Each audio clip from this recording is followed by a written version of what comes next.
はい、おはようございます。日本時間だと今朝の10時ぐらいですかね。イギリス時間だと午前の2時ぐらいなんですが、欧州沸騰現場、全部見せます36時間配信というちょっと気が狂ったかのような企画をやっておりますが、ちょっと趣旨をまた改めて、これパート4なんですけども、すでにですね、始まってからですね、何時間だったんだ23時間ぐらい経ちましたね。はい、頑張ってきました。これ趣旨を説明しますと、私テレビ東京ロンドン支局で、報道局から派遣されている特派員をしている中村と申しますが、実はですね、4年ぐらいこのロンドンにいてですね、テレビ東京本当にマンパワーがいないので、悲しいかな。一人しか駐在員がいないんですね。そんな中でも、スタッフの力を借りてですね、ヨーロッパ全土をですね、取材をしてまいりました。エメア担当って言い方をするんですけども、ヨーロッパ、中東、アフリカの担当をしていまして、本当に COVID の時から、その前からいたんですけども、いろいろ取材してきた、およそ4年ぐらいこのロンドン支局にいました。本当に激動の4年間でしたので、COVID の前、ブレグジットというのがありましたね。もう皆さん忘却の彼方かもしれないんですが、ブレグジットがありまして、COVID がありまして、ロンドン、イギリスはロックダウン、都市封鎖を3回もやったり、いろいろワクチンの研究開発がどうなるっていう話もやりました。で、さらにそんな中ですね、エリザベス女王が亡くなったりですとか、イギリスの首相が2回いきなり突然交代すると。一人に至っては40日ぐらいしかいなかった。本当に何だったんだというふうに思ったんですけども、そんなこともありましたと。さらに戦争、ウクライナでの戦争ですね。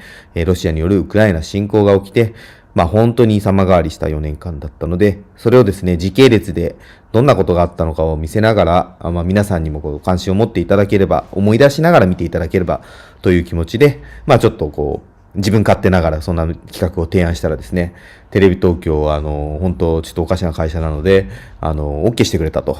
ちょっと多分企画書読んだのかな、ちゃんと36時間って私書いて、一応嘘ついちゃいけないと思ったんで書いたんですけど、ちょっと、なんで OK してくれたのかわからないんですが、ちょっとやってみるかみたいになりましてですね、今、ここに至るという感じなんですが、もちろん間々でVTR の間で寝てたりしますので、皆さん寝てるのかって心配してくださるんですが、今のところ大丈夫です。はい。はい。そしてですね、この後、見ていくのがですね、はい。いよいよ、戦争が始まってしまう段階ですね。はい。日本のニュースの言い方をするとですね、我々もよく使う表現なんですけども、ロシアによるウクライナ侵攻が2月24日に2022年ですね、始まってしまうということになります。これですね、私先ほどから戦争って言い方をしているんですが、非常に、各社、そうですね、日本は基本的に侵略あるいは侵攻という言い方をしますね。これは政府の方針としてですね、侵攻侵略というのはですね、もう一方的に攻めた。結構強い表現だということなんです。ロシア側が一方的に攻めた。で、戦争という言い方だと少し語感として、お互いが攻撃をし合っているという語感になりますので、その辺っていうのは実は世界各国でもそういう認識ではあるんですね。ただですね、英語に直したときにアグレッションっていう言い方が侵略とか侵攻なんですけども、ウォーっていう言い方が戦争ですよね。基本的にはでもいろんな理由があってだと思うんですけども、ヨーロッパの戦争だとウォーっていう言い方をしていることの方が多いです。日本はかなり意識的に侵略、侵攻という使い方をしているんで、ウクライナ侵攻という言い方をしてますね。非常に難しいですけど、ウクライナが侵攻したように聞こえるだろうなんていう、批判の意見も最初の方はあったように記憶しています。が、ロシアによるウクライナ侵攻という言い方をですね、するのが定型になって、枕言葉みたいになっていますので、それはもう、そういった勘違いを呼ばないためということでもあります。ちょっと裏話的になってきましたけど、実際に、こういう用語をですね、決めるときにはですね、非常にテレビ局、適当に呼んでるわけではなくてですね、どんな用語で呼ぶのが適切かというのをですね、偉い人たちって言ったらあれだな、報道局の中でもですね、ディスカッションして決められているというのがありますね。話それますが、例えば最近、イギリスが加盟することになったですね、TPP なんかでも略称がそれぞれ実は各社によって違ったり、テレビ東京はですね、確か環太平洋経済連携協定っていう名前になってて、英語だとただトランスパシフィックオーシャン環太平洋ですね、パートナーシップ、TPP、トランスパシフィックパートナーシップ、トランスパシフィックで TP ですね。で、パートナーシップで P なんですけど、これ、本当に直接訳すと、環太平洋、連携だけなんですよね。TPP だと。なんですけど、日本語だと環太平洋経済連携協定と、我々テレビ東京は言ってて、経済がどっから来たのか、協定っていうのもアグリーメントって言い方がありますけど、もうTPP だけだとそれについてないんですけども、それもつけていってしまっていると。多分 NHK さんなんかは、環太平洋パートナーシップ協定みたいな言い方をしていて、そのまま英語をちょっと使ってたりと、結構各社こういうの違ったりするんですね。2だとですね、メディアの関係者はもちろん知ってて、もう全然いいんですけども、たまにこういうの知ってる方いるんですけども、本当すごい2だなと思ったりしますが、こういう表現がちょくちょくあります。はい。そんな話がそれましたが、はい、これから見ていただくのはですね、本当に、戦争が近づいている様子。これもちょっとだけ補足したいんですけども、ウクライナの方からするとですね、戦争は2022年にいきなり始まったわけじゃなくて、2014年から始まっていったぞと、東部ウクライナでですね、ドンバスと呼ばれるエリアありますが、っていうスタンスです。それは否定しませんし、その通りなんですけど、だから彼らの言い方だと、本格的侵攻、ロシアによる侵攻が始まったのが2022年2月。ただ一般的に、そうですね、我々、メディアの伝え方にもよるとは思うんですけども、思われているのは2022年2月の侵攻以降のことを、戦争が起きたという言い方をおっしゃってますね。ちょっとそれは反省しないといけないかもしれないですが、ちょっとそういう言い方をしました。めちゃくちゃ話がそれますね。ちょっと、ロンドンが深夜なので、テンションがちょっとバグってるのかもしれないんですが、この後ですね、戦争が近づいてくる様子、そして戦争が始まってから各国がどのような判断、政策の変更をしたのか、いわゆる小国という言い方をあえてしてますが、ですね、小国と呼ばせていただきます。それは本人たちもですね、小国が大国の影響を受けるという言い方をたびたび使います。これはもう立場として、もう事実でもあります。経済規模的にも人口規模的にも事実でもありますんで、それは彼らが自分たちをある意味守るために、あえて小国って呼ぶんですね。大国の傲慢だったり、大国の影響によって被害を被るという、スタンスを示すための小国っていうんで、決して小国って我々が呼ぶのは失礼な表現というわけではないんです。彼らの意図に沿った表現なんで、その辺も含めて小国がいかに影響を受けたのかを見ていただければと思います。もう一つ話がそれたくなってしまうんですが、そろそろ VTR に行けって思ってますかね。どうなんだろう。ちょっと今、この時間になるとどなたもコメント欄に書いてくださらないので、反応がわからないんですけども、そうですね。どうしようかな。ちょっとじゃあ小国、この話は、じゃあ VTR が終わった後にしましょう。VTR に行きましょう。はい。すいません。ちょっとお待ちください。このオペレーションは完全にワンオペでやっております。どこだ？右手出して、どういうことだろう？ちょっとわかんないな。いきます。じゃあ、スタートします。はい、こちらテレビ東京のロンドン支局から久しぶりにお伝えします。ちょっと緊急解説としてですね、今非常に注目されているウクライナ情勢についての解説を行いたいと思います。まずなんですけども、こちら最近イギリスの新聞でもいろんな地図が示されています。このウクライナの地図がありまして、この地図何を示しているかというとですね、ロシアの兵がどこに配備されているか、またウクライナ軍がどのぐらいの数いるかというのを比べているような地図ですね。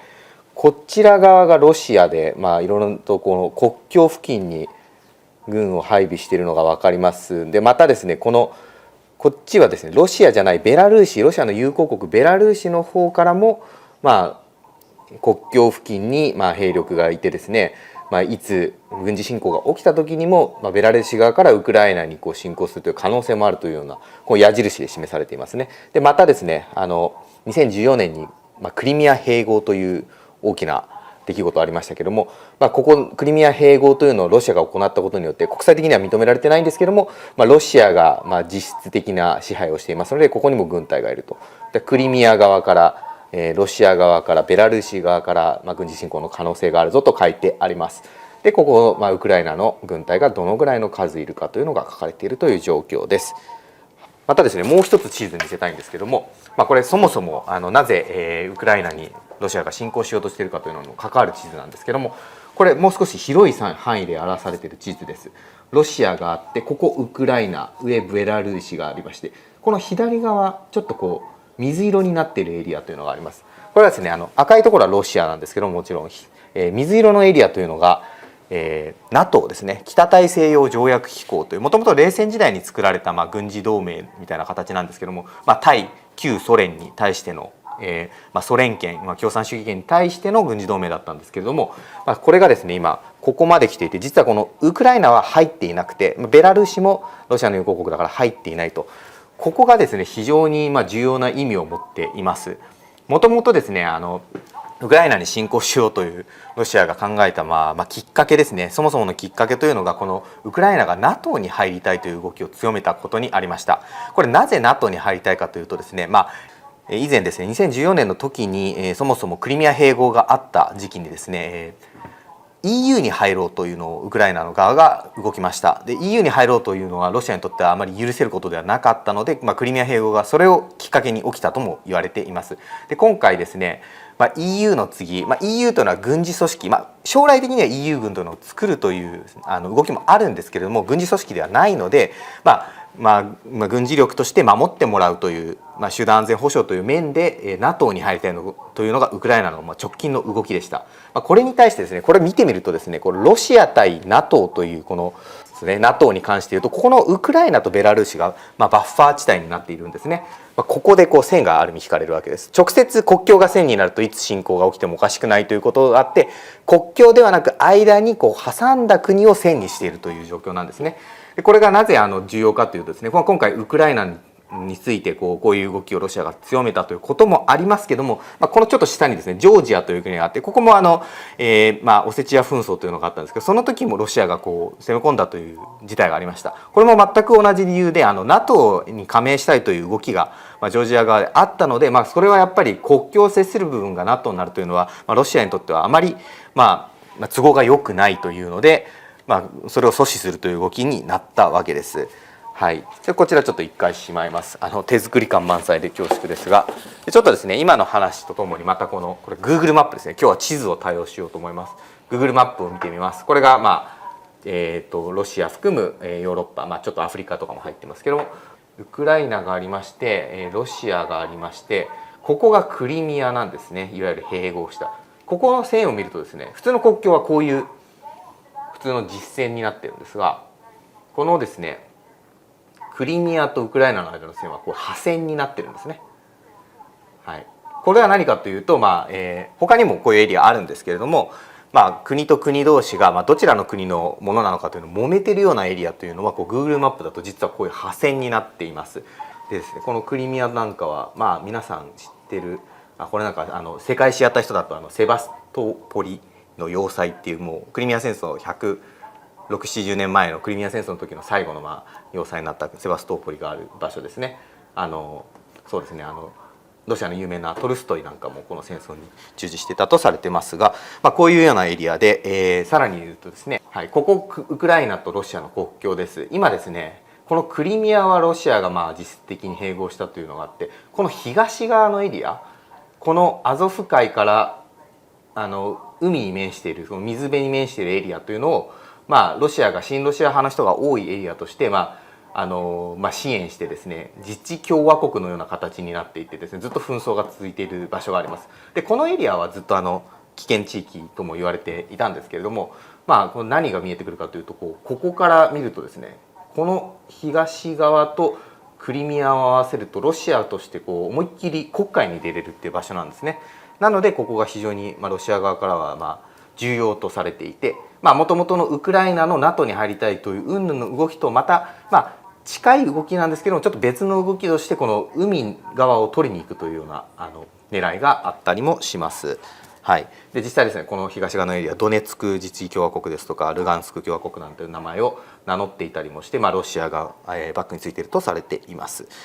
でですね、これロシアが今求めているのはですね、基本的にはウクライナが NATO に入らない、それを確約すること、保証すること、縛ることということなんですけれども、NATO 側の立場としてはですね、アメリカも含めてヨーロッパ各国 NATO 側の立場としては、一国の判断を縛ることはできないというのが、安全保障に関する判断を縛ることはできないというのが立場なので、今プーチン大統領と、アメリカのバイデン大統領というのがいろいろと声明を出したり動きをしてるんですけども、高官も含めて動きをしてるんですけれども、アメリカ側として出すであろうという、アナウンスメントとしては、しばらくの間は、そういう、NATO に加わるというのはないっていう、口約束に近い形になるしかないかなというのも言われているところであります。実際これがどうなるかというのは今後の話です。はい、ただですね、今回ですね、この国境のエリアにロシアの軍が10万人規模でも押し寄せているということで、かなり緊迫しているんですけども、いろいろな見方があります。もうすぐにでも軍事侵攻もう24時間以内に始まる可能性があるという、評論家専門家もいます。国際情勢を見ている方もいます。一方でですね、2014年のそのクリミア併合の時にはですね、一応ですね、ロシア系住民の保護、さらに住民投票の結果クリミアがウクライナではなくなるという結果が、住民投票の結果が出てるんだという、大義名分があったんですけども、今回に関して言うとあまりその大義名分がないので、そんなにすぐには侵攻はしづらいポーズなんじゃないかという見方もあるのが現実です。でですね、ちょっとこの辺りを整理して、いろいろ聞きたいと思ったので、こちらの方ちょっとウクライナ軍の関係者の話を聞きました。サイバーセキュリティのトップのユーリ・スチゴルさんという人から、インタビューを遠隔ですけれどもインタビューをしました。この組織というのは元KGB が前身です。それがウクライナが独立した時に後継組織となってサイバー部門を統括しているところです。実際の軍の関係者、またサイバーアタックの動向を見ている人というのが、今の現状をどういうふうに見てらっしゃるのかというのを聞いてきましたのでご覧ください。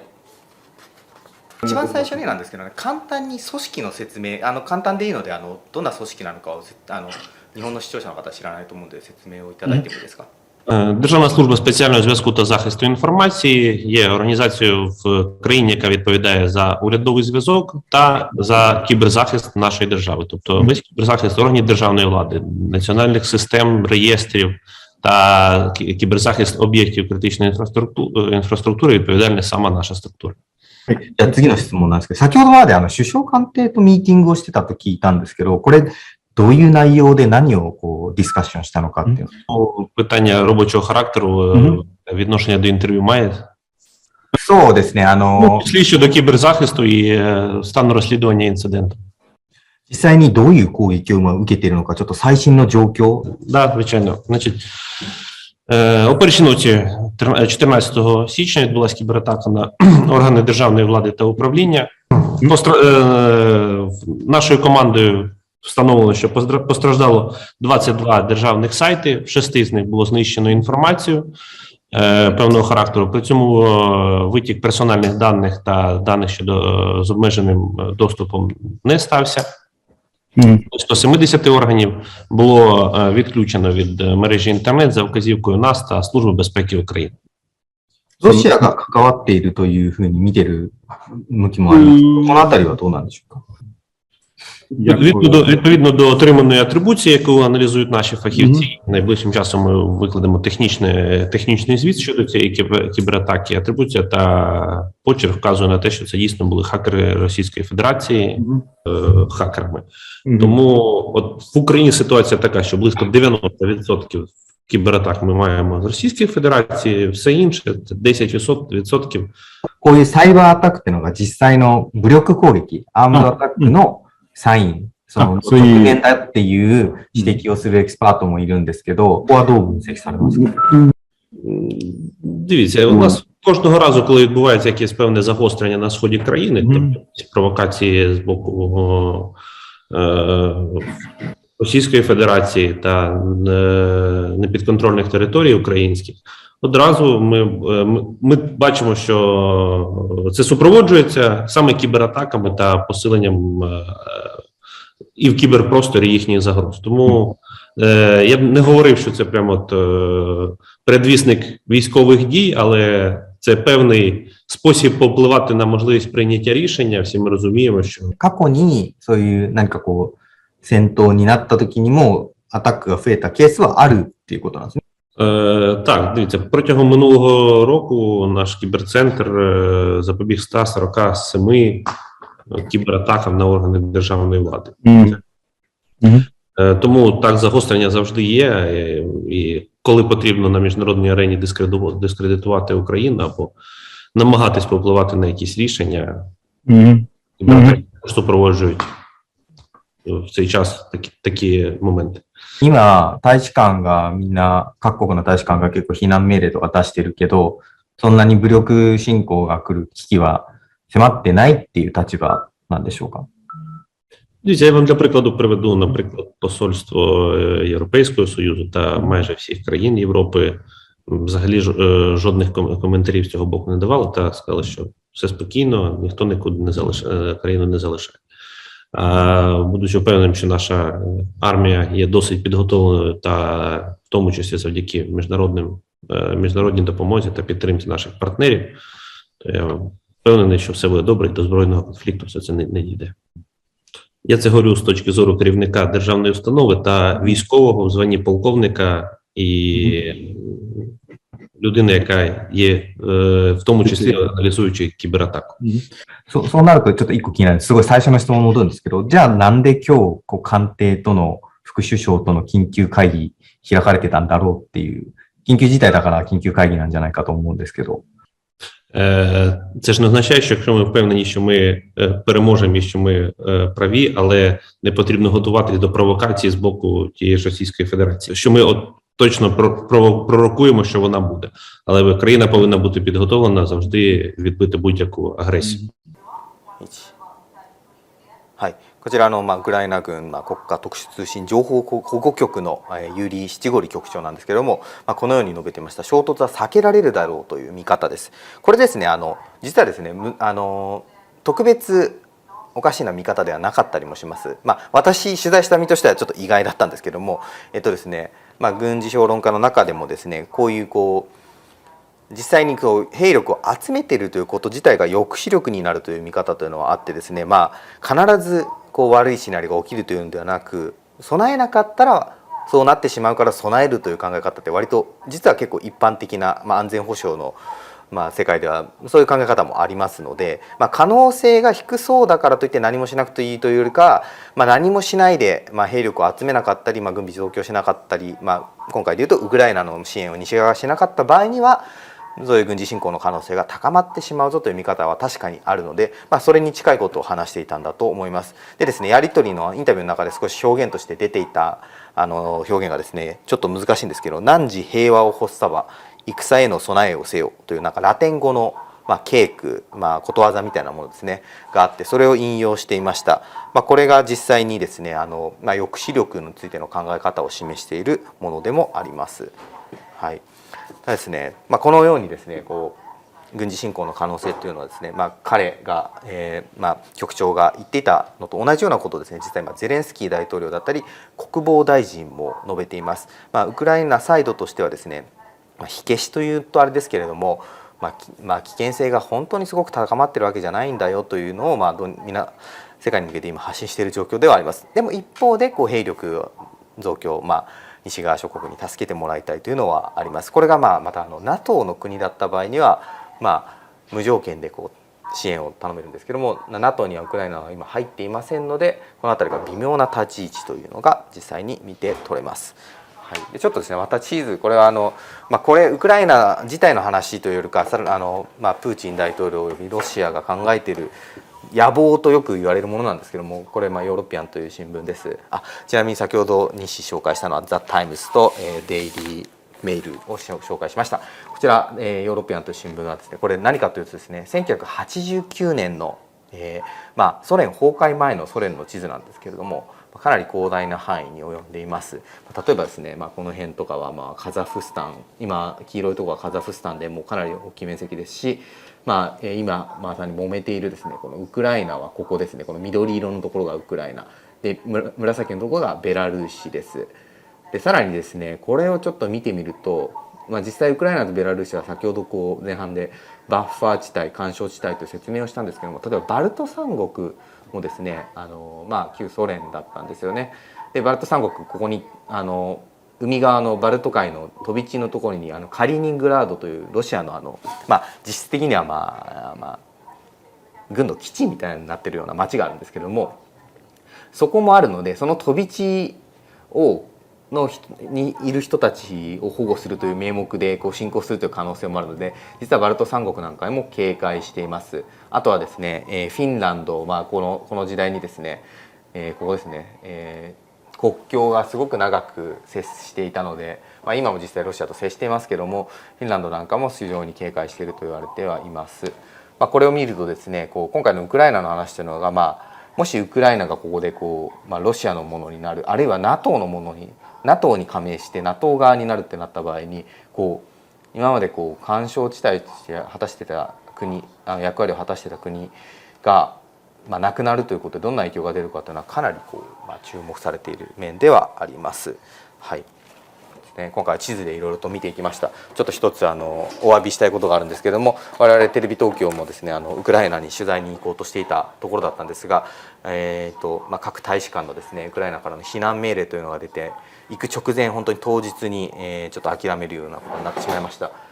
メディアにいる身としては非常に忸怩たる思いなんですけれども、そちらお詫びしたいと思います。次回ですね、ウクライナの緊急解説ということでですね、経済問題に深く密接に関わるウクライナのパイプライン、ヨーロッパとロシアをつなぐパイプラインがウクライナを通ってるんですけども、これに関しての解説というのを行いたいと思います。ですね、ウクライナの国営ガス会社の幹部がテレビ東京の単独インタビューに答えてくれましたので、そちらも伝えます。また近く配信すると思いますのでよろしくお願いします。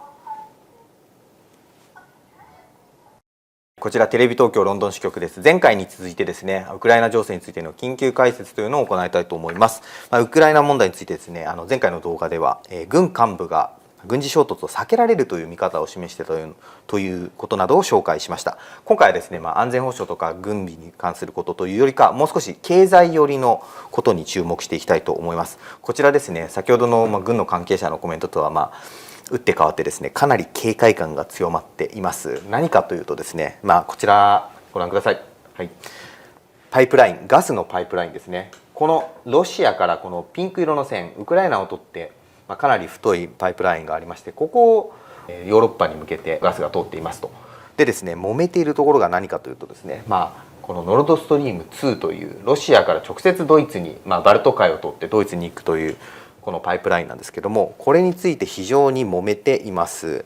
ガスパイプラインというのは欧州のアキレス腱とも言われているんですけれども、ロシア側の意向によってガスの価格が変わってしまうというようなヨーロッパ側の弱みになっています。実際ヨーロッパのガスというのはですね、ロシアから輸入されたもので4割ぐらいを賄っているというような状況です。さらにですね、このドイツがなぜか非常にですね弱い立場になっているんですね。ロシアにガスの権利をまずそもそも握られていたのに、さらにノルドストリーム2という直接つながることになって、ドイツはロシアに何も言えないような状況になると。これドイツの国内の政治の状況とも影響しているんですけれども、ドイツ実際に石炭火力を減らしたりですとか、さらに原子力発電所をもうなくすという目標を掲げていますので、そのためにはこの天然ガス、ロシアからのガスというのはエネルギーのためにはもう非常に必要なものになっているという状況です。あとはですね、ドイツの中でも意見は割れ始めているんですけども、メルケル政権時代にこの計画というのは立てられたものなので、今連立政権で緑の党という党が加わったので、緑の党は環境政策重視というのとともにですね、人権政策というのも重視していますので、このノルドストリーム2がウクライナのへのロシアの侵攻の可能性を高めるという意味も含めて反対しているというのがあります。このあたりというのはちょっとこの後また解説していきたいと思っております。はい。でですね、このパイプラインに非常に深く関わっている会社、こちらですね。はい。このウクライナの国旗があってナフトガスと書いてあります。これですね、ウクライナの国営のエネルギー会社です。石油やガス市場で事業を行っている、実際17万人ですとかもっとでしょうか、雇用しているとも言われてましてですね、ウクライナの GDP の、一説によると8分の1ぐらいを稼いでいるというふうにも言われるぐらいの巨大企業です。この企業の幹部がですね、このヨーロッパのアキレス腱であるガスパイプラインの問題についてですね、テレビ東京の単独インタビューに応じましたのでご覧ください。テレビ東京の取材に応じたのは、ウクライナの国営エネルギー会社ナフトガスの幹部、スビトラナ・ザリシツクさんです。ナフトガスの渉外担当として、海外の企業や海外の政府とさまざまな交渉を行っている人物です。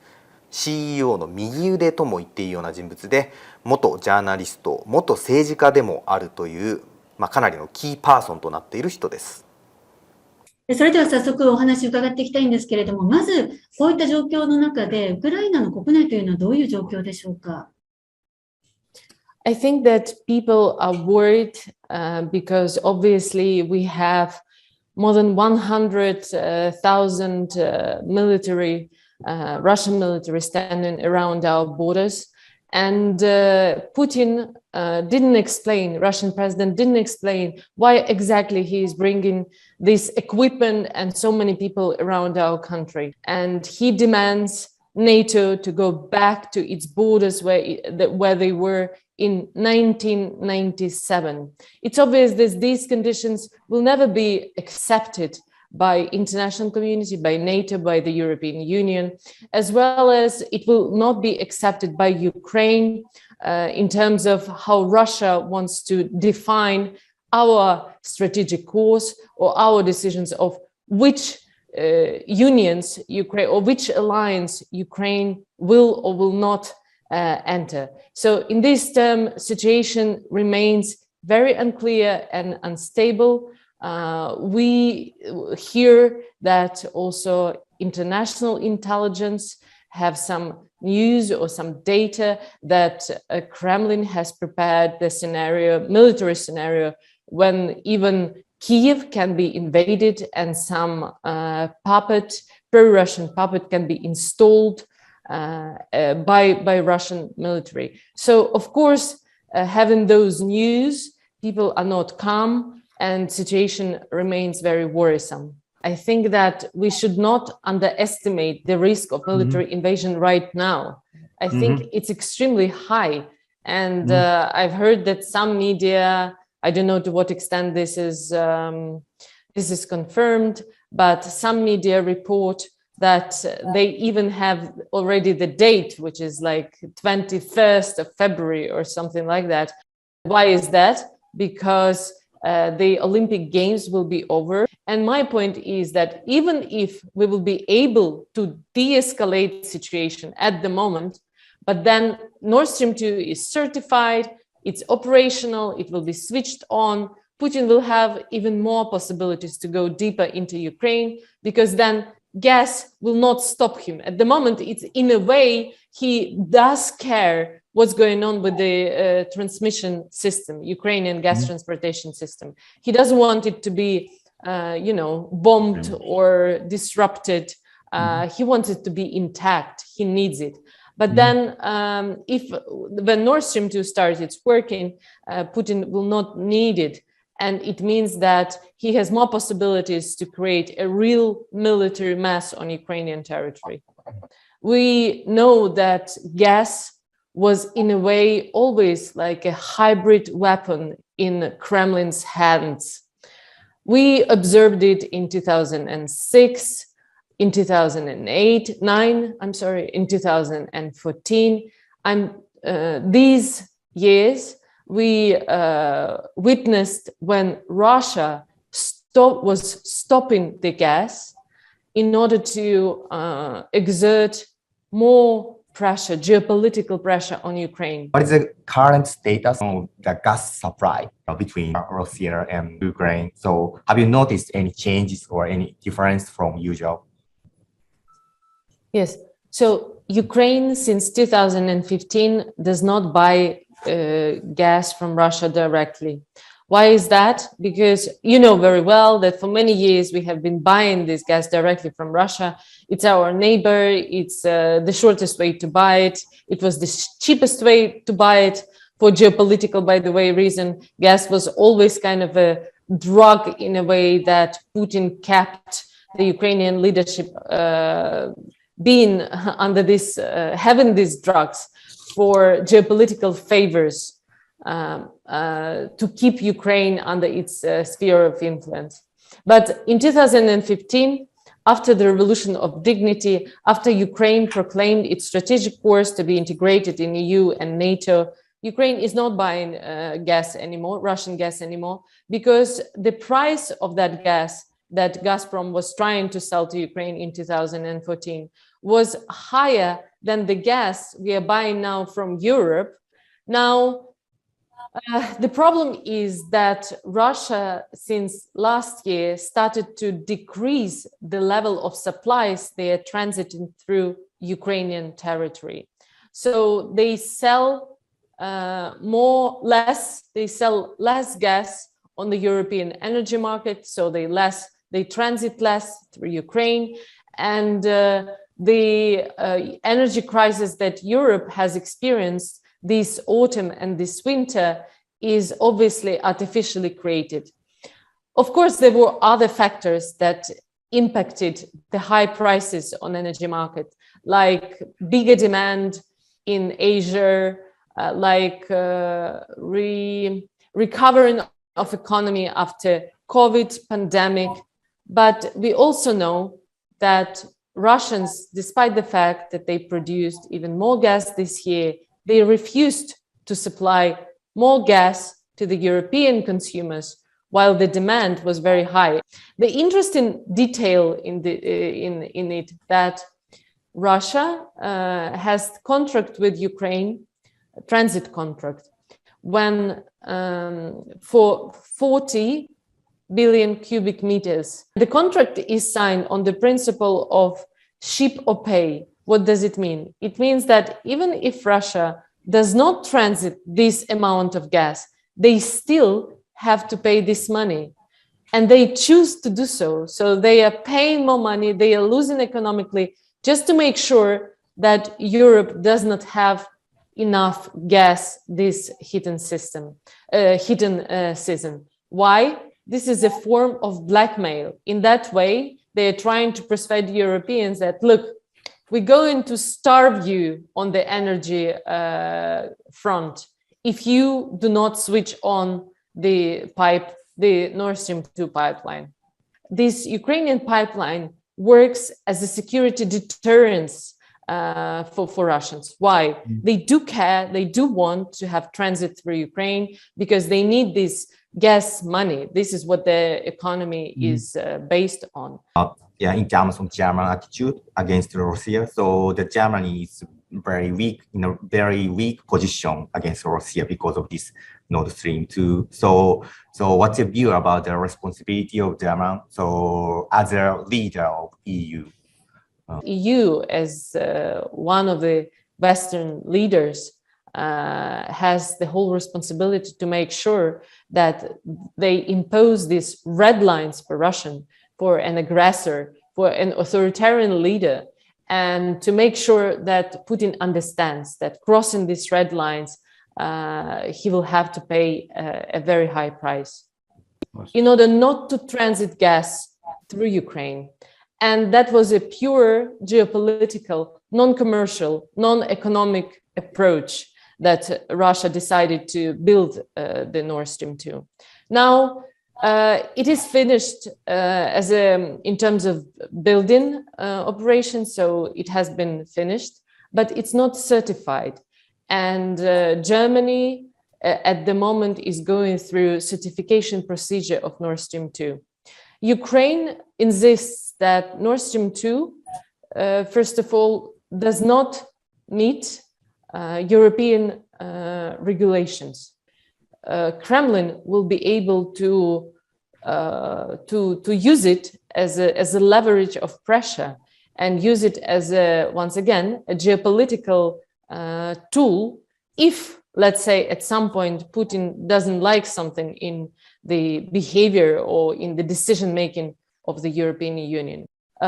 We now trying to persuade our international partners, our German partners, our European Union partners, and our American partners that Nord Stream 2 has to be stopped now. Okay. So the next question. So if the invasion starts, so this is just worst scenario, but so what will happen to the pipeline in Ukraine? Well, it is impossible to answer your question at the moment, but there are a number of considerations. First of all, the Russian economy is nourished, is stable because of these gas revenues. So at the moment, we don't expect that Russians will attack Ukrainian pipeline. But we do believe that as soon as Nord Stream 2 is operational and starts working, then Putin can attack Ukrainian pipeline. So do you think the fighting or conflict, a military conflict, can be avoided?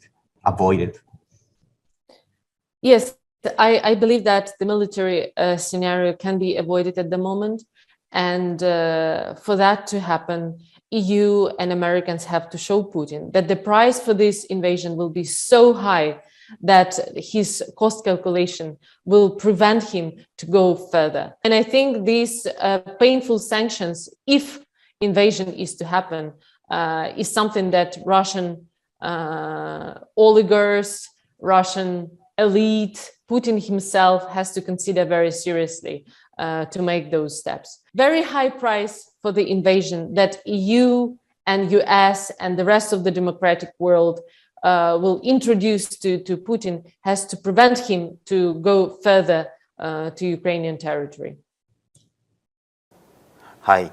彼女のインタビューをまとめるとですね、今回の危機が仮に過ぎ去ったとしても落ち着いたとしても、このノルドストリーム2がある限りはですね、例えば開通してしまった日にはですね、ウクライナへの軍事侵攻がロシア側がしやすくなるんじゃないかという危機感もあってですね、このノルドストリーム2の計画があるうちはもう常に安心できないというような主張を訴えていました。これですね、ドイツ側の姿勢というのは非常に重要なんですけれども、今回もですね、このような揉め事が起きたときに、軍隊兵力を派遣、ウクライナ支援のために派遣するというのについても、ドイツはかなり渋っています。もともと人権外交だったり人権を大事にする国と言われていたドイツなんですけれども、いろいろと批判もされています。二枚舌なんじゃないか、口だけなんじゃないかというような批判もされています。ちょっとそういうのがですね、イギリスの新聞でも風刺的に書かれています。ちょっとドイツについてというか、ロシア側についてなんですけども、デイリーテレグラフですね。このプーチン大統領がですね、これ時々馬に裸で乗ってる写真とか動画が出たりするんですけども、その様子を引っ掛けてんだと思うんですけども、戦車に乗っていまして、ウクライナを蹂躙している。でこの戦車の向いている先というのがドイツで、それはドイツに届いていると、パイプラインを意識しつつもドイツを脅迫しているというようなのが書かれた風刺画ですね。実際にですね、ドイツとしてはですね、いろいろ環境政策を掲げていろんな政策を掲げる中で、このノルドストリーム2というのに頼らざるを得ない状況が今出来上がってしまっているんですけれども、これはですね非常に日本人としてはなかなかはっきりとは言いづらいんですけれども、解決する策というのは実はありましてですね、原子力発電を完全に復活させれば実は解決するんじゃないかという見方もあります。実際にですね、これドイツは原子力発電をなくすという選択肢をしているので、ノルドストリーム2に頼らないといけないんですけれども、例えばフランスは実際に原子力発電をもう復活させるというのを表明しています。私が今いるイギリスはですね、原子力発電今、非常に大きなヒンクリというのが作っている途中のもありますし、さらにですね小型原子炉というのを大量に作るという計画もありましてですね、今結構原発への回帰というのも進んでいるところなんですね。はい、これはですねまた今後議論になっていくことと思います。で原子力発電でいうともう一点このロシア・ウクライナ情勢について面白い点というのがありまして、ウクライナはですね皆さん、誰しもが知っているであろうチェルノブイリ原子力発電所、事故が起きたチェルノブイリがあるのがウクライナなんですね。旧ソ連圏だったので皆さんロシアとかソ連のイメージ強いかもしれないんですけど、ウクライナにあります。ただウクライナこんな非常に大きな事故があったにもかかわらず、実はですね電源構成を見ると今でも電源構成の 50% 以上がですね原子力発電所に頼っています。でさらにこの原発の技術、ウランの濃縮も含めた技術なんかもロシアに頼っていたりしてですね、このパイプラインの問題と別で、かなり密接に関係するエネルギーという意味だと関係するんですけれども、原子力発電所の問題というのも裏側にはウクライナ情勢、さらには対ロシア対ヨーロッパの情勢を見るときには裏側には原子力発電をどうするかというテーマもあったりします。はい、先ほどのインタビューの中で、少し触れられていたことでこの先の話をしたいと思うんですけれども、そもそも軍事侵攻がどうなるかというのも注目点なんですけれども、ベースとしてノルドストリームの話、さらにですね軍事侵攻の話でいうとですね、北京オリンピックが控えていますので、中国、平和の祭典というオリンピックが開かれている間にはロシアが派手な行動を起こさないというような見方もあります。なので北京オリンピックが終わった後何が起きるかというのは一つ節目として注目してもいいのかもしれません。この後も緊張状態、ずっと続いていくとは思うんですけれども、なかなか私も現地に入れてなくてすごく悔しい中なんですけれども、できる限りイギリスの報道も含めて、現地の人をこのように取材するのも含めてウクライナ情勢について伝えていきたいと思いますので、ぜひこれからもご覧ください。以上ロンドン支局、テレビ東京ロンドン支局からお伝えしました。こちらテレビ東京ロンドン支局からです。ボリス・ジョンソン首相が今大ピンチに陥っているというので少し解説したいと思うので、ちょっと今日また緊急解説みたいな形を行いたいと思います。本当はですね首相官邸の前でやろうと思ったんですけど、ちょっとですね相棒の神保カメラマンが今日来れないので、私一人でカメラマンもいない状態でやってますので、ちょっとこの後お見苦しいかもしれないんですけどお許しください。こちらですね、通称パーティーゲート事件と呼ばれていましてですね、このゲートっていうのは、アメリカのニクソン大統領が辞めさせられたウォーターゲート事件からもちろん取っているんですけれども、ロックダウン中2020年3月以降規制がある中で、パーティーを首相官邸で開いていたという疑惑が12のパーティーが証明されて、他にも調べられているパーティーがあります。他にも300の関わる写真が警察に調べられているということが書いてあります。大変問題になっているという状況です。ですね、こちらに結構分かりやすい写真などもあるんですけども、はい。そもそもボリス・ジョンソン首相2020年3月の時点でですね、本人がコロナに感染したというのもあって、少しそのせいでちょっと緩んでたのかなという見方も若干あるんですけども、5月20日の飲み会があったんですけれども、これには25分間首相が参加したというのは本人が認めています。でさらにですね、こちらの写真は6月の19日ですかね、首相の誕生日パーティーの模様です。ごめんなさい、写真は誕生日パーティーの模様ではないんですけども、別のところで誕生日祝いに学校かなんかを見に行った時にケーキをもらったというので、これはちょっとイメージとして使われているんですけども、2020年の6月19日誕生日パーティーというのも行われてですね、これは首相の、ジョンソン首相の奥さんのですね、キャリーさんという人がいるんですけども、彼女がサプライズのために行ったということで、ただですねこの時もですねまだロックダウン解除されていなかった、いろいろと規制があったような時期ですので、もう非常に問題視されているという状況ですね。計16ですねのパーティーが催されていたと言われてましてですね、2021年去年もフィリップ殿下エリザベス女王の旦那さんですねが亡くなって喪に服している時で、葬儀の前日にも飲み会が行われたと言われてですね、王室に謝れというような問題になっていますと。でこのような問題をですね、調べている人がいます。でその方がですねこちらの写真にいる方ですね、はい、この人スー・グレイさんと通称呼ばれてスーザン・グレイさんですね。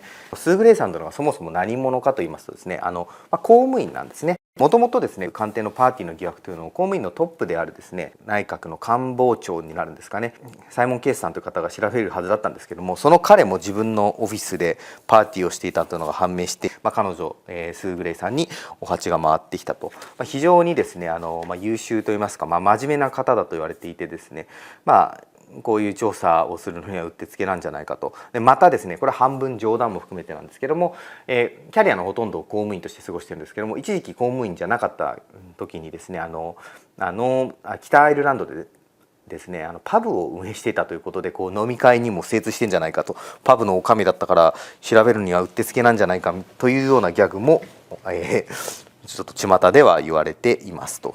でここに、スグレイさんのいろいろな問題視した点が書いてあります。この問題の本質が何なのかと、そもそものリーダーシップの欠如というのがスーグレイリポートの中でも言われていましたので、リーダーシップがどうあるべきなのかと、理科に冠を正さずという言葉がありますけど、まさにその通りだなと。パンデミックによりいろいろな規制が起きている中で、政府は皆さん市民たちに規制を守ってくださいというので生活を制限していた。それなのに政府の中のみんなで集まったり集会をしていたと。これは決して正当ができるものではないと。なかなか辛辣な物言いになっています。ただですね、これに対してもですね、ボリス・ジョンソン首相、先ほど最初にそれからこちらですね、ノーシェイムと書いてあって、恥知らずと、いまだにこれで辞めるという話にまでは自分が辞めるほどの問題というふうには捉えていないと。これはジョンソン首相がですねというような状況になっています。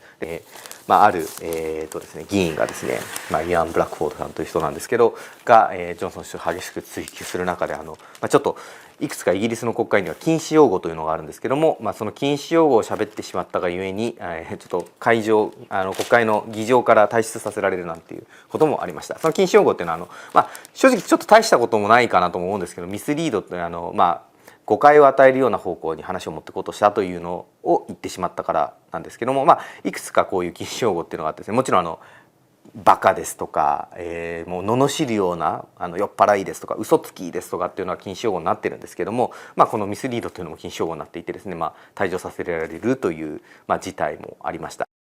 But the public know this is a man they can no longer trust. He has been investigated by the police. He misled the House. He must now resign. Order.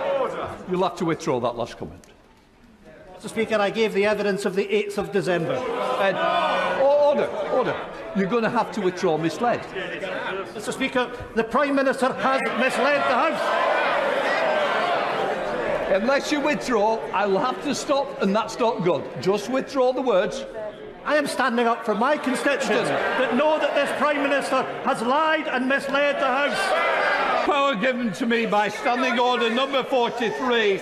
I order the honourable member to withdraw immediately from the House. すでにですね、次の首相候補を探すというような動きも出ています。こちらちょっとですね、私がカメラを操作しながら、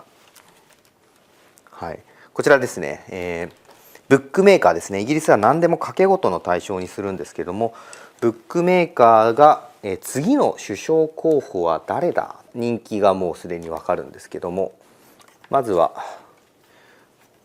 ボリス・ジョンソン首相がそもそも、今年辞めるのか、来年辞めるのか、あるいは再来年辞めるのかというのが書いてあります。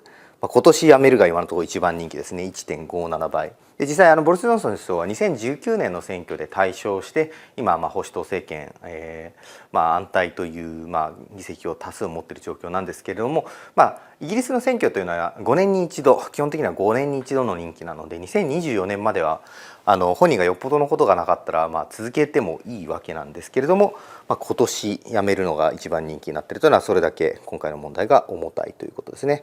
その下を見てみるとですね、いろいろと候補者が並んでてですね、次の首相は誰なんだという書いてありますと。一番人気はリシ・スナクさんという、これは今の財務大臣ですね。41歳か2歳ぐらいのインド系移民の方の子孫なんですけれども 2.75 倍で、2番がリズ・トラスさん。この人は外務大臣ですね。いろいろとブレグジット後の貿易交渉というのをきれいにまとめたというので、かなり手腕を買われています。女性です。その他には3番手ジェレミー・ハントさん、元外務大臣だったり、ボリス・ジョンソン首相が党首になった時の党首選でも戦った人ですね。でまたキア・スターマーさん、これはライバルの第2党のですね、野党第1党ですねの労働党の党首ですね、キア・スターマーさん。世の中の意見としてはですね、今のところですね、これ世論調査の数字なんですけれども、63% の人が、ボリス・ジョンソン首相を辞めるべしと言ってるんですね。ただ先ほど言ったようにですね、5年間2024年までは選挙をしなくても一応いいと、アメリカや日本、アメリカの中間選挙、日本の参議院選挙のような、間で信を問われる場面というのが、補欠選挙とかはあるんですけどもあまりないので、粘ろうと思えば粘れるんですね。で私これ完全に試験とあといろいろな専門家に聞いている中で、この可能性もあるかなと思っているのは、基本的には粘るところまで粘ってさまざまなコロナでの失策というのもたくさんあるので、全ての責任を取ってもらってからジョンソン首相に辞めてもらうと、コロナで失敗した政策、たくさんの人がやっぱり亡くなっています。18万人近くが現時点でイギリスだけでコロナ亡くなってますので、それについてのいろいろと初期ですね、特に対策の不備というのがありましたので、全てをかぶってやめてもらって次の新しい将来のある先ほどの1番人気2番人気だった例えばリシ・スナクさん財務大臣ですとかリズ・トラスさん女性の外務大臣ですとかになってもらうというシナリオの方が党としてはもしかしたらいいのかな。ただそのタイミングというのがコロナの収束次第というところはあるので、それがうまく運べば多分保守党的にはいいと。もちろん支持率が下がると次の選挙やっていけなくなっちゃうじゃないかよというので、やめてくれという声が高まるというのは事実あるんですが、この支持率、ボリス・ジョンソン首相が、うまくやってるよ、首相としてうまくやってるよというと見るかどうかという調査もあります。こちらご覧ください。はい、すいません、画面のズームインも私がやっております。コロナ直前から、今の時点までいろいろ書いてあるんですけども、緑色のところがよくやってるという評価、赤のところがダメだという評価なんですけども、まず、コロナより前の段階ですね、2020年3月ぐらいですかね、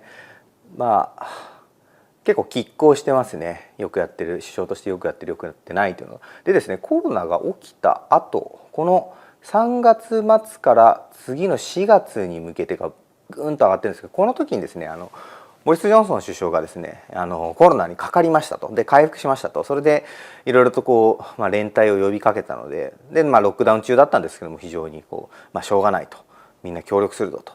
でだんだんロックダウンがあって疲れてきてみんなちょっとだけ支持が下がってます。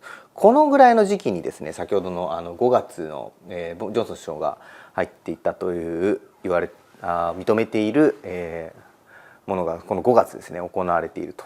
で6月になってだんだんロックダウン疲れとちょっとずつ解除されてきたというのもあってですね、少し拮抗した状態です。この辺りで誕生日のサプライズパーティーをしていたというのがあります。このサプライズパーティーに関してもですね、世論調査実はあってですね、ちょっとしょうもない調査なんですけど、イギリス人の10人中7人はサプライズのバースデーパーティーを開いてもらったことないぞというアンケート調査がありました。でこの後ずっと見ていくとじりじりと上がっているのはですね、ワクチンの政策が進んでいった時ですね。2020年12月からワクチン打ち始めてます。他の国に先駆けてファイザーワクチンを承認したというところで上がっていきましたと。でこれですね、5月からはもうどんどん下がっていって、もう最近顕著にドーンと落ちていってるのはもう去年の11月ぐらいからですね、パーティー疑惑というのが次々に出ていって、芋づる式になっているという。で直近では、うまくやってると答える人は 22%、 うまくやってないと答える人が 73% という状況になってます。今回の、支持率も低下していて、実に6割以上の人が、ジョンソン首相を辞めるべしと言っている状況なんですけれども、この中でもですね、存在感を発揮しようとしているのがですね、ジョンソン首相、国際社会に向けての存在感というのを発揮しようとしています。で今回ですね、こういう騒いでいる間に、非常に責任を追及されている間にですね、ウクライナの問題というのが発生しました。でウクライナ問題についてはですね、イギリスがいろいろと活発に動いてますですよね。例えば実際にジョンソン首相がウクライナキエフに出向きましてですね、ゼレンスキー大統領と会談をしましたと。仲介役、ロシアとの間の仲介役になろうというような動きをしていたりもします。これはですね、ある意味国内での批判から目をそらすためとも言われているんですけども、実際に必要なことだからやってるとは思うんですけども、これでうまく成果を上げることができれば、国内でのごたごたとちょっと違う理屈で政権を維持することができるかもしれないというようなこともありますと。この問題がですね、このままのらりくらりと避けることができるのか、あるいはまた大きな問題となってですね、スーグレイリポートがですね、今途中までしかまだ出てません。最終版が報告されるのは警察が捜査しているので、警察が捜査に支障をきたさないようにまだ報告してないんですけども、スーグレイリポートの最終版が出るとき、さらに警察の捜査の内容が公表される時というのがまた注目ポイントになりますので、引き続きウォッチしていきたいと思います。ちょっと地上波だとですね、弊社テレビ経済ニュースの番組なので、どこまで伝えられるかわからないんですけども、こうしてYouTube、テレ東BIZで配信というのを行っていきたいと思いますので、引き続きよろしくお願いします。以上、テレビ東京ロンドン支局からお伝えしました。はい、こちらテレビ東京ロンドン支局です。前回いろいろと伝えたウクライナ情勢についてニュースあるんですけども、これについてまたロンドンからですがお伝えしていきたいと思います。ちょっと本当は現地に入りたいんですけども、ロンドンからでお許しください。こちらはですね、前回のおさらいでもあるんですけれども、どういう状況で今ロシアが軍を配置していて、攻める可能性があるかという形のことが書いてありますと。これベラルーシ側、ロシア側、またクリミア側、黒海の方からですね。で今実際、親ロシア派の人たちがすでに占拠しているドンバスという、東部ウクライナのエリアも、そちらからの侵攻のルートも書いてあります。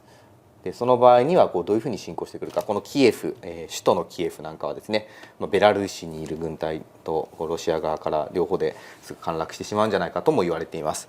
こういった状態に対してですね、アメリカが2月16日に戦闘が起きるという話をしていた時期もありました。実際それは起きませんでした。またバイデン大統領は数日のうちに起きるだろうというコメントをまた発していたりもします。一方でまたロシアはですね、軍を少し撤退させたという情報を流したりですね、これ公式で話したんですけれども、西側がこれに対して実際に軍が撤退したというふうな状況は見て取れないという発表を次々にしていて、ある意味情報戦の様相を呈しています。この情報戦というのがもういわゆるハイブリッド戦争と言われる状態になってからですね、実際の戦闘以外にも情報で戦うというのがかなりメジャーになってきたという面がありまして、まずはソーシャルメディアを使っていろんな情報を流す、正体不明の人たちが情報を流すのもそうですし、サイバーアタックもそうですし、あとは実際に我々のようなメディアを使ったプロパガンダというんですかね、政権側の意向を組んだ情報を流すという方法、これ、よくロシア側がたくさんやってるとも言われますし、西側も実はやってるんじゃないかと言われる場合もあります。でそういったものに対してですね、より一層今メディアの役割というのがすごい重要になっているという面があります。これ、非常にどの情報が正しくてどの情報が間違っているかというのを判別するのは非常に難しいんですけども、そういうどちらかが流した情報に対してこれが合っているのかどうかという検証をするというのもある意味メディアの我々のようなメディアの仕事でもあります。こういった点についてですね、あるコネクションを使ってウクライナのある大臣のインタビューを取ることに成功しました。トカシェンコさんといいまして、文化情報担当大臣、実は元ジャーナリストでウクライナのかなり有名な人でもあります。彼が今ですね、ロシア側のプロパガンダ情報に対してどういうふうに戦うのか、ウクライナ側にそういうのがゼロだということが言えるわけではないんですけども、誤った情報だったりあえて違う情報を流すことによって戦争が引き起こされる可能性があるということについても言及しています。インタビュー少し長いんですけどもご覧ください。So the first, how do you analyze the current danger level of this tension? Will war happen in the near future? What's your view about that?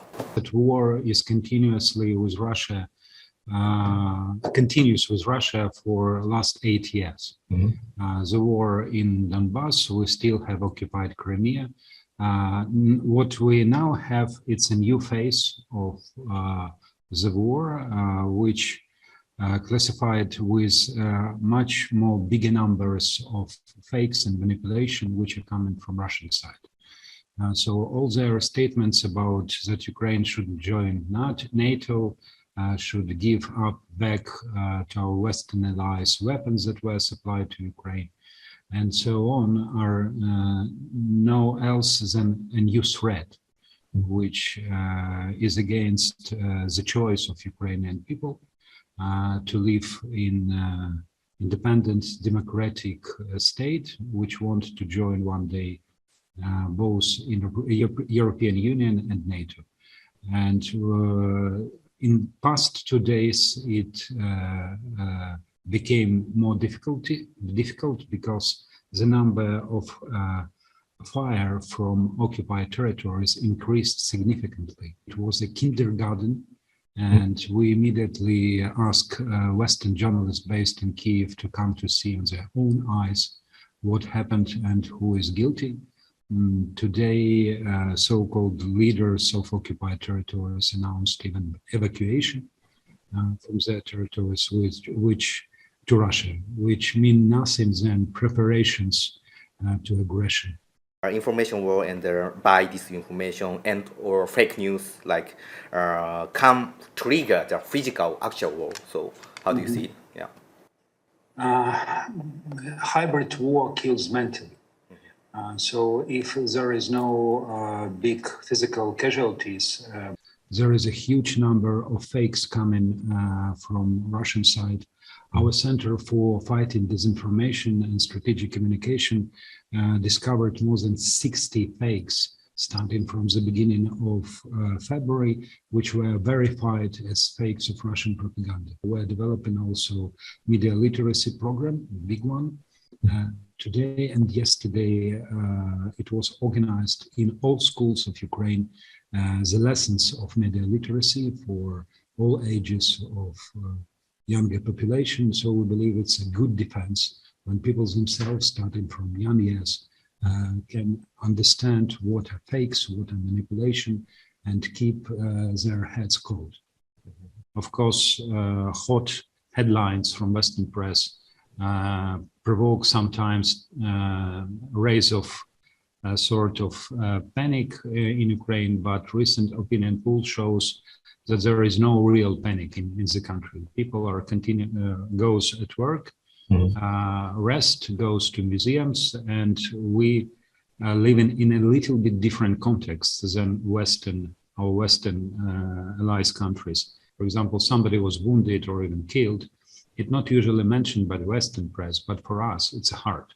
The rise of number of army around Ukraine, it's of course an issue, but we had seen this situation several times before.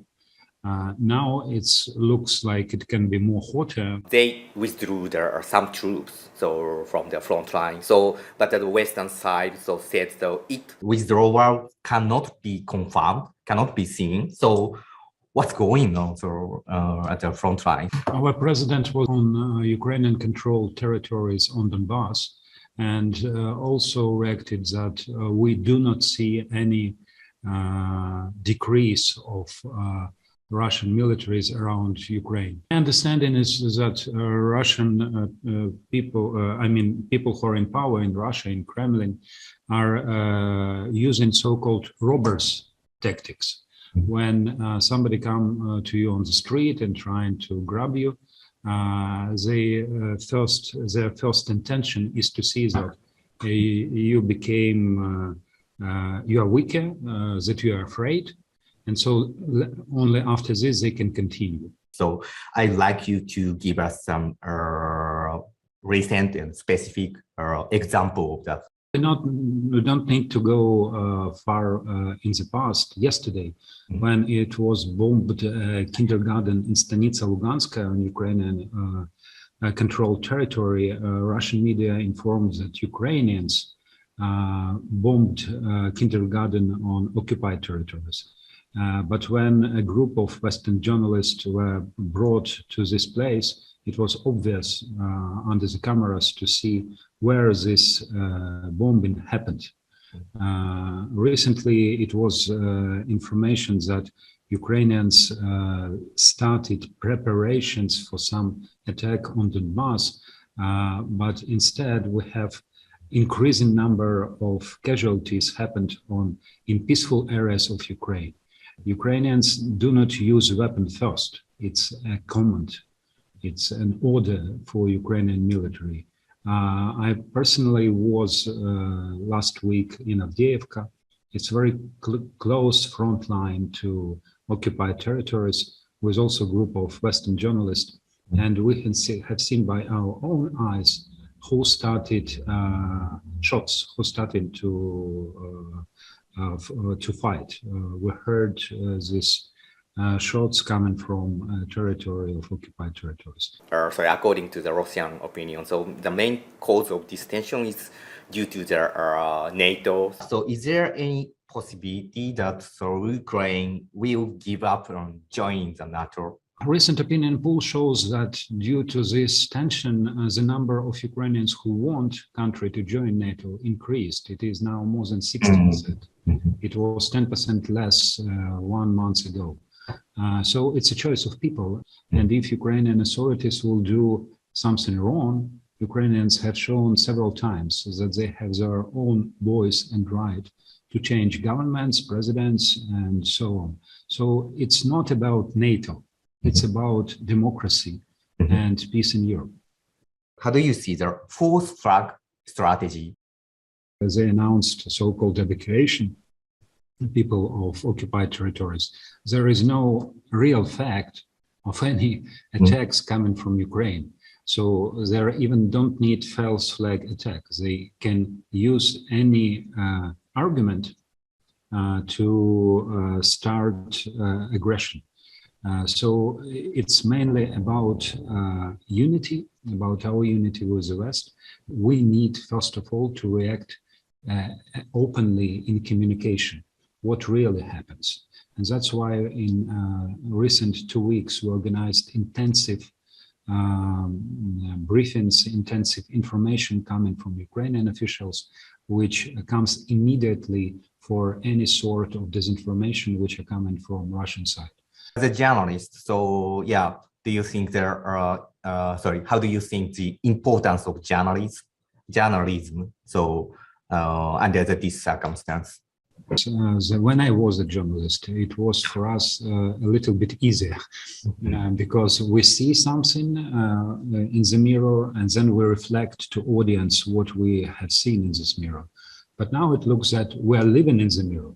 Yeah, because we have so many social media, we have so many information which are not confirmed, which are coming from different sources, and to live in this chaos is very important to defend the standards of journalism, to defend ourselves and our readers, viewers. Okay, the last question. So, is it possible to avoid the war? So, under this circumstance, so I hope so, but I worry about that. We'll do our best together with our diplomats and showing the strength of Ukrainian military forces that can defend themselves to avoid this war. Nobody in Ukraine don't want a war. It is even an expression in Ukraine. The expression is looking like we don't want something which don't belong to us, but we will not give up our own. はい、トカシェンコさんのインタビューの中では、今回の情報についての扱いというのが非常にセンシティブになっている、非常にこの後どうなるかを握っているというような話がありました。この後もですね、いろいろなニュースがですね、ロシア側、西側両方から出てくると思います。また最近だとトカシェンコさんも言ってたように、ソーシャルメディアでのニュースというのも出てきます。このあたりがですね、見る方はどういうふうに見極めるのかというのは非常に難しくなってきます。我々も気をつけて報道していきたいと思いますので、引き続きよろしくお願いします。ちょっとですね、これ私今イギリスにいますので、ついでというとなんですけども、少しイギリスの新聞の風刺画をいつも紹介してますので紹介します。これちょっとですね、何かというとですね、ストリートパーティーというのがですね、エリザベス女王の在位70年を記念して、ここジュビリーって書いてあるんですけども、プラチナジュビリーというイベントがあって、6月にいろいろなお祝いイベントをします。そこでですね、ストリートパーティーといって道端でみんなお祝いするイベントを開くんですよね。これは市民が。でそれを描いてるんですが、ここのコメントがですね、あれはアンドリューなのプーチンなの、あそこにいるのはこの奥にいる人について書いてあるんですね。はい、これ何かというと、アンドリューさんというのはエリザベス女王の子供ですね、王子の一人なんですけども、チャールズ皇太子の弟でもありますが、性的暴行疑惑というのでですね、ずっと裁判もしてまして、実は先日一応和解金を払ってですね、和解したという18億円ぐらいと言われているんですけども、なんでアンドリューをすごい遠ざけているという、そのジュビリーから遠ざけているという意味もあるのと、これプーチン、あそこプーチンもいるの、プーチンなのアンドリューなのって言ってるのは、プーチン大統領はですね、マクロン大統領とフランスのマクロン大統領と会談した時、また、ドイツのショルツ首相と会談した時にですね、すごい距離を取ったテーブルに座ってたんですね、お互い。これはいろいろ理由があるみたいなんですけども、ロシア側がPCR 検査を要求したのに対してロシア側が検体をこう採取するというのは DNA を取られるというので、まずはフランスマクロン大統領が嫌がった、マクロン大統領というかフランス大統領府が嫌がったというのがありまして、またドイツのショルツ首相も同じような姿勢だったと。ですごい遠いところで2人が喋って、これなんかいろいろとミームというんですけども、これをネタにした画像なんかもソーシャルメディアですごい出回っていてですね、それをちょっとこう、パロディーとして使っているという、この長い机と距離があるというので、プーチン大統領なのかそのアンドリュー王子なのかという、そんな皮肉の効いたイラストになっています。はい。こういうちょっと緊迫した時にもですね、こういう風刺を描くというのはイギリスの新聞らしいところではあるんですけども、笑って済ませられるような事態じゃない事態になる可能性がありますので、不謹慎になってしまわないタイミングで紹介しました。今後もできたら戦闘が避けられるようにというのは先ほどのトカシェンコさんの話でもありましたので、我々も注意深くニュースを伝えていきたいと思います。こちら以上ロンドン支局、テレビ東京ロンドン支局からお伝えしました。Простите, пожалуйста. Добрый день. Я гражданин своей страны, и мне очень понравилось, как слова актера о том, что пока твоя страна в войне, нельзя про нее говорить плохо, солдатам будет хуже. 4 детей. Я думаю, что этим все сказано, правда? Ну, вы представляете, я преподаватель у детей с ментальными нарушениями. Я тоже, можно вам так вот, не буду отвечать, а вот как вы думаете, какие вот у меня чувства, когда я каждый день вижу этих детей? Я страдаю, потому что все мое детство прошло на Украине. Да, для меня это, я очень страдаю, потому что это моя родина маленькая. Вот это я пострадала больше всего. Они учатся в институте. Они учатся в институте. У меня есть дети, которые действительно, с которыми я занимаюсь, которых я преподаю, которые действительно очень сильно сейчас пострадали, потому что, но я не считаю, что в этом виноваты русские, украинцы. Это все немножко по-другому. Просто я... Честно говоря, не знаю даже, что сказать. Просто война это вся вот это не прикольно, по моему мнению. Просто воевать, все же мы люди. Столько войн было, неужели никто не учится? То, что деды воевали, столько людей погибло. Я вообще против войны просто в целом. Как? Да никак в целом. Как могу к этому отнестись? Негативно в целом, конечно. Люди умирают просто так. Война это же просто, машина для заработка. Нет, не считаете? Я так думаю. Это чисто мое мнение, я никому не навязываю. Да вообще безразлично. Я китайским андроидом хожу, и ничего страшного. Ничем не хуже. Положительно. Расскажите, почему так? Потому что 8 лет бомбили своих же, украинцы бомбили своих же. А в принципе там коренное население вообще-то сначала русские. И все это дело состряпала Америка. Вот. Почему украинцы рядовые спокойно реагировали на все это дело? Например, киевляне там и прочее. Почему так спокойно? А когда случилось, заорали, русские бомбят. Да не русские бомбят. Русские помогли это дело уничтожить. И эту армию паршивую надо уничтожать. Надо делать из Украины, безвоенную зону. В общем, я просто заволновался немножко. Больно, когда война идет. Больно всем. Очень больно. Одеваться некуда. Прижала нас Америка. Вся Европа под Америкой сейчас задницу подставила, и все. А с Украины это выбрали просто вот таких, как Порошенко, этот придурок, пианист сраный. В общем, ребята, конечно, положительно. Пройдет эта операция, и все будет нормально. Я никого не поддерживаю. Я считаю, что и те неправы. Здесь говорят одно, на Украине говорят совсем другое. Поэтому кто прав, кто виноват, я не знаю. Потому что мы всей сути, всей правды мы не можем знать. Нам не скажут ее просто-напросто. Там говорят совсем другое. Я сама с Харькова, я сама украинка. Поэтому я считаю, что мне и тех жалко, и Путина можно понять, и Зеленского можно понять. Он хотел как лучше. И Путин хочет как лучше. А кто прав, кто виноват. Жалко только моих родственников и всех, кто там проживает. Негативно отношусь. Это уже повлияло. Допустим, я заходил в ДНС или в какие-нибудь такие магазины, они сразу же выставили таблички, что мы проводим переоценку и решили поспекулировать на росте цен. Негативно я к этому отношусь, к изоляции. Но я думаю, как-нибудь выкрутится из этого Путин. Он будет китайские товары поставлять. То есть мы будем жить за счет китайской техники, а не западной. Очень негативно. Кто прав, кто виноват? Ну, в данном случае, правда, посередине, но очевидно, что Россия агрессор и вторгается на территорию суверенного государства.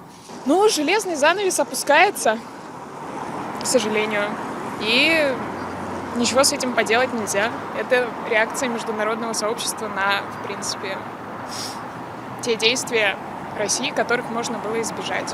К сожалению, они такие.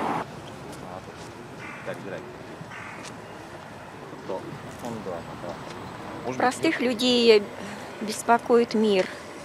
И не только в нашей стране, но во всем мире. Обычных простых людей. И обычные простые люди все за Путина. Как он скажет, так и будет. Атаковала. Ну зачем же? Откуда такая ложь? Совсем не атаковала. Просто находится под охраной. И об этом знают все люди, живущие в нашей стране.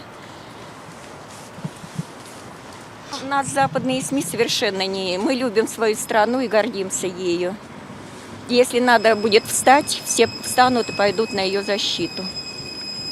Еще свежа память о Великой Отечественной, когда нацисты нас уничтожали. Понятно. Спасибо вам большое. Я надеюсь, что его не будут вводить, если даже какие-то слуги ходят. Нет, на ваш взгляд. Я думаю, что это фейк. А почему вы так думаете? Ну, мне кажется, нам это не надо, и мы, наоборот, берем под контроль, потому что понимаем, что это очень опасно, если на атомных станциях что-то случится. Поэтому я думаю, что это фейк. Это надо спросить у западных СМИ, почему вместо того, чтобы подавать объективную информацию, они распространяют фейки. Уже давно за этим замечено за ними это. Нет. Они тоже, в общем-то, не всегда говорят правду. Все освещают со своей колокольни. Надо делить на два, что говорят обе стороны. И самому думать, что правда, что нет, в общем-то. По большому счету. Слышали что-нибудь об этом? Нет, не слышали. Слышали? А вы? Нет. Нет. Почему? Потому что Путин не допустит. По крайней мере, Война не здесь идет. Говорю, ну пока что Путин нашу страну защищает. Даже если войдет, справимся, что теперь поделать. Как сейчас называется, фейк, наверное. Тоже ничего. Взяли под охрану. Там пожар был на вспомогательном помещении. Ну и что? У нас что, пожаров не бывает? Ну, а если кто-то костер развел там на атомной станции, сосиски поджарить и загорелось что-то, ну все. Я понял.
あ、これも日本だよ。そうそうそう。なんか言ってた。これはメイドインジャパン。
こちらポーランドとウクライナの国境の町に来ています。この先がゲートなんですけれども、かなりの人たちがですね、今ウクライナ側から避難する人たちのことを待っています。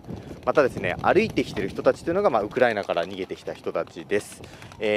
皆さんスーツケースなども片手に抱えてですね、気の身気のままという感じで逃げてきた様子が伺えます。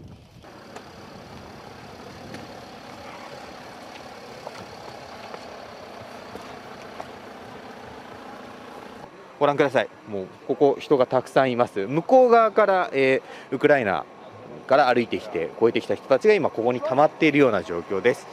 なぜここに人が多いかというとですね、あちら、テントといいますか、傘みたいになっているところあります。ここでですね、救援物資、食料の支援というのをボランティアの団体が行っています。で、皆さんですね、逃げてきて、長い距離歩いて寒い中、温かい飲み物だったり甘い食べ物というのをここでもいただいているという状況ですね。もう一旦ここで落ち着くと、皆さん長い旅路でちょっと落ち着いて、その後のそれぞれの場所に向かうという形のようです。ボランティアの人たちももう長い時間この寒い中外で皆さん支援活動をしているという状況です。Так, подобається. Дуже привітно і вкусно. Подобається так.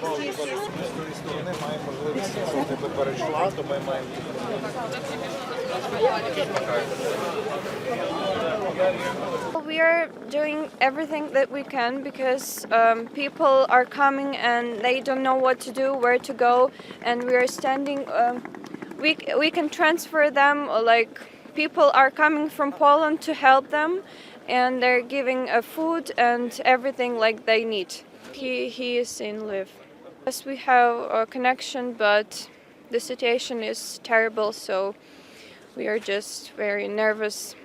So yeah, we don't know what to expect from Russia. So yeah, but now Lviv is, I think, I don't know what can I say, because the situation is really, it's changing all the time. We read news every minute. It's like something new, and we don't know what to expect next.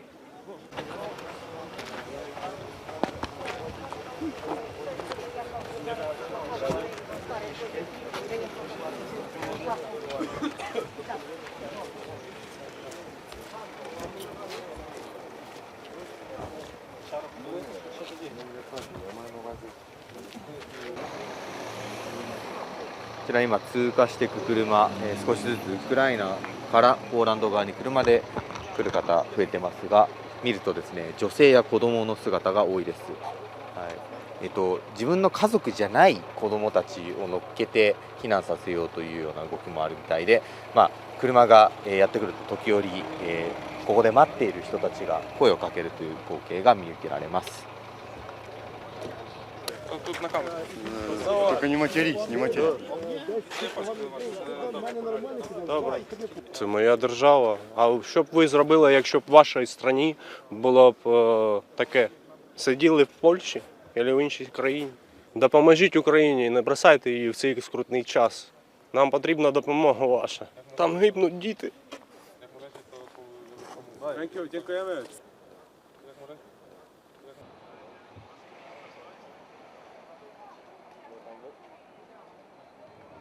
今ですね、私これ駅なんですけれども、この駅ちょっとこちら側見てみるとかなりのたくさんの人がいまして、ウクライナから逃げてきた人たちが来るこの場所はですね、国境エリアにあるプシュミルという駅です。でですね、ここに今支援物資というのがかなり並んでいまして、ここで一旦国境を越えられたウクライナから逃げてきた人たちがいろいろと物資を受け取ると、軍の人なんかが配っていたりもします。でちょっと今ここからは見えないんですけれども、この奥の方にはですね、一時的に休むようなスペースもありまして、簡易ベッドですねがありまして、ここで実際に一夜を明かすというような人もいるような状況です。こういう一時的な避難所にですね、かなりの人数が押し寄せていてですね、もう夜中中もう24時間誰かしらがここで寝泊まりしているような状況になっています。Маєте якийсь контакт зі своєю родиною? Так, я кожні, напевно, пройшла Донецьк, бо я з Донецьку сам. І я пам'ятаю це, коли я виїжджала на потяг, на таксі, над моїм будинком пролетів воєнний самоліт. І я зрозуміла, що це початок війни, як тоді.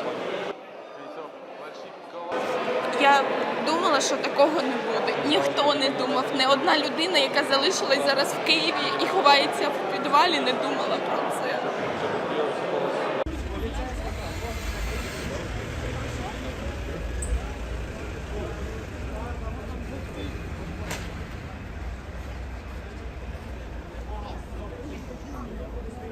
You need some footage, I can also do it for you.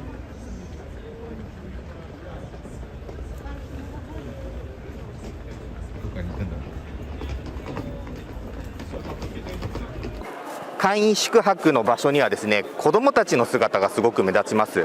女性と子どもたちがかなり多いなと感じるんですけれども、これなぜかというとですね、実は国境の付近で18歳から60歳の男性については今ですね、ウクライナが予備役というのを始めて、戦闘に参加する可能性があるということで、国境で追い返されてしまうという事態も起きています。これはある程度仕方のないことなんですけれども、それで国境まで来たのに別れることになってしまう、離れ離れになってしまうという、少し胸が張り裂けるようなそういうことを経験している人たちもかなり増えているという状況ですね。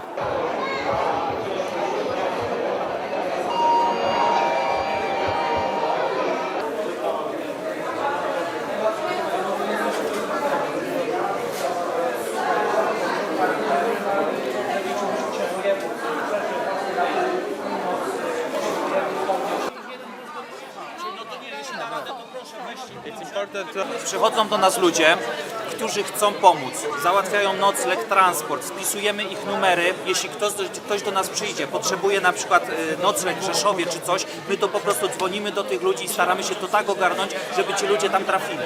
Oczywiście to już teraz się tak odbywa, że musimy coraz więcej informacji podać, typu numery rejestracyjne, numery dowodów chcą, bo musimy mieć potwierdzenie, że ci ludzie bezpiecznie trafiają w dane miejsce.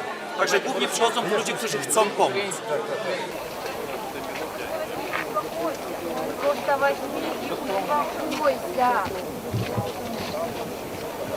ここはですね、左側が車が通過して、右側から歩いて国境を越えてくる人たちが来るという場所になってます。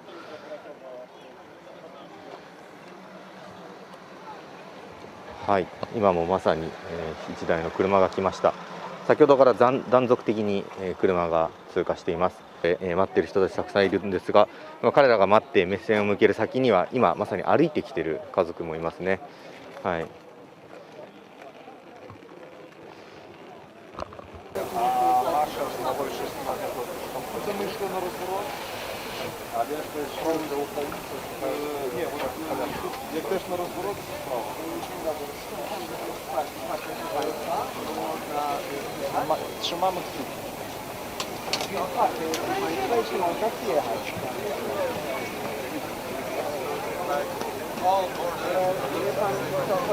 この人たちも女性と子供たちという感じですね。ああ、よかった、再会できた。お父さんですね、きっとポーランド側にいたんでしょうか、家族と。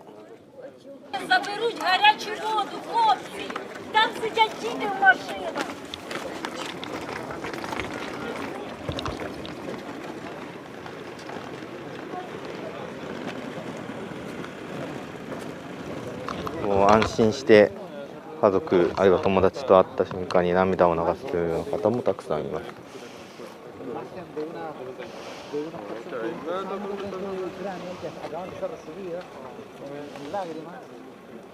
赤ちゃんと再会して泣いてますね。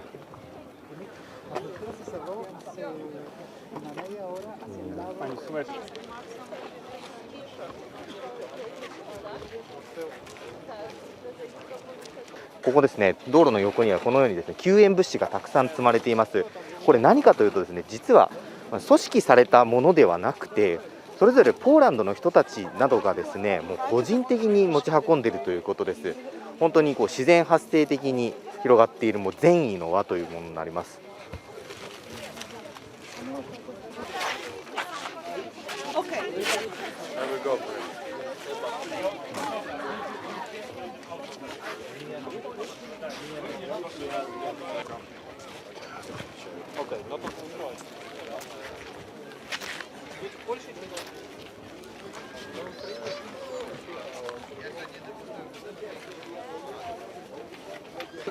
I'm from Ukraine and I'm still waiting for my son and also for my colleague. I think that now she is a refugee. She and her relatives and three little kids, and I have booked them flats, accommodation, and they are not far from border, maybe 20 kilometers, but I am not sure whether I see them today. So my son is not far from this place. I'm waiting for him. He is 16 years old, and my son is in Kiev. He is 26 years old, and he also knows Japanese. It was his choice. He has decided to stay in Ukraine. Yes, I am worried as a mother, but so what I will, I can only ask our God to help him.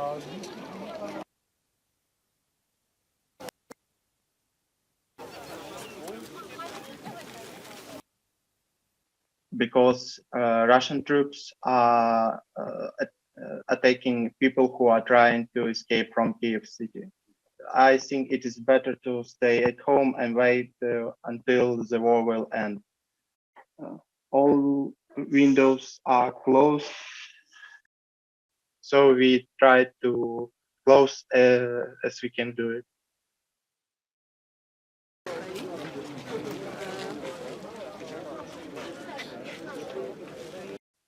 ありがとうございました。深さを見るとても嬉しい。It can finish only after Putin's order. Everything I have to do, I can do. It's only to hope.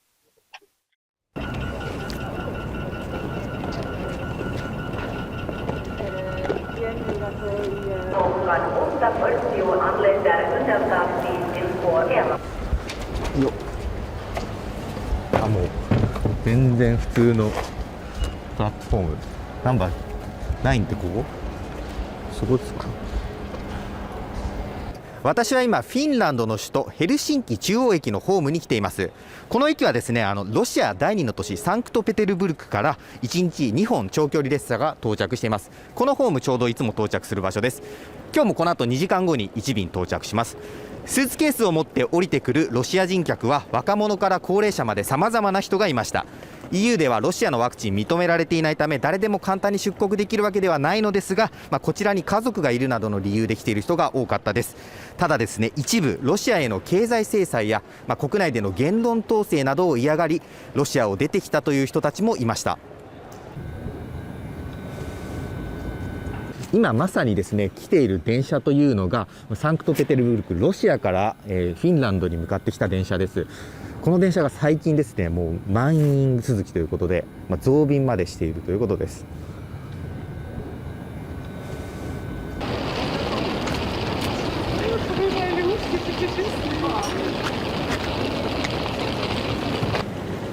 こちらのアレグロという電車がそうですね、フィンランドとサンクトペテルブルクを結ぶ電車だそうです。Of course, it's because of sanctions too. They've got from the accounts or running to other countries to just avoid the possibility of not being able to get away later on.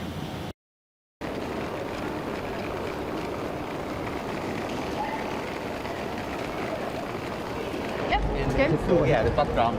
Yes, yes, the train. Yeah.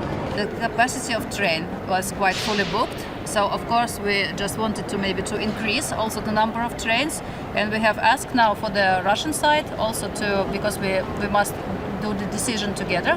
These people which are traveling now, like Finnish citizens and Russian citizens, and of course Russian citizens which were traveling, they have like some kind of a Schengen visa or Finnish visa, and they're like going somewhere, or either in Finland or maybe in some other European countries. So like the transit passengers.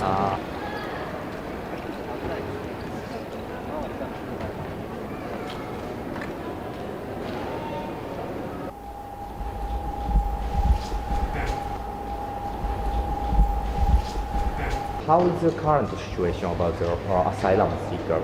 So the number and the what kind of people come to Finland? Yeah, now the number is high, but most of them come from Ukraine. We have over 7,000 Ukrainians who have sought for international protection, and for example, number of Russians is less than 100. So there is 100 times more Ukrainians than Russians who are seeking for international protection. It's difficult to answer this question. So what's your view about the future? So the number of the people like that? Of course, it depends what will happen in Russia. The whole situation in the country and economic situation and everything. So of course we monitor it carefully, but we haven't seen any rise in numbers in what comes to asylum seekers with Russian citizens.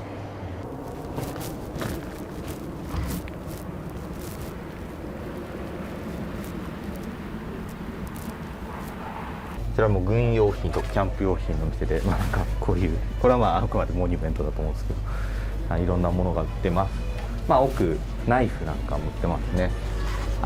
銃は展示用で売ってるわけじゃないみたいなんですけども、いろいろとキャンプ&軍の備品みたいなものが売ってましてですね、ここ見てください。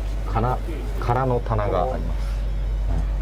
これ何かというとですね、救急用のセット、怪我した時に手当てするセットなんですけども、もう今までに類を見ないぐらい売れているそうです。マンテージ、包帯ですねとかもなくなっていると。これなんかは、もう最後の1個ですけど、止血用のベルト38ポンドが8ユーロ結構するんですけども、在庫もないような状態です。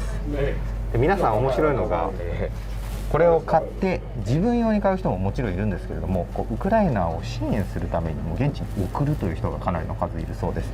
これも今までなかったことということです。はい、であそこのコーナーで買えるのが防弾チョッキだったり、ちょっと本格的な軍隊用のものが高価なものなんでコーナーで買えるんですけども、こちらに売ってあるもの、防弾チョッキなんかもものすごい勢いで売れているそうです。もうセットで買うとですね、プレート、防弾用のプレートも合わせて2000ユーロ、つまりですね、25万円以上はするんですけれども、それでもかなりの数どんどん飛ぶように売れているということでした。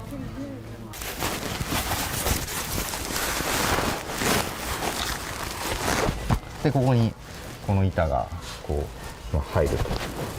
これはちょっとサイズが違うらしいんであるんですけど、なかなか確かに絶対普段使わないような、相当やっぱ重たいですね。でもこれでも軽い方ということでした。そうね、8キロ9キロぐらいになると。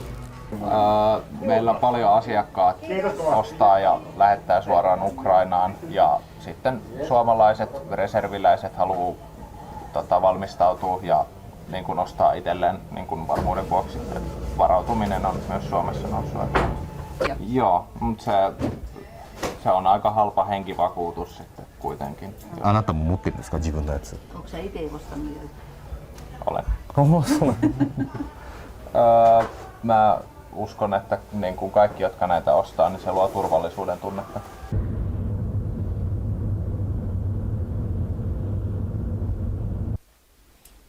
Ampukaa!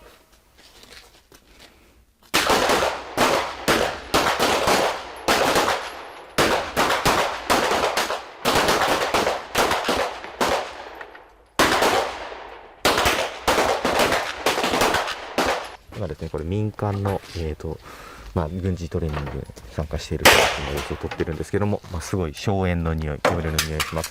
この人たちも自らここに来て、このピストルの扱い方を学びに来ているということです。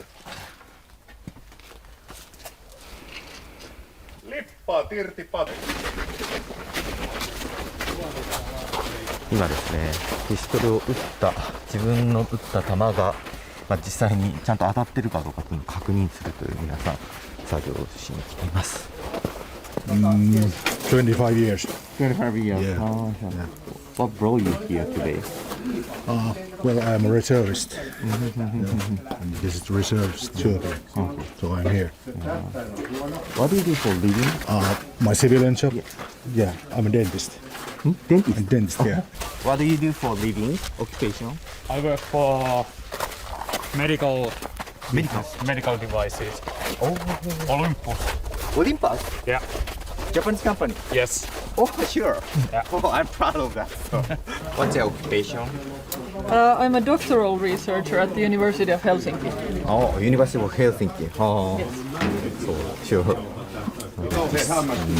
Unstable situation. So after the invasion happened, sorry. What do you think about this situation? I think it's worrisome. It's maybe less surprising that it should be. Of course, when it actually happened, I mean, there were signs. There had been many hypotheses that something like this might happen. I think no one really wanted to believe it. But looking at all the signs, you know, the war in Georgia and the invasion of the Crimean Peninsula and all of this, at the end of the day, it's maybe not that surprising. It's very unfortunate and very sad, and of course it's thrown the entire European security situation into a mess. This exercise is also helpful for the emergency case like invasion in the near future? I think it's useful that people maintain a certain level of ability to function in a crisis. Of course, every soldier should be able to shoot.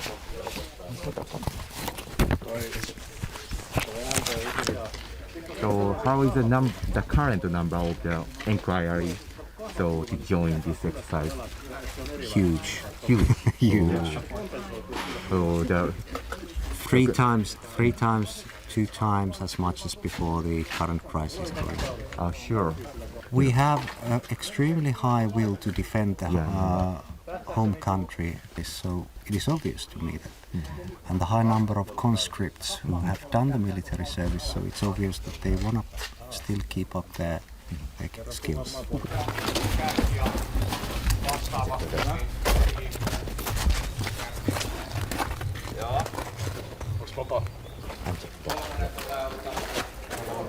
これはもう、市街戦の、演習ということです。皆さんこのビルをチェックしながら中に敵が潜んでいる可能性もあるので、ここのビルの中をチェックしながら進んでいくということですね。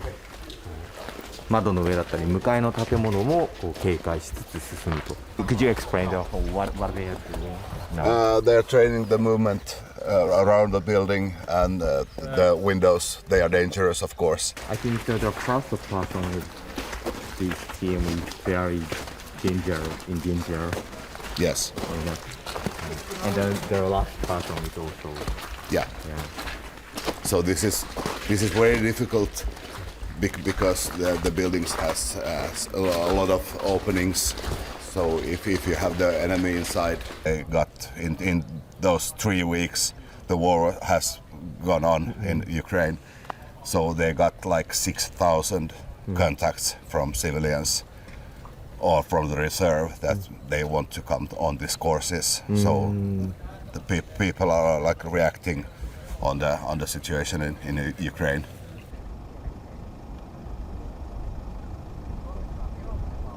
こちらセントラルレールウェイステーション、ヘルシンキ中央駅ってかですねの地下鉄の、地下に潜るところのエスカレーターです。かなり深いですね。もうすでにここの時点で、2フロア分ぐらい地下に潜ってるんですけど、さらに今下に行く感じですね。こちら今駅のホームですね。もうここまさに電車が到着するところなんですが、この上に通じるこのエスカレーターのある手前、ここがですね分厚い扉が閉まるようになっていまして、何かあった時のシェルターとして使えるようになっています。Okay, thank you so much. Okay, thank you. Okay. For the emergency case, like nuclear incident or like that. So, could you tell us the preparation for that? So, in Helsinki, we have 850,000 shelter places for residents. In Finland, shelter places are approximately 4 million. 4 million? Approximately. Wow. Sorry. What's the population of Finland? 5.5, 5.4. Mostly even nuclear incident because the possibility that the nuclear weapon should take full impact on every part of the city is so low. But on the full impact, the shelters aren't designed for the full impact of direct hit on nuclear weapons. It is a possibility. It's more a possibility today than it was 2 weeks ago, but still it's just a possibility. 今回取材して感じたのは、すぐには危険があるわけではないけれど不気味な脅威を感じているというフィンランドの市民の感覚でした。実はフィンランドはですね、80年前にも今回のウクライナと同じような構図で旧ソ連に侵攻されたという経験があります。そのため備えは忘れないという姿勢のようです。フィンランドのマリン首相は今月 NATO 加盟を議会で議論すると表明しました。長年保ってきた中立姿勢を変更するかどうか岐路に立たされていると言えそうです。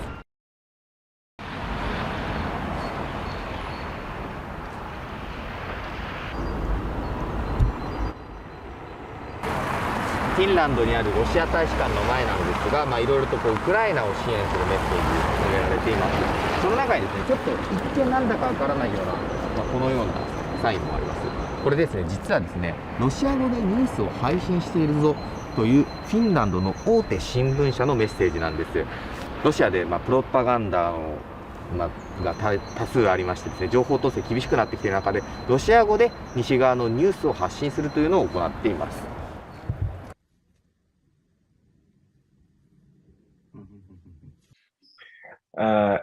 Helsingin Sanomat started to publish news in Russian together with two Nordic newspapers, the Dagens Nyheter and Politiken, and the our main idea is that the Russian people have the right to know, and as the Russia's war of aggression has been progressing, it's more and more clear that there is a lack of independent and trustworthy information available to the Russian-speaking audience. So we wanted to take in our part to distribute some of our content in Russian to help people inside Russia to better understand what is happening in Ukraine and in their own country. So are you sure that Russian people can read the article of Yes, yours? yes, we don't know that, and we see that we receive traffic, from example, from Moscow and St. Petersburg. We see from our analytics that there are people from those regions reading our articles. I agree with your opinion, but it's difficult to pull Russian people away from their propaganda. So what do you think about the situation? Well, of course, the television is very strong in Russia, and the national state-controlled television is projecting one storyline on this subject. But I still feel that even though it is difficult, it's still something that is valuable, because all shreds of truth that might be reaching the Russian audience have the possibility to influence how they think of the situation. And I think that it's also important that we see that it is we don't leave the Russian audience alone in this kinds of situation, that this is also to support the people within Russia who feel that this war of aggression is not something they want to be part of. So providing at least them with accurate information is a valuable thing.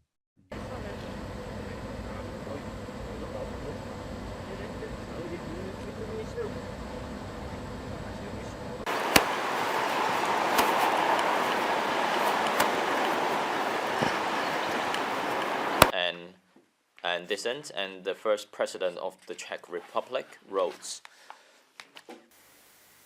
So I think it's getting worse and worse. So everyone became calm due to the national security law. So how do you see the situation in Hong Kong at the moment? The political situation in Hong Kong is getting more difficult, getting direr. The government's crackdown is heavier. We still see many of the political campaigner that they've been locked in jail for more than a year without a proper trial. For example, for Jimmy Lai, for Benny Tai, for Joshua Wong, they still don't know when they could get out of jail, or even they can get out of jail. So it's really difficult. And in terms of the future, Beijing also wants to implement a new set of national security law. That is the Article 23 that we called in Hong Kong. So in the short-term future, we will only see heavier crackdown on the political freedoms of Hong Kong. For now, Beijing is very confident in its own political system. They believe that their totalitarian system is the best. They stop showing that they are catching up the West. So that if you look at what had happened in Hong Kong is a reflection of Beijing's aggressiveness and they are basically arrogance. So if in the long term that if Beijing face a lot of difficulties that made them reconsider whether this system is sustainable, there are of course possibility for change in Hong Kong.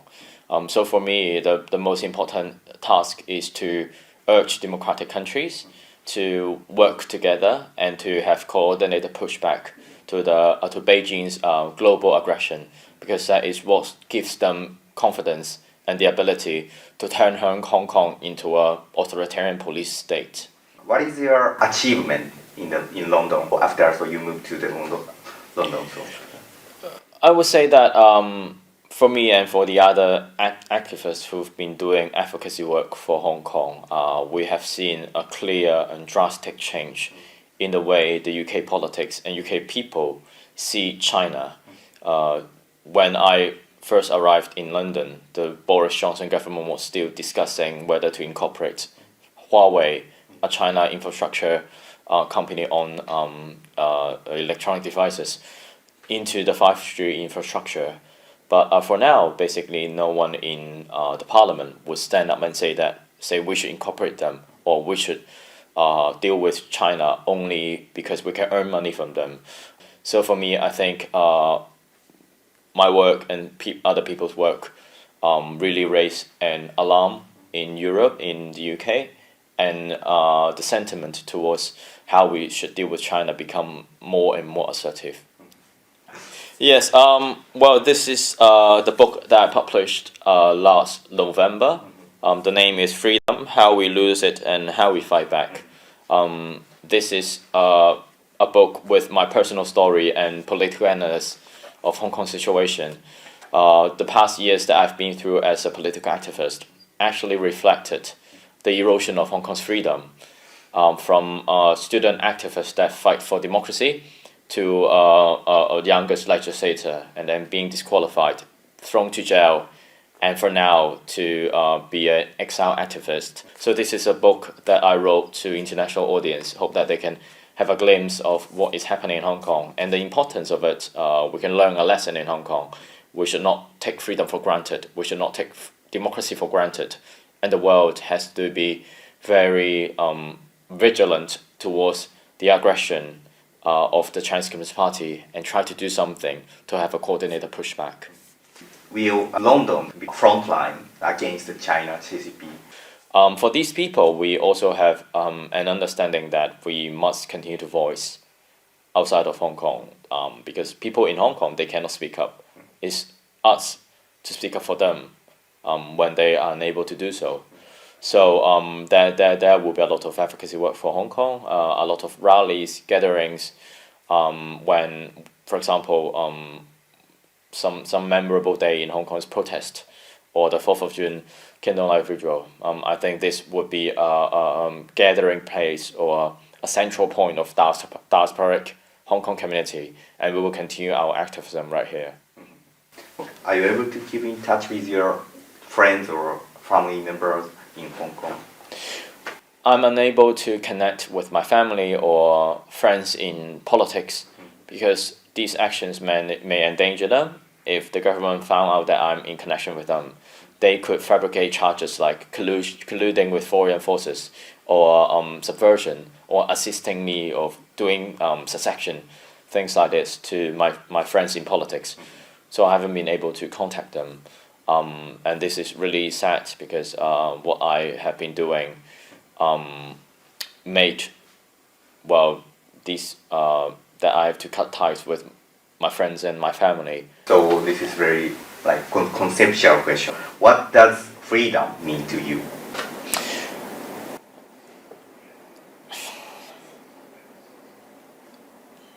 In the way that I understand freedom, it may not be absolute and it may not have the same definition to every people. So for me, freedom means that we have the right to say no. We have the right to state a position that the governing body doesn't like. So for me, it means we can protest in Hong Kong. We can publicize a news article that is critical to the Chinese Communist Party, and for me, I can do things that the people in power doesn't like. I think that is freedom for me. So one more thing, just a similar question. Sorry. Yeah. What does Hong Kong mean for you? Hong Kong means everything. Hong Kong is my home, the place that I love, the place that I dedicate years of time, or in the future, decades of time, that I want it to be better. I love the people, I love the place. We are not perfect, but we are lovely. I think there are no ways that can remind me of home other than Hong Kong, and I would do everything for me to pave my way back to this city. So if Hong Kong to change their all of their aspects, so you can say that you love Hong Kong. Well, I think Hong Kong is not defined by the government. Sure. Hong Kong is defined by the people, by the way that we live together. And the only condition for me to go back to Hong Kong is for Hong Kong to change for better.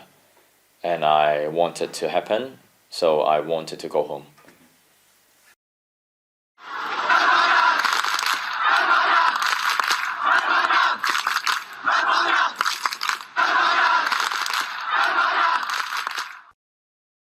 So maybe you have met Zelensky, President Zelensky. President Zelensky, yes, I met. So yes. how was your impression?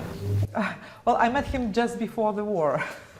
So it was 10 days before the war. Sure. I was in Kiev, yes, and I was meeting President Zelensky, and we spoke a lot about the situation. And I mean, he's a democratically elected president, contrary to Putin. And this is what Ukrainians cherish so much, that they actually have a right to choose. And that's why they don't want to be liberated by Kremlin, because they know what is this liberation. You are cut off chances to decide on your country's fate. So he's that was before war. I think he surprised quite many people around the globe for being so tough and so committed to the defense of his country, and not absolutely thinking about fleeing or being in exile. Or this is extremely important for the people who are in Ukraine now, because you need to have your leader on the ground. You understand that he's with you in this situation. So I think he's a strong leader, and this very bad situation, this humanitarian crisis, and this actually crime against humanity also proved him to be a very strong leader and very fit leader for the nation. So that would be my comment. And I think no surprise that all the parliaments are applauding him when he speaks up. And I know he was speaking also in Japan Parliament, which is not a very typical thing, and there are quite many things that are changing. But this is important. I mean, we can send him all the compliments we have, but we also have to send him more support in terms of military weapon and all the other support that we can, because Ukraine is not fighting just for Ukraine. It is fighting for us, in the sense that it is fighting for the concept of liberal democracy. But NATO can't intervene so militarily in Ukraine. Well, there are things that need to be taken into account, and of course this is for the politicians, for the big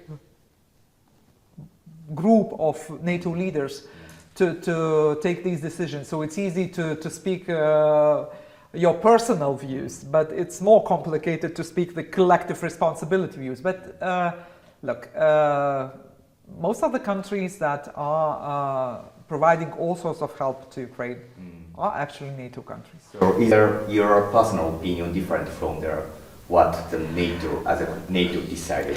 Well, I do not have any jet fighters to provide to Ukraine. So it's in this sense, it is quite easy for me to say that I would do this if I could, but I am not in a position to do anything about it. So it is for this collective agreement to have the view on this. But I mean, we're not out of there.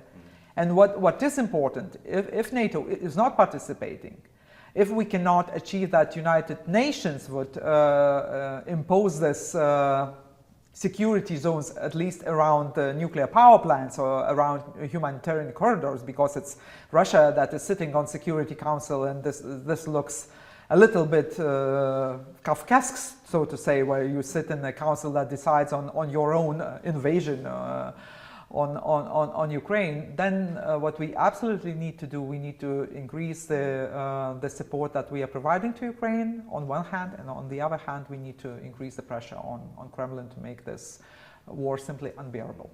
So in terms of intervention, someone is criticizing the President Biden's announcement, so that they don't think they deployed their troops in Ukraine before this war happened. So what do you think about it?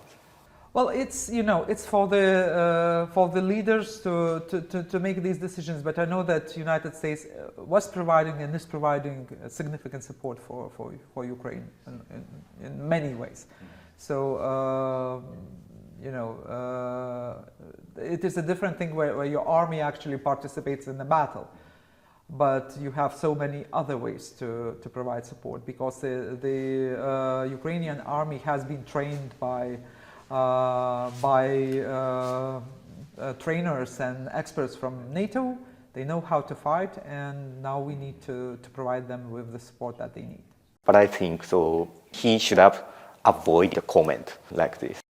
Well, you know, I'm not a person who would, I mean, he's not president of my country, so it's easy to comment on other politicians, but I will most probably leave it there. So your essay, so you describe the West as a hit the snooze button and postpone programs. Are there alliance members who are snoozing even now? Well, I would say that there are still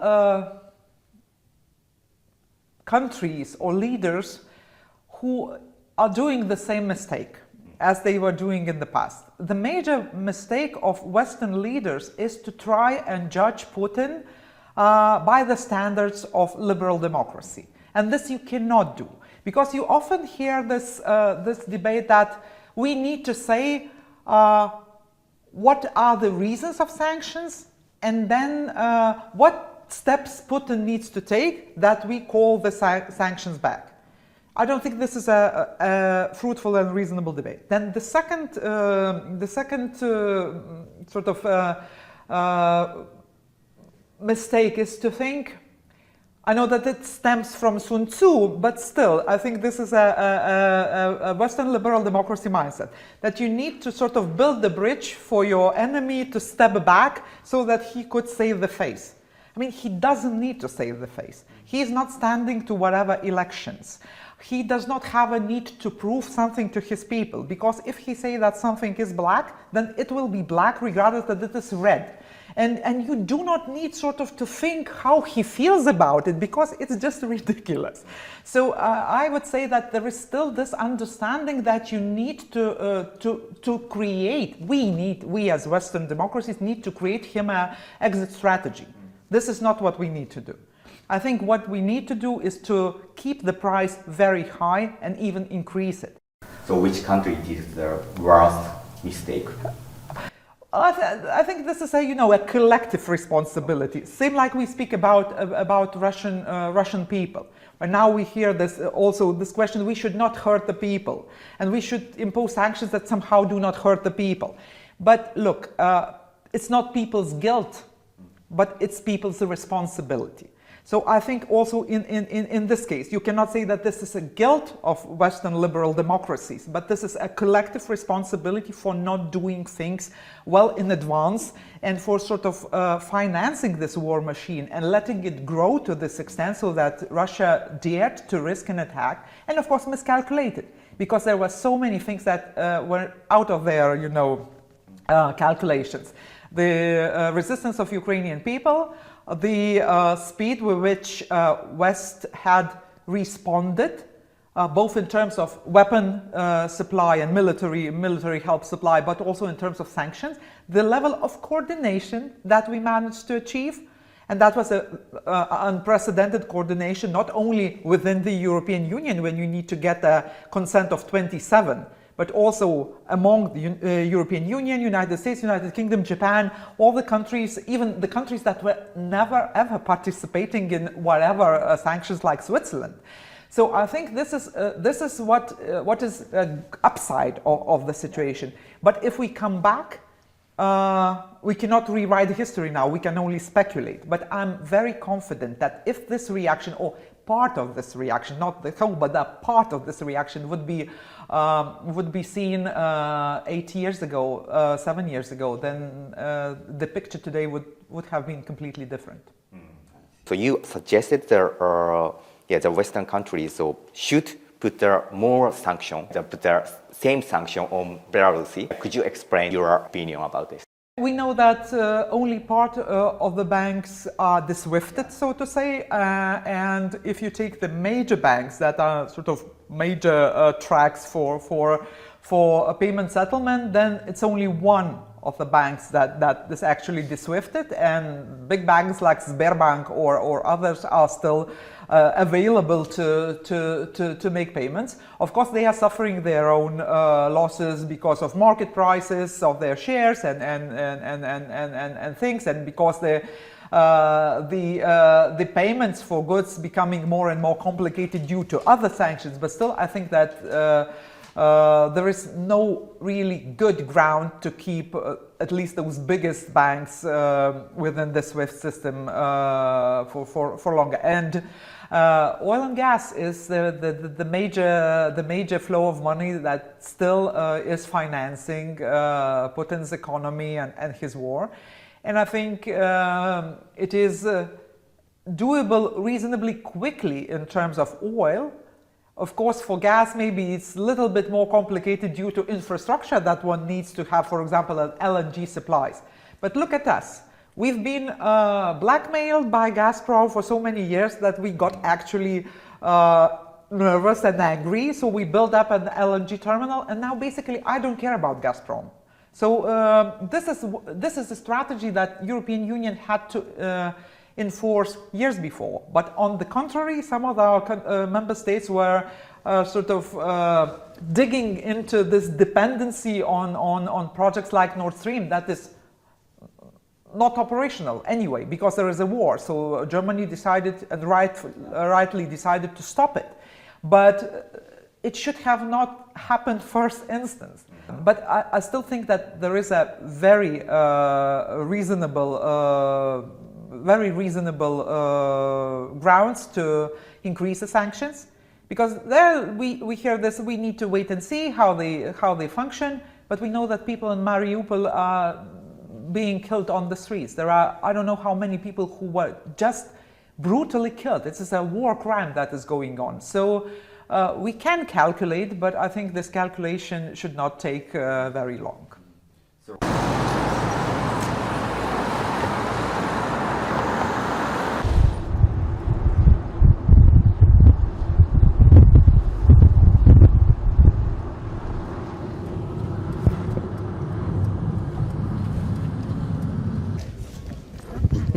警察を取らないようにっていうことですよね。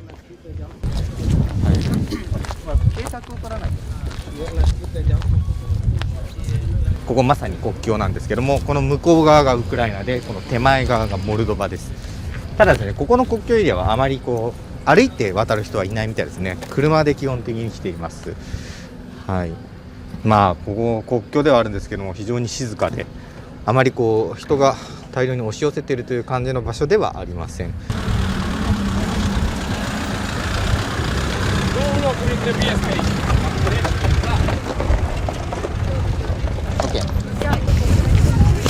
こちらまさにですね、今降りて来てる人たちというのがもうウクライナから国境を越えて一旦ここでバスを乗り換えるという形ですね。ここでちょっとバスを、大きなバスだったり、あるいはモルドバ国内に行く小さなバスに乗り換えるということで、もう続々と人が降りてきます。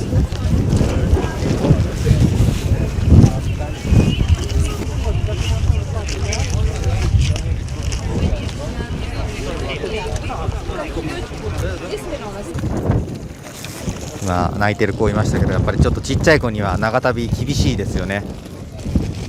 幸い今日はそんなに寒くないですけども、夜は寒いですし、はい、小さい子たちは少しちょっと、ここに今いる方、避難してきた方っていうのは、これまでは小さい子もいるからなかなか国外に避難しなかった。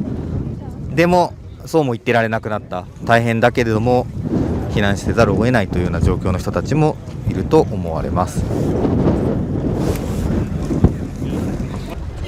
結構ちっちゃい子がやっぱり逃げてきてるのは、前から知ってますけども、女性と子供ってことですね。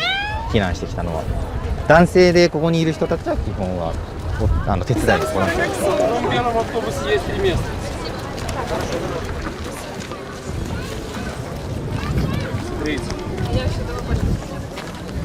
やっぱり最初の時と比べて押し寄せてるという、避難民の人を押し寄せてるというよりか、もう少しなんか体系だったといいますか、少しシステム化されてる形にはなってますね。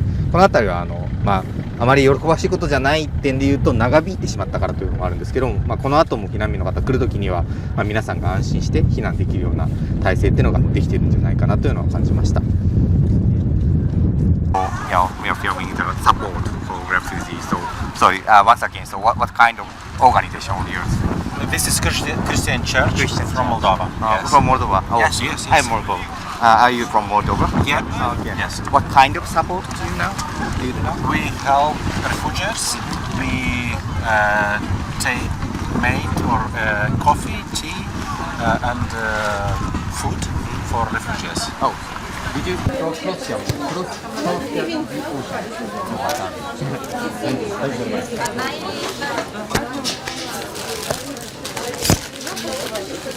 Лапшичкой подходим, девочки, супчик. Будем супчик? Alex. Суп подлил, пожалуйста. Суп. Печка подлила. Вот.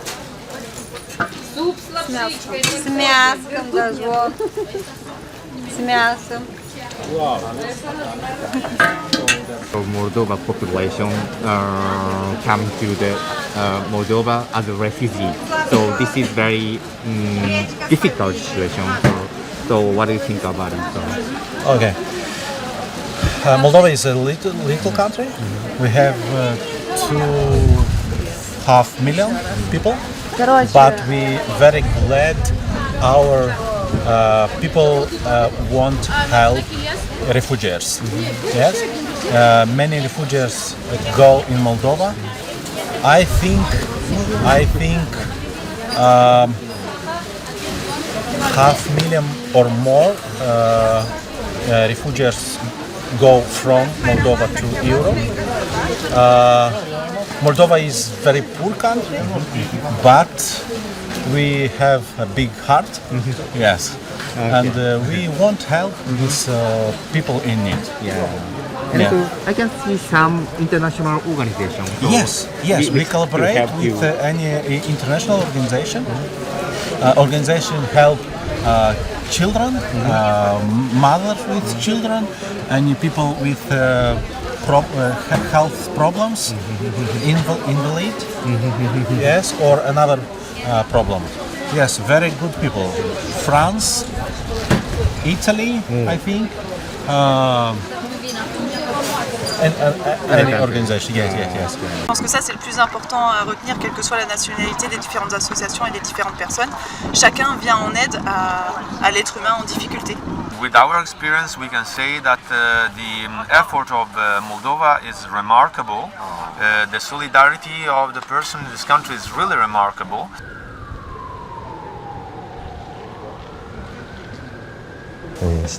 Disaster relief team.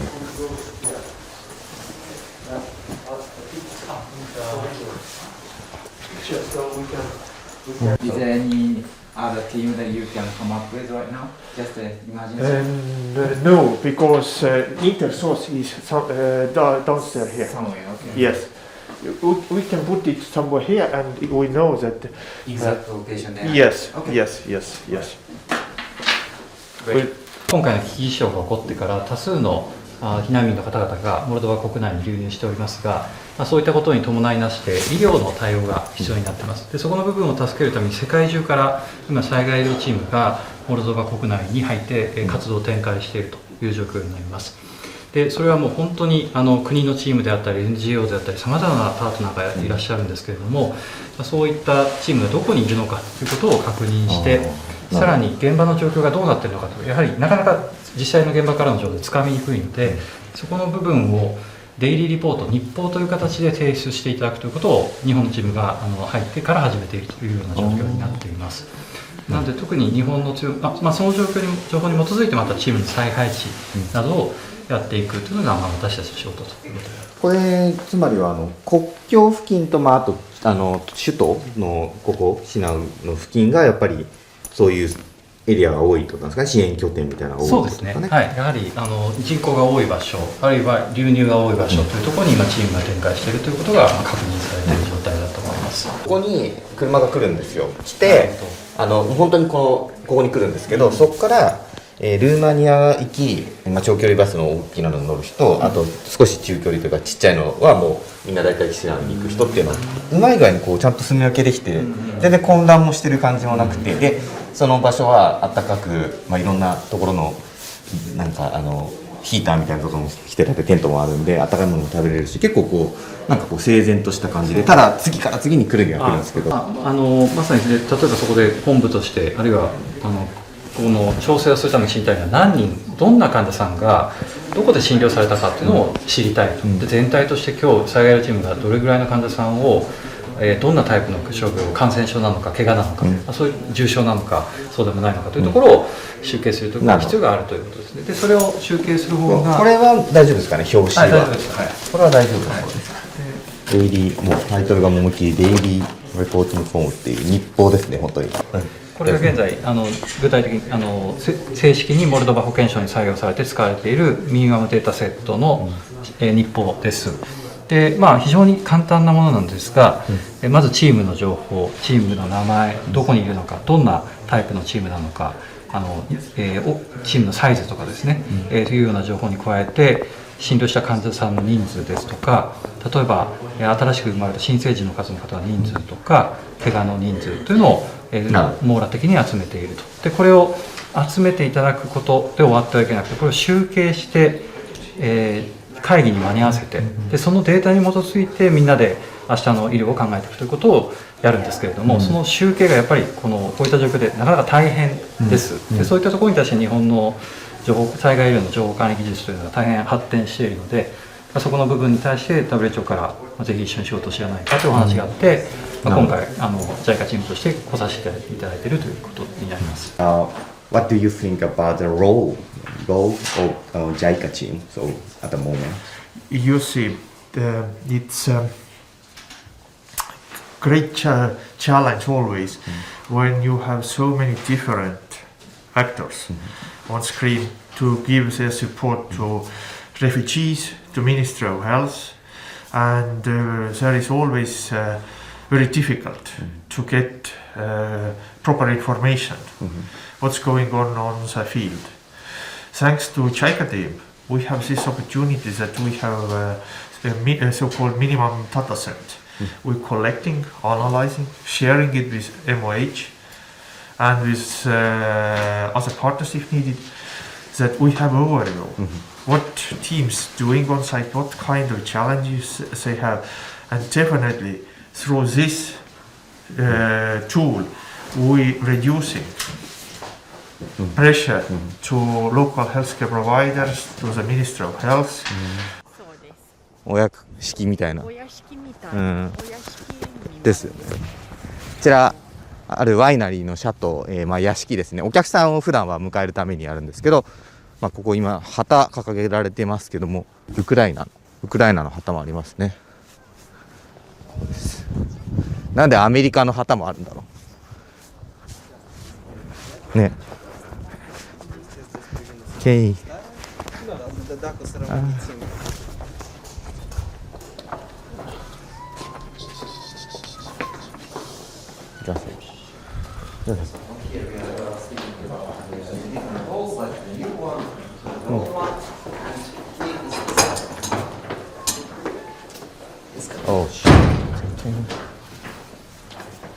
ずらっと。これが実際のワインのバレルなわけですね。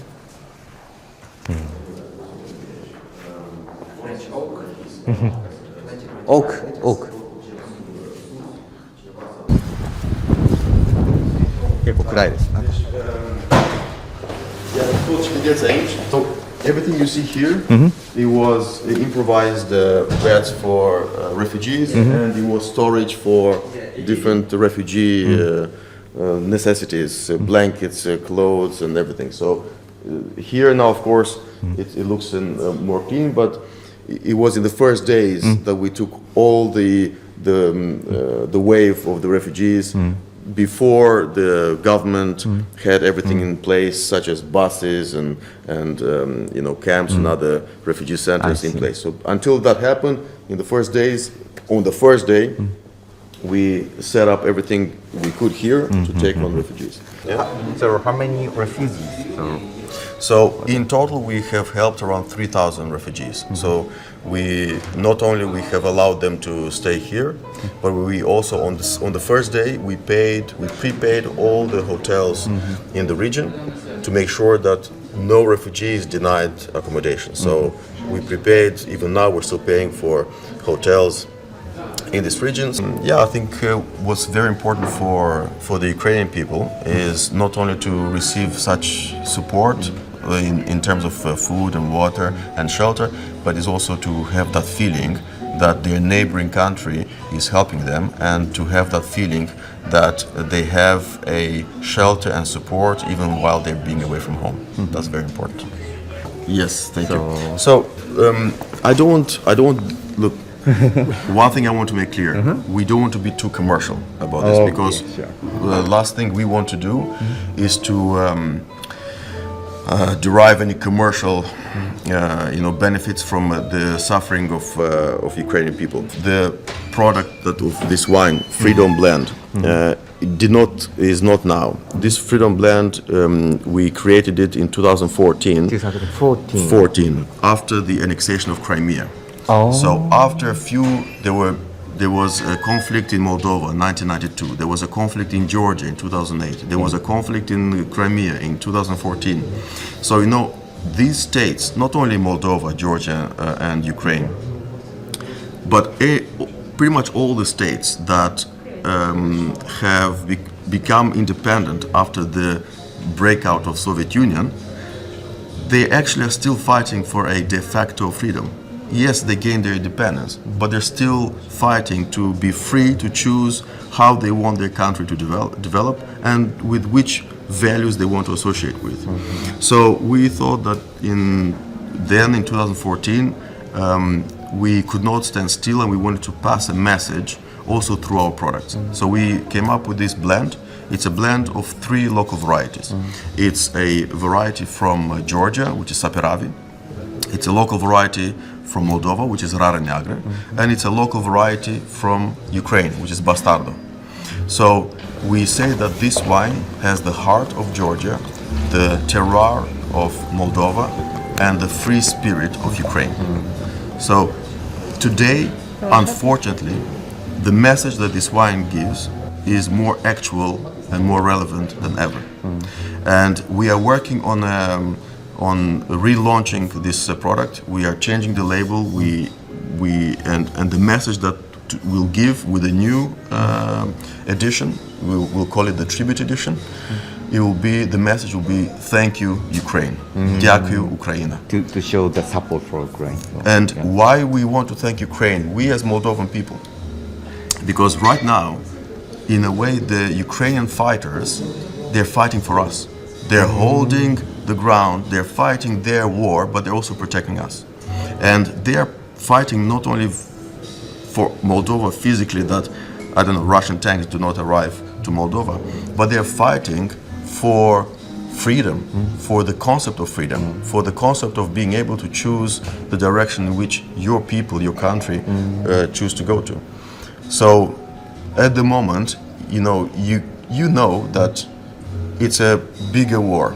It's a war that is happening in Ukraine, but it's a bigger war between values that are being carried by countries in the Western world, in Europe, in the United States, versus other values.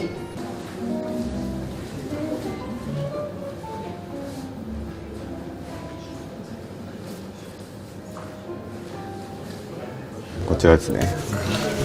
はい。あ、じゃあありがとうございます。じゃあちょっと試飲してみたいと思います。フリーダムブレンド。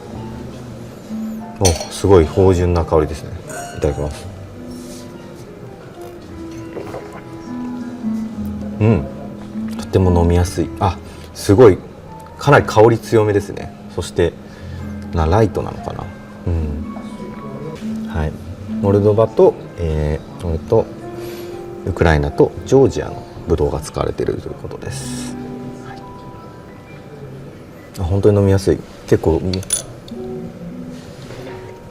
あまり私普段ワイン飲まないんですけど、ぐいぐい飲んでしまいますね、これは。うん。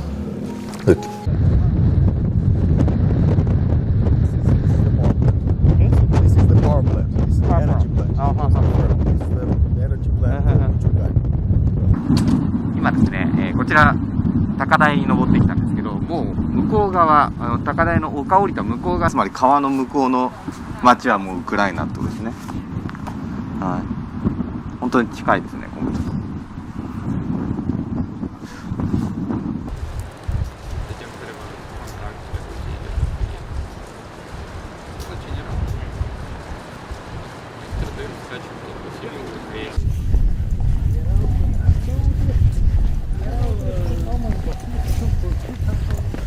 段差気をつけてください。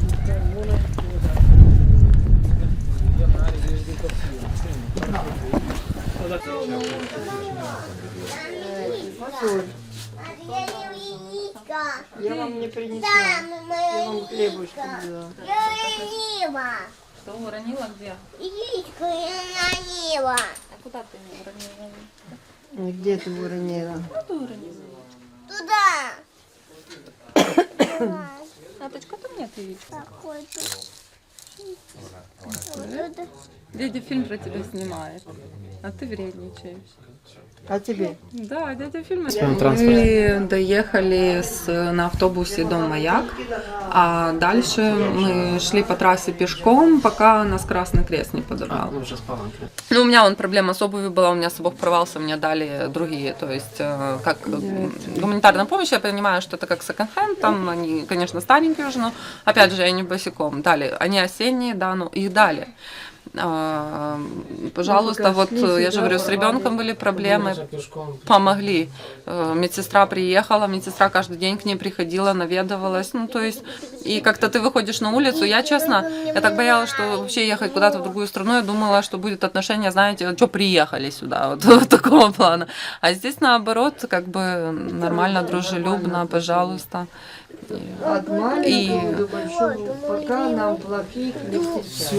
И участковый даже вот приезжал, когда нас регистрировал, он дал свой номер телефона, если что, вдруг, участковый милиционер, да, пожалуйста, если вдруг звоните, что, то есть, ну, поразительно.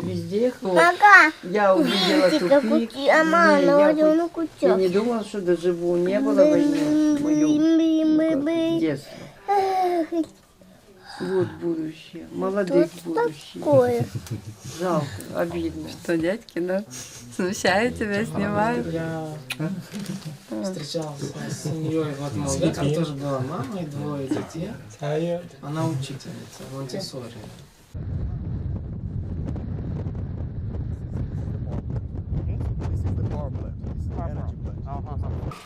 Смотри, что я еще могу. Где собака?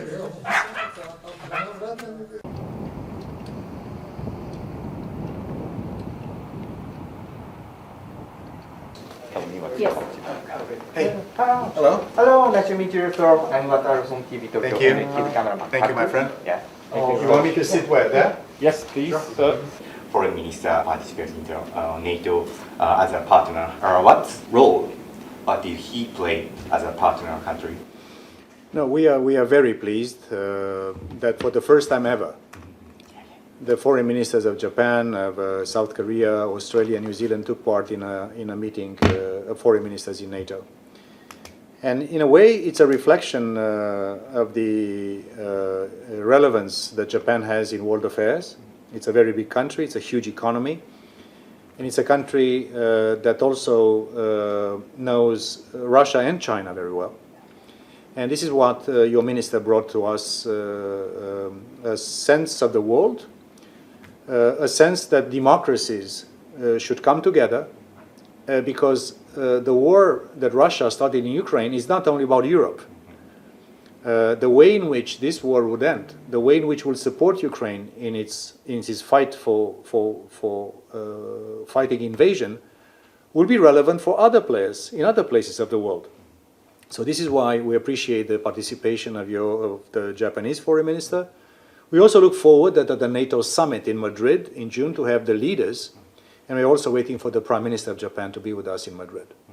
It is immensely important, both in the knowledge and sophistication that Japan brings to all of us, also bringing the Indo-Pacific realities closer to our attention, but also in itself Japan is a very relevant country, and we appreciate the support, including in the sanctions imposed against Russia, in the support for Ukraine, and also have decided today to work even closer with Japan and the other countries in the Asia-Pacific to do more on cyber, to do more on new technologies, and Japan is a leading technological power, to do more about countering hybrid and disinformation campaigns, to do more for the freedom of navigation, which is important also for your part of the world.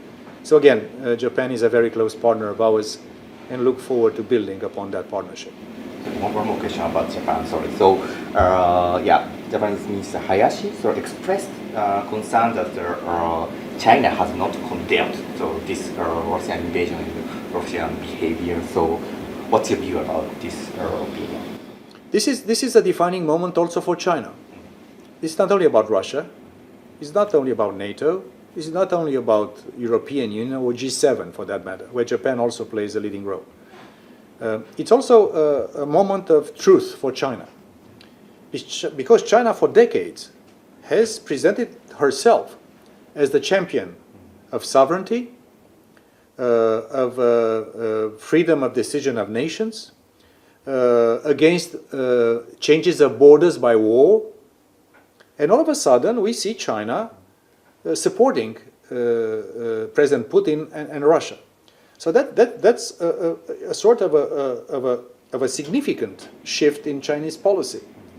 We believe that China should reconsider the support for the war that Putin has started in Ukraine, because the way in which this war would end and the consequences of this war will be global. And if China wants to have a constructive competition with us, that's perfectly fine. We can compete, but also cooperate. But the way in which China will position now will determine the reputation of China in the world and what kind of old order we'll live in. Do we want a world with rules, a world with predictability, a world with competition between nations, which is something which will continue also with China, can be done in a predictable way with rules, or we want the law of the jungle international affairs. And this is a major test for China. It is a test for Russia. The second question for China is, do they want to be associated with a pariah? Putin today is a pariah internationally. His family is basically barred from visiting any free nation in the world. His leadership is basically under sanctions. Russia will become much more weak because of this war that they started against Ukraine. So that's a major decision for China to make. What kind of country would they want to be? What kind of world system they would like to contribute to? And what kind of camp do they want to be in the world? With the countries that defend sovereignty and the freedom of nations, or the countries that start war against their neighbors? We hope that China will choose to be part of a world system that is predictable, where competition can coexist with cooperation. Ukraine Foreign Minister Kuleba told us, to the media, that what they want are three items: weapons, weapons, weapons. Yeah, so this is his simple message for NATO. So how will you answer this request? Ukraine has the right to defend herself. This is in the UN Charter, the right to self-defense of nations when they're attacked by an enemy. So NATO is doing exactly that. We are helping a nation to defend itself. So this is why the second stage of the war that Russia started in Ukraine, after 6 weeks, is moving to another stage, a different stage, an inflection point in this war. And this is why, for a different type of war, because what will happen in the next few days or weeks will be a different kind of war than the ones we have seen for the first 6 weeks. Will be different. Will be more conventional, or will be larger territory, will be confrontation between more traditional armies. This is why President Zelensky, Foreign Minister Kuleba are asking from us support, military support, but also financial and humanitarian, but military support that is fit for the new stage of the war. And this is why I think he's right in asking more, but also different kind of equipments to be able to fight the same heroic fight that they fought for the first 6 weeks. Of course, it's up to each ally. NATO is not deciding on behalf of all 30 allies.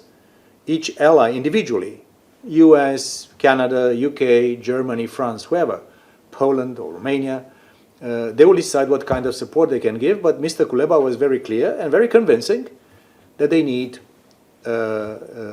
support for fighting the war in the new stage of the war.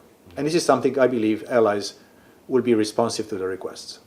Someone was criticizing the German principle not to provide their arms to the computing area. So they changed last month. How do you see it? We believe that this atrocious war by Putin in Ukraine was a wake-up call for many allies in Europe. Germany is the biggest country in the European Union and also the biggest ally in Europe of NATO. So the way in which Germany changed decade-long policy, that was of more restraint, more pacifistic if you want, even with legislation prohibiting to export weapons to areas of conflict. This has changed basically in a matter of days. Why? Because the war that Putin has waged against Ukraine, they were lying to the Germans, saying that they will not invade. They've been basically creating such emotion in the German public opinion, in the Japanese public opinion, the atrocities that we have seen. So I think we should applaud the fact that Germany, after long decades of a specific attitude when it comes to security and army and defense, they are living to the importance of the moment. We salute the change in German policy, and we know that this will continue. Okay. So the next question about your country, so Romania. You were the first executive of the NATO from the former Eastern Bloc country. For the former Eastern Bloc country, how important is NATO presence? Listen, there is a simple truth that there is no prosperity without security. So NATO offers security, which is the foundation of everything else. The moment you have security guaranteed by a strong alliance like NATO, everything else, economy, trade, culture, civic activities, or anything else can flourish. My country, Romania, I was foreign minister when my country joined NATO 18 years ago. The GDP of Romania quadrupled, 4 times larger than before. After we joined the European Union, we joined NATO, we joined the European Union. So for all of our countries, being part of NATO, European Union, is security and prosperity.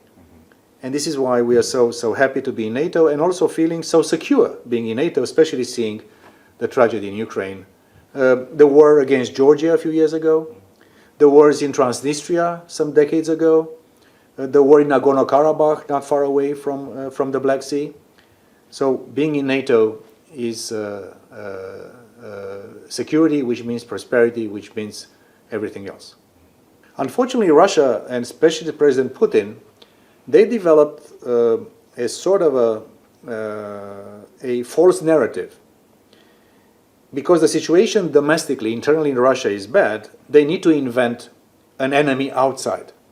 That's standard politics, especially for autocrats like Putin, that stay for long in power. Because Russia today is a country that has a small economy, according to the size of the country. Now with the contraction of the economy, and because of the sanctions, which will be 10 to 15% contraction, I think they have the economy of Spain, a huge country having the economy of a medium-sized economic player in Europe. So in a way, Putin and the ideologues in the Kremlin, they needed basically a foreign enemy in order to have a motivation for the fact that Russia is doing very badly economically and socially. So they invented this idea that the West is bad, that NATO is bad, that America is bad, and we have something against them. This is not true. But just because to cover the weaknesses of the domestic situation in Russia, that's why they also try to pump up nationalism. That's why they're having this rhetoric. But in the end, that's only lies. It's only lies. Unfortunately, for some people in Russia, these lies have some traction. And it is our common obligation to start communicating as much as we can because of the censorship on free media and information in Russia, that in fact this war is not only a war against Ukraine. This is also a war against the young population of Russia itself. Not only the soldiers dying without knowing why and not knowing where because of this crazy war, but in fact the isolation of Russia because of the war is also making the young Russians not have a future. This is bad. So this war is not only against Ukraine that Putin started, it's a war against his own people in the end. And we hope only that the Russian people will discover that they're living in a lie, and we hope that this will change sooner rather than later. The Secretary General of NATO and so some experts pointed out that this war might long for over a year or a couple of years. Yeah, what's your opinion about that? Of course, what Secretary General Stoltenberg says is based on our analysis. He actually said that this war could take weeks, months, or even years. So this is a relatively long time span. It depends very much on the situation on the ground. It depends very much on how the balance of power between the Russian military regrouped and Ukrainian military would look like. So it could happen fast, it could take longer, or take even years. That's what Secretary General Stoltenberg basically said, that we should be prepared for any option in terms of the duration of the war. Of course, we'll hope to see a political solution sooner. We are supporting Ukraine because the stronger the Ukrainian army is, the faster a political solution would be, because Russia will be weakened and defeated eventually. So this will make them try diplomacy and not war. So we are prepared for any scenario, short, medium, or even longer scenario. We'll continue to support Ukraine.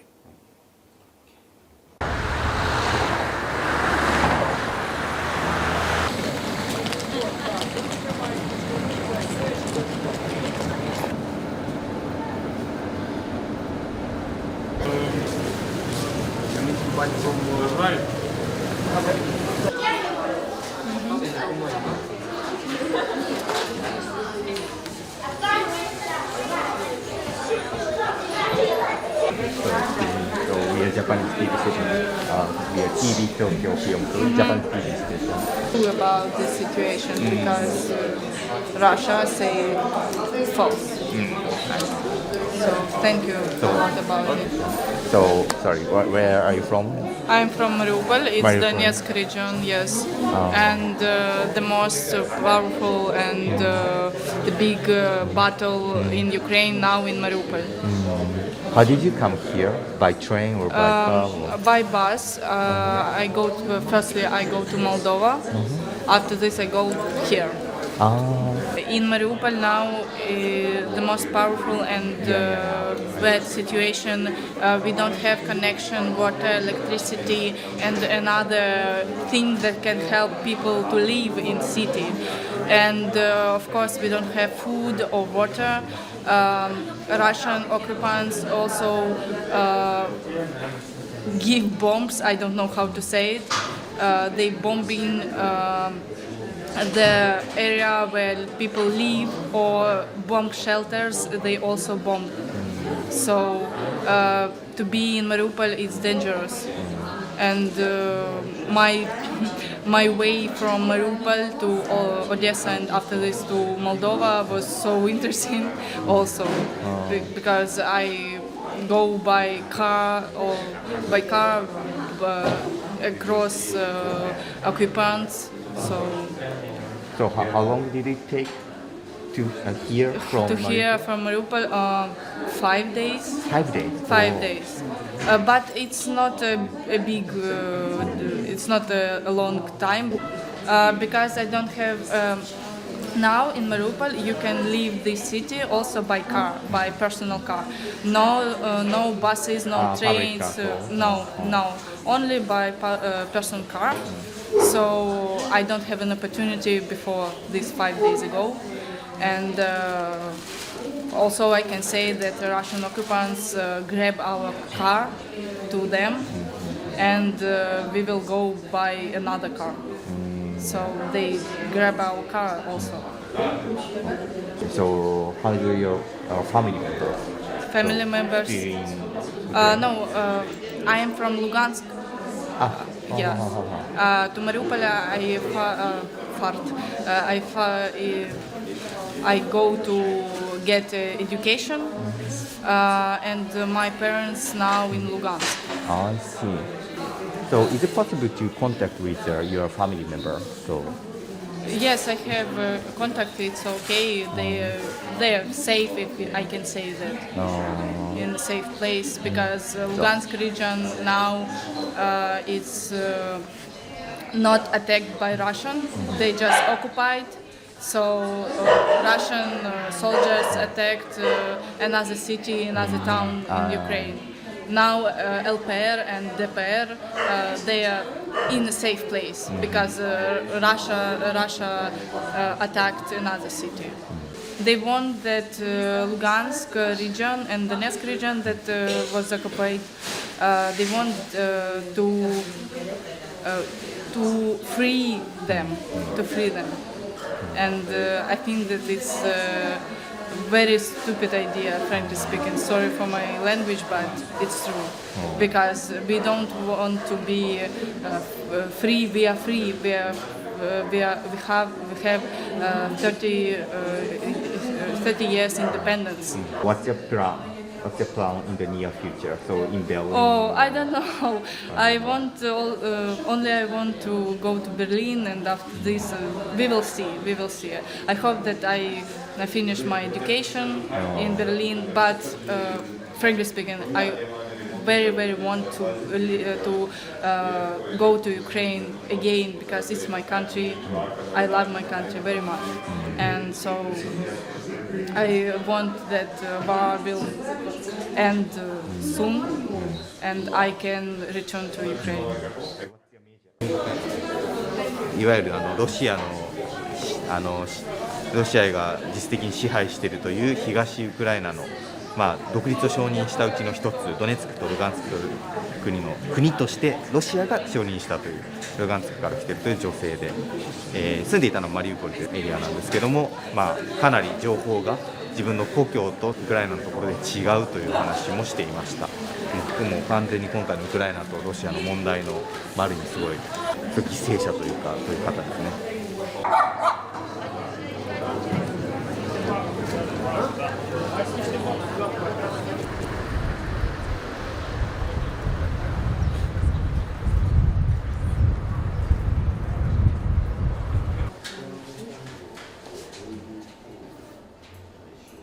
Dias, 31 dias. For this one, from this one. So they wouldn't know the number you are calling from. I must know. My Anya didn't. Hello. Alo.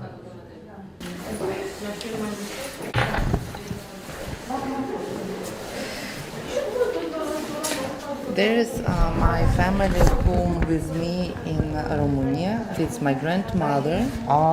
That's my son. This is a daughter, my sister's daughter. And else we have one small girl. She's 3 years old. It's my sister's daughter. And I don't know.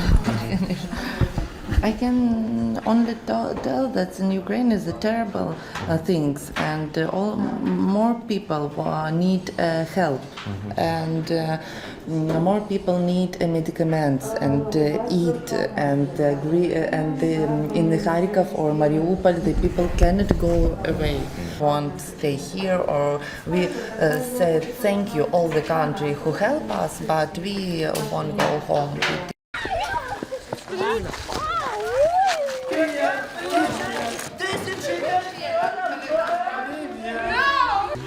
This location was for children in placement from the local authorities, and about 2 weeks ago we got some other children from Ukraine. How many children are there? We have 19 from Ukraine here, and then we have another 20 in another location. ウクレイン出身の子とルーマニアのもともといた子がもう結構ミックスになってるんですけど、彼はただ2人はウクレインの子、ウクライナから。Why did you decide to receive the children from Ukraine? Because they needed help. How can you not? How can you not? Because we have a border with Ukraine, so it's historically they were very close. There's especially on the borders, there's people that speak still Romanian because it was part of Romania, some of Ukraine, and then it's changed. Моя мама. Это не мама, это Mama. Тетя. Кто ты, мамочка? Hi, Pasha. Some of them were crying, they were scared, and the carers as well, they were very unsure. Suddenly woke up into this organisation, they left as a big group, and then they were split into 3, and so it was very scary for them. So do they understand what's going on in Odessa or in Ukraine? Yes, they speak every day to the people they've got left behind. What are they speaking? The carers are speaking to family members, and then the children, we're trying to not expose them too much. So do they have family members? The children, no. No. But the carers do, they have family, they have husbands maybe that are there fighting, so it's a big stress for them too. So do you have any plan in the near future or so after that? It's difficult because we don't know how long they're going to be here. We will care for them until they can go home. So it just depends on how things progress back home and when they are able to go back. But we will meet all their needs until that point and do the best that we can do for them to make them happy and healthy and enjoy their childhood. Hello.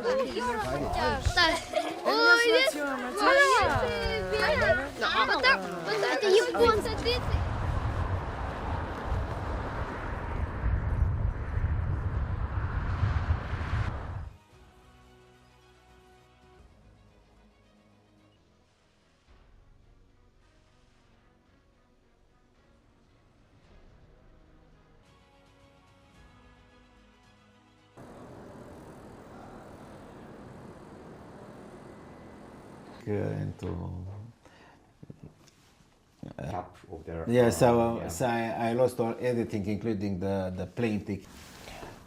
Ministerul Sănătății a avut în trecut, mai ales după accidentul din 1986 de la Cernobâl, a avut stocuri de astfel de produse care să poată să fie distribuite în caz de nevoie populației.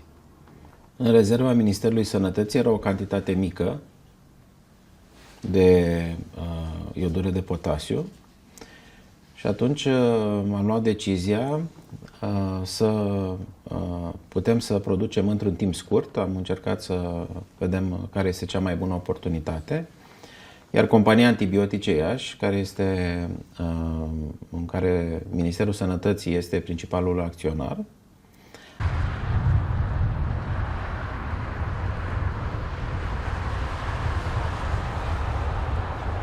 și ne gândim să putem să apelăm la medicii de familie care să ajute la distribuirea direct către populație și cu siguranță ei trebuie să poată să-și instruiască pacienții de pe listă, dar va exista și o campanie de informare națională legată de modul în care se utilizează. Ceea ce am făcut până în momentul de față, am fost să informăm să nu ia aceste preparate pe bază de iod, pentru că nu se dau preventiv și pot cauza mai mult rău decât bine, mai ales dacă se iau fără să nu existe niciun motiv. Informarea până acum s-a bazat pe convingerea oamenilor să nu ia intempestiv aceste produse, pentru că nu se administrează. Dimpotrivă, trebuie evitată administrarea. Chiar dacă le vom distribui populației, ele nu trebuie luate în momentul distribuirii, ci numai în caz de nevoie. Da, sunt conștient de știrea aceasta și tocmai din cauza asta am combătut orice fel de sugestie că aceste pastile ar trebui luate preventiv, mai ales. Și încă un lucru pe care trebuie să spunem tuturor este că și în situația în care există un incident nuclear, nu trebuie automat administrate aceste pastile, ci în funcție de caracteristicile acestui accident și de avertizările care vor exista legate de circulația diverselor izotopi radioactivi. Ei sunt eficienți în a răspunde rapid unor astfel de urgențe și e bine că Ministerul Sănătății din România are o astfel de facilitate de producție. Cred că este posibil, dar nu este probabil. Pe lumea asta orice este posibil, important este să nu fie probabil.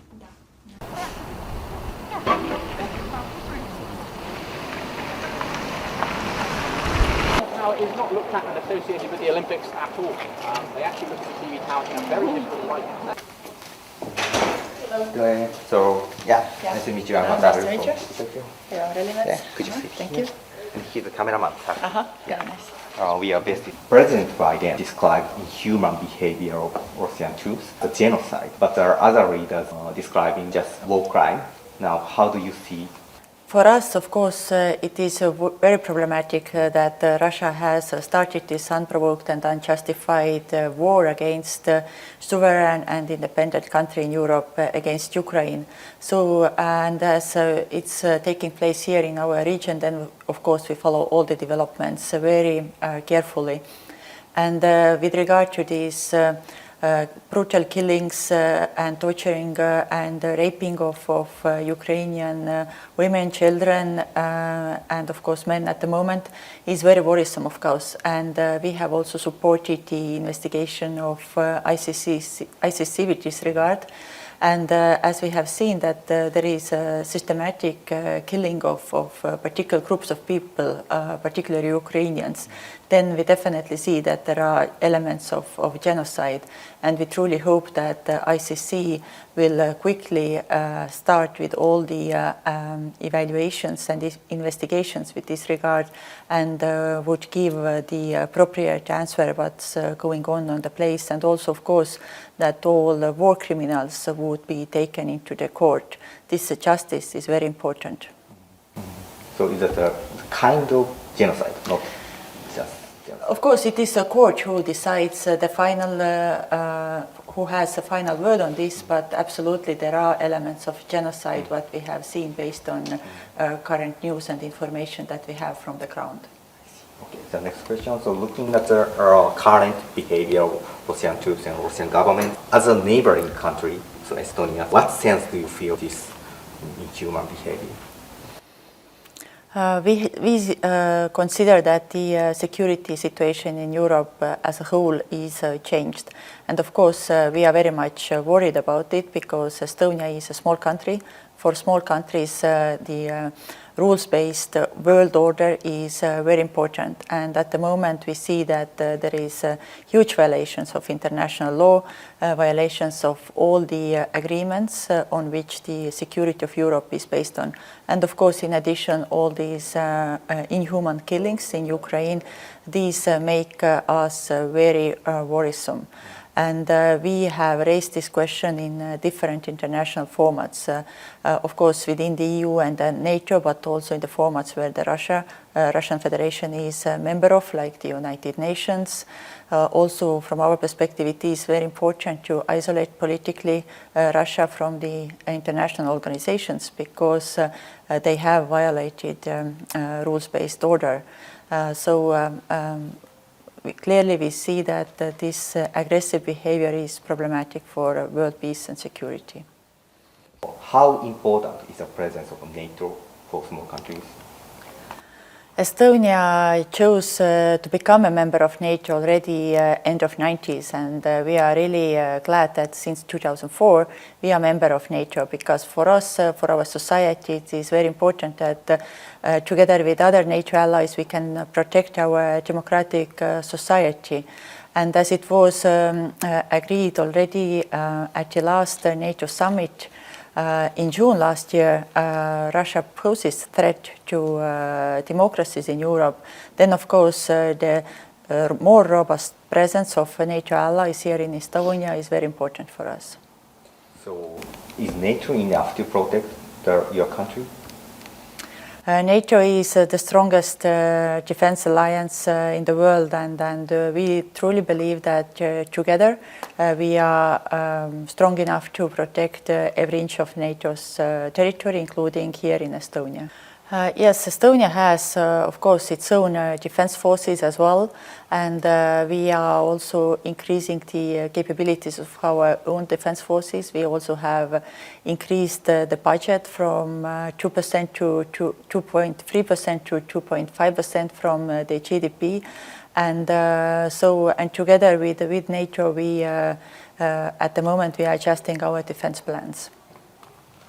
2%. Yes, the standard is 2%. Estonia has a border, so with Russia, so in the eastern side of Estonia, and so Japan, has a border, but just on the sea. What role do you expect for Japan? Yes, we are located in each other side of Russia, and we have really been very much worried what's going on or how Russia has approached its neighbors and how it has violated international law. Therefore, from our perspective, it is important to put pressure on Russia to stop these violations of international law, to stop aggression in Ukraine, withdraw troops from Ukraine, and therefore these sanctions that we have adopted at the EU level and with which also Japan and other like-minded countries have joined are very important, because it seems that together with political pressure we also have put economic pressure to Russia to show that this kind of violations of international law are not acceptable. So, how much sanction is enough to stop the Russian aggression? This is, of course, very difficult to assess what would be this last element that would help to end the war. But for us, or from our perspective, it is really important to put pressure on the finances that Russia receives from the Western countries, because with these finances, Russia finances its war in Ukraine. And therefore, I think that we must be ready for long-term pressure so that Russia would not have enough finances to support this war any longer. And of course, we truly hope that there would be that the sooner the better the war ends. Of course, is important, especially for civilians on the ground, but at the moment we have not seen enough willingness to end this war by Russia's side. At the moment, so Finland and Sweden and so other small countries want to join NATO and so thinking of joining NATO. So is this decision understandable? Estonia has always been a supporter of NATO's open door policies, and we think that both NATO's and EU's open door policies have been successful. We can say it based on our own experiences. Estonia is kind of a border country between democracy and autocracy. But I think that it's not a problem because we are a member of NATO, we are a member of the EU, therefore we are part of this democratic world and enjoy all the benefits of democratic world.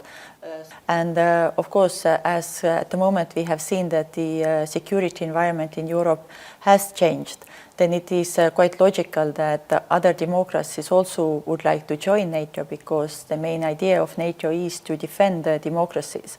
And therefore, from our perspective, of course, the bigger NATO alliance is, the more democracies are protected. But of course, this final decision of Finland and Sweden must be taken by those people. There's a lot of Russian-speaking people in Estonia, so I assume that it is kind of difficult to make the solidarity or like that.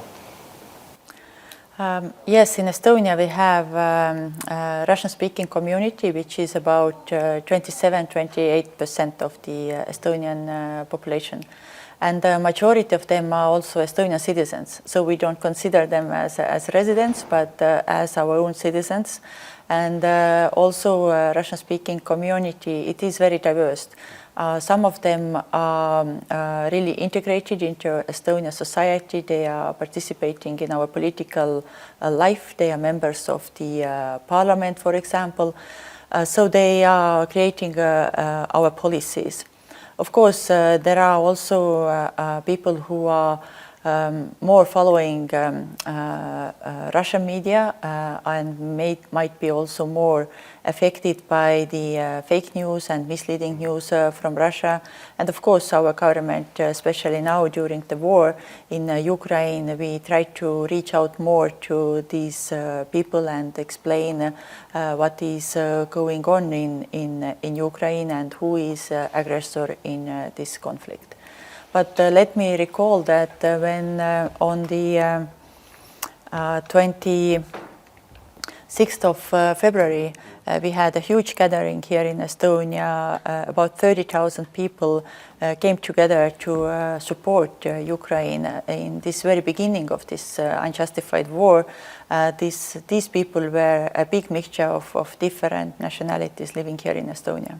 Estonia announced their plan for the future. Yes, exactly. So we plan to do it during this year, and it is related to Russia's gas. And so currently we are preparing to build a floating gas terminal in Paldiski port so that we can smoothly finish the import of Russia's gas. Yeah. That the Estonian people can accept the price inflation affected by the stopping the Russian oil? Yes, it has definitely a socio-economic effect to our society, but it is still cheaper than the war.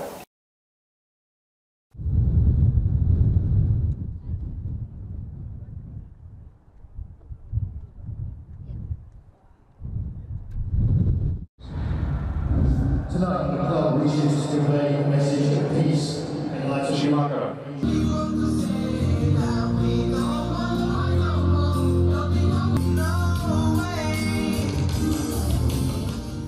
Nepriklausomybės. Ir tam būtina Ukraina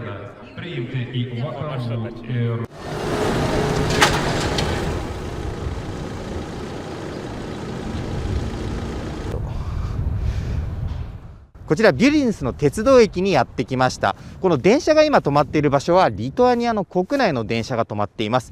そことフェンスを隔てた隣のホーム、こちらロシアモスクワとカリーニングラードを結ぶ鉄道が止まる場所なのですが、ここでですね、今ウクライナの写真展を開催しています。少し痛々しい写真なども並んでいて、これをロシアの人たちに見てほしいということです。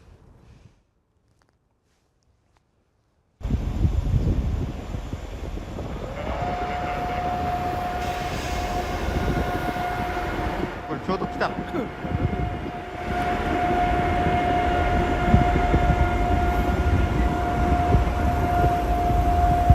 見えなくなっちゃったよ。Галерея картин, которые вы можете посмотреть из окна своего вагона. Сегодня Путин убивает мирных жителей Украины. Вы согласны с этим?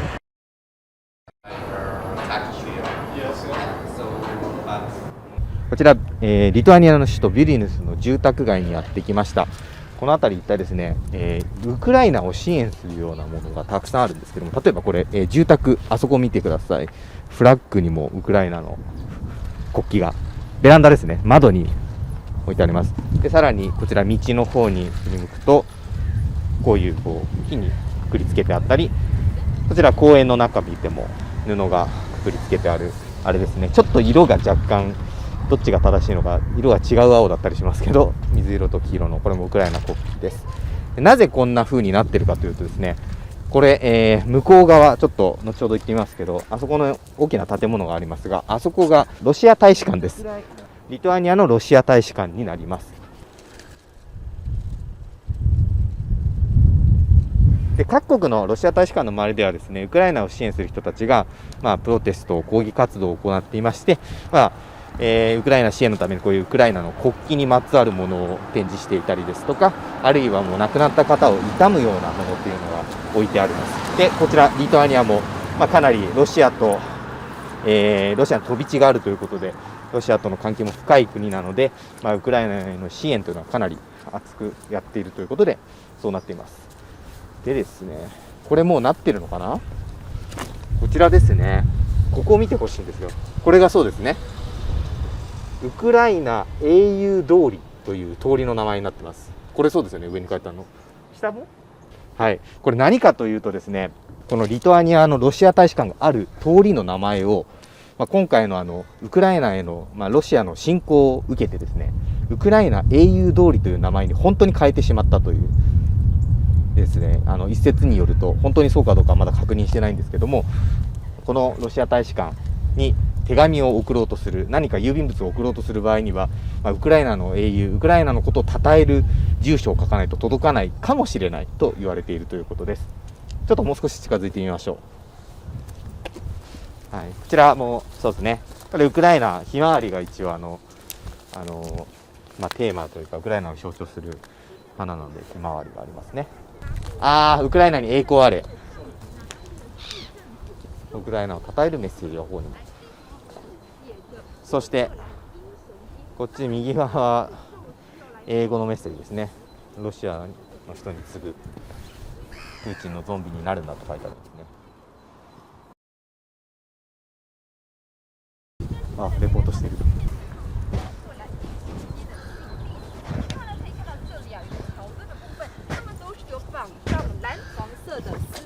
海外メディアも取材に来てるみたいですね。TVBS って書いてあります。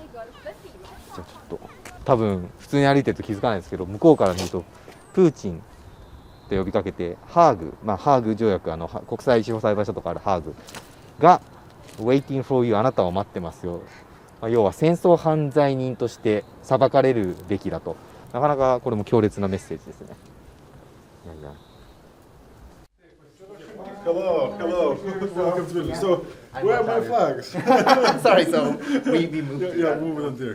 Hello. He's camera. The postcard. Sure, that's in presenting Vilnius, we have, of course, we have about our architecture, about streets, about how Vilnius looks. This is new developments, but people. This is a new one. All these are new ones, but people like this one most because this is the small street which leads to Russian embassy, and of course we've put an invitation for Putin, inviting him to Hague, because of course what is clear that Putin is a war criminal. So. The place of war criminals is in the Hague Tribunal. これ裏返すとここにロシア大使館の住所、ウクライナ英雄通り。これわざわざですね、ビルニス市、この市、首都である市がこのハガキを作って市民に配ったりしてるっていうことですね。非常にこう日本ではあまり考えられないような。Our message, and of course we want this message again to be very bold and clear. I would like to ask all the viewers, also of the Japanese audience, not to call Putin Mr. Putin. He is not Mr. He is criminal. You do not Hitler, Mr. Hitler. So you please do not call Putin Mr. Putin. His place is in criminal justice tribunal in The Hague, and then we have to stop it as soon as possible. He will never stop by himself. Yeah. So this is the place. This is Vilnius leading to Minsk.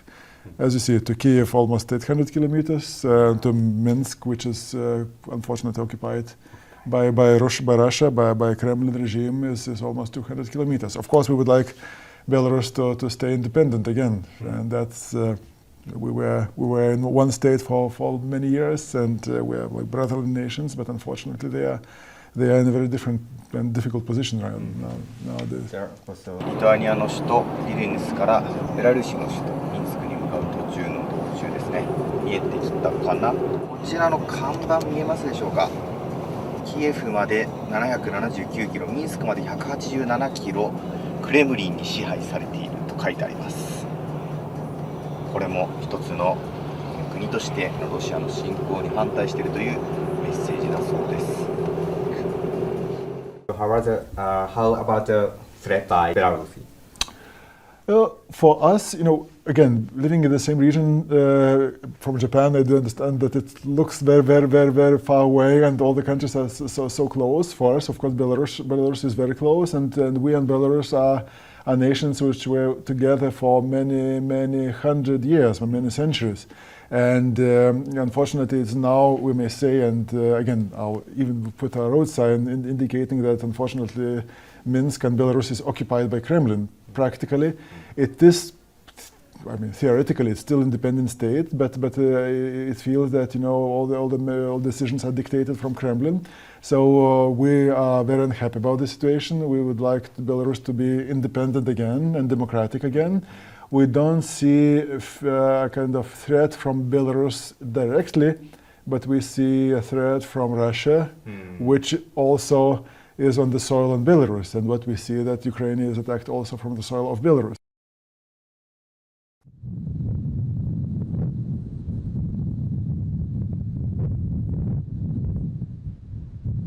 こちらリトアニアの西部の町にやってきました。この川に架かる橋の向こう側、目と鼻の先がロシアの飛び地カリーニングラードというエリアになります。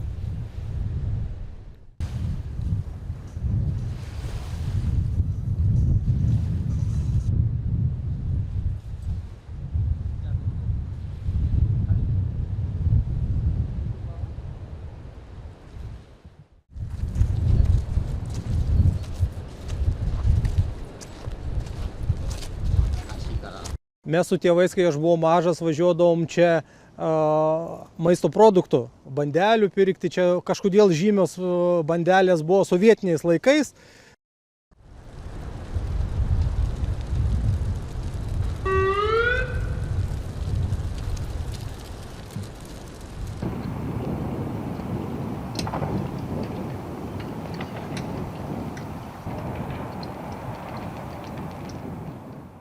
Gal netgi taip pasakysiu, kad šitas kraštas darosi toks pat uždaras kaip Šiaurės Korėja. 今こちらですね、リトアニアの首都ビュリニュスからベラルーシの首都ミンスクに向かう、高速道路ですねを今走っています。ここがもうボーダーの旗があります。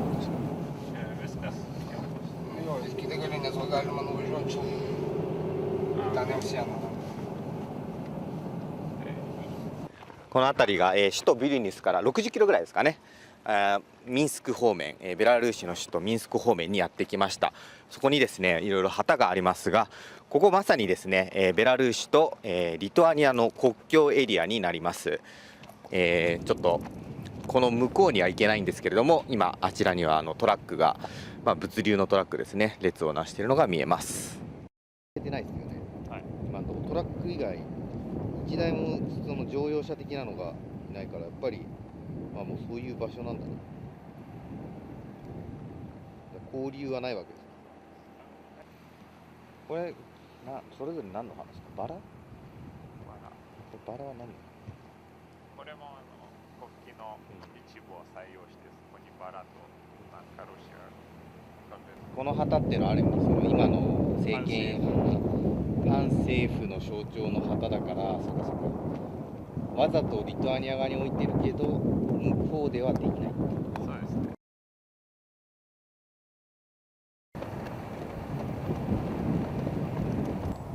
1991年のメモリアル。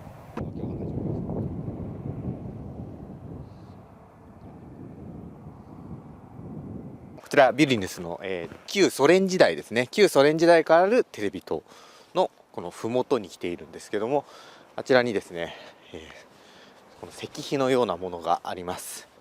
はい、これ人の名前が刻んであります。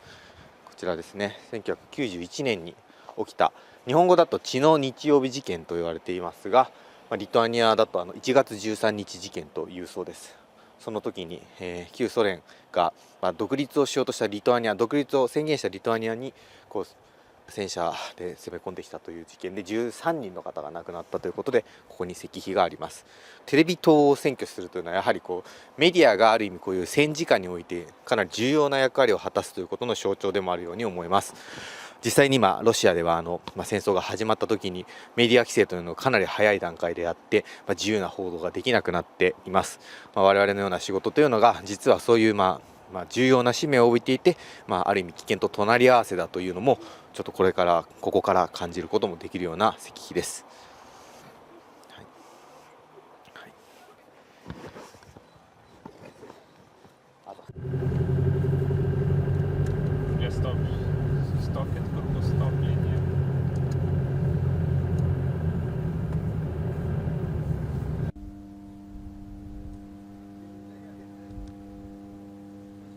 こちらリトアニアの首都ビリニュス郊外の変電所にやってきました。実はですね、こちらの変電所、あちらベラルーシにもつながっているということです。ただし2020年からもう売買は停止しています。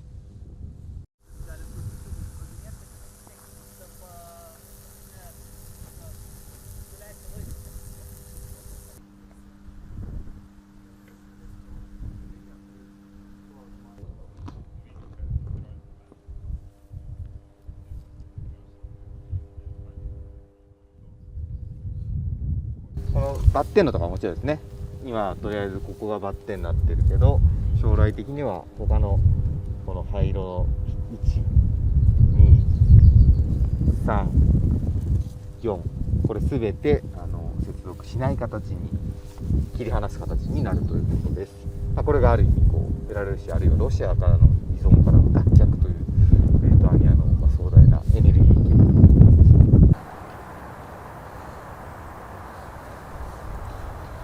Thank you. I'm Wataru from TV Tokyo. Yeah. Yes, nice to meet you. We are Japanese TV station. Yes.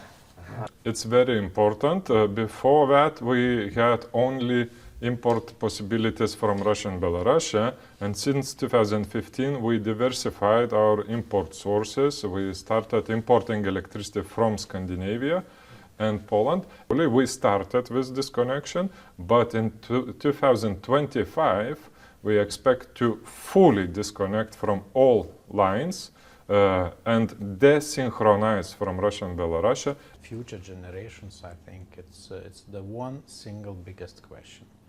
I think technologies have developed. We have so-called SOS agreements with neighboring countries. So if, for example, there is a shortage of gas in Latvia, we will be supplying them. So I wouldn't like to criticize, other countries in the European Union. We all make mistakes. But I think this war was a very clear wake-up call for us all to work together, to be more energy independent, also to increase our military spending, and also sometimes to prepare to fight for our values.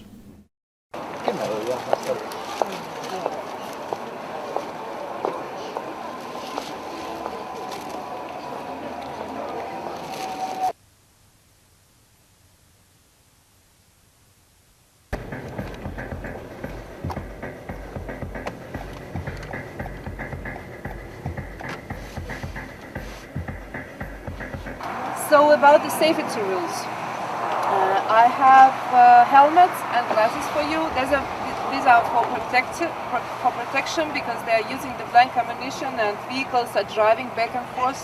So if rocks will fly, then they won't hurt you. So if it's okay, then let's jump into the cars and go.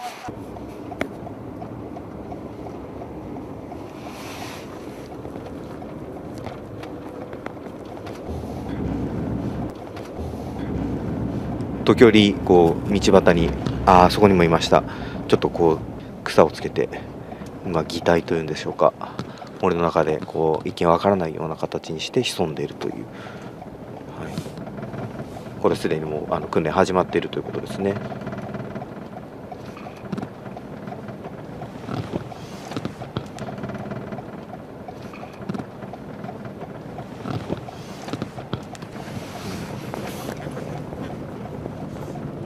すごいですね。本格的。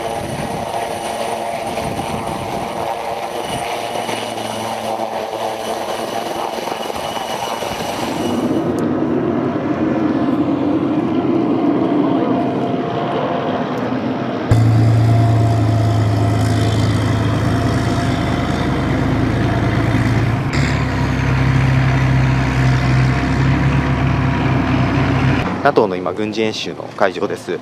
今回森の中で行われるということで、実際に森の戦闘を想定しているということなんですが、ここも見えますかね、木の間にあそこにもう待機してるんですね。一見ちょっとですね、緑なのでわからないような場所にいます。はい。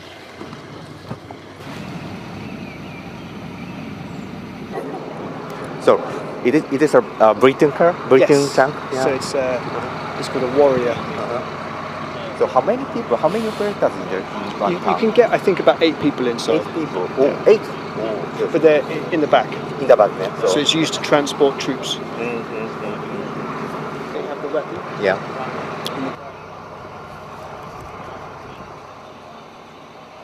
こちらの目の前の低いところにいる方がドライバーで、この中とか8人乗っているという形みたいです。でこれはイギリスの軍の、タンクですね。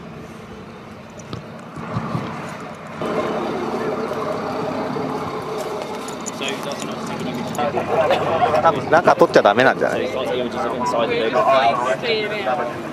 中はここ我々見えるんですけど、中は取っちゃダメということで、一応やっぱり軍事秘密ということですね。多分私もよく取材するときに軍隊の取材するとき言われるんですけども、例えばドアの厚さ、壁の厚さ、材質だけでもどんな攻撃が効きやすいかというのが分かってしまうので、おそらくそういう理由ですね。はい、あと中のデザインというか間取りというかどういう配置になっているかでどこを狙いやすいかというのもバレてしまうので、基本的には中は取っちゃいけないという。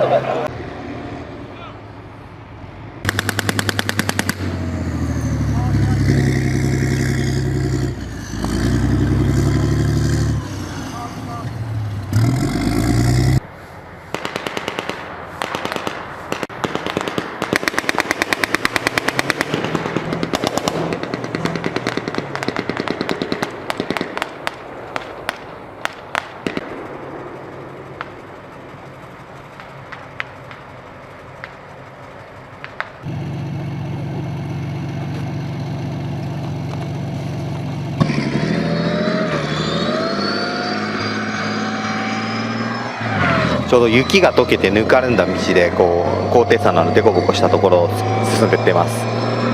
エストニアならではの地形ですね。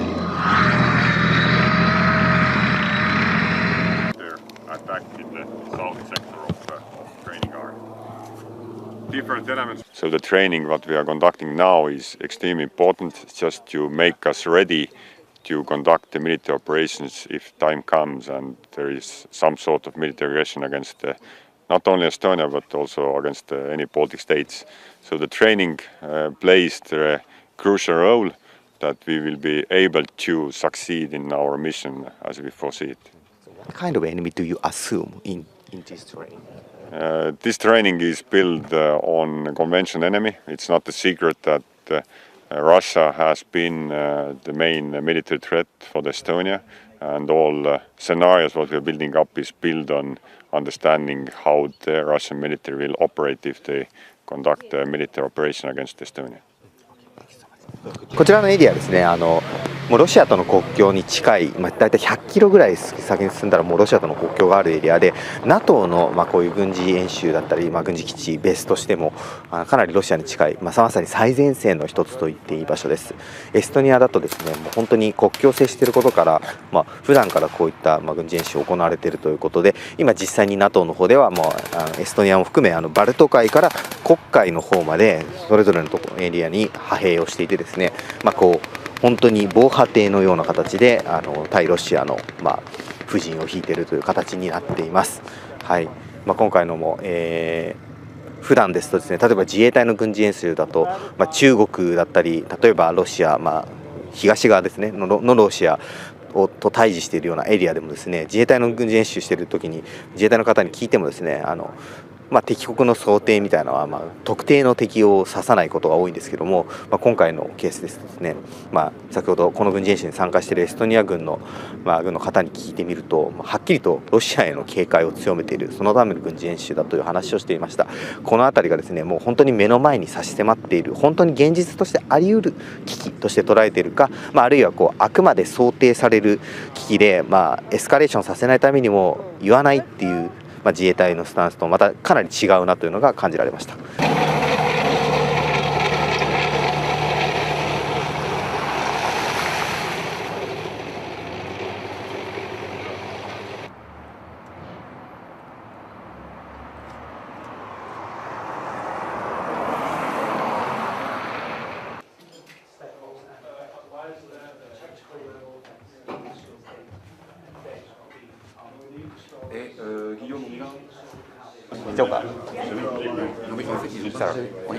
Yes. So, is it okay to interview you? Yes. So we are Japanese TV Tokyo film crew. So could you explain that again the presence of French military in this battle group? So French is here because we are part of the member of the alliance and NATO, and we want to be to participate to the defense at the flank. East flank of Europe. The Estonian people are a little bit afraid. So the EFP, we decided that the EFP is to continue this mission and to well adapt after the war of Ukraine, to well adapt this mission, to be sure that everything it's done. You're from Denmark. I'm from Denmark. Okay. I think Putin was trying to disorganize NATO and disorganize the European Union, the EU, and that was one of his goals by attacking Ukraine. He has achieved the exact opposite. The EU is more united than ever. NATO is more united than ever. NATO has, in a very, very short time, showed that it can actually stand up a lot of soldiers, a lot of troops, a lot of equipment, airplanes, ships, everything needed to put in place and do a huge difference. It's a deterrence of Russia, but I'm sure that deterrence is working very, very well.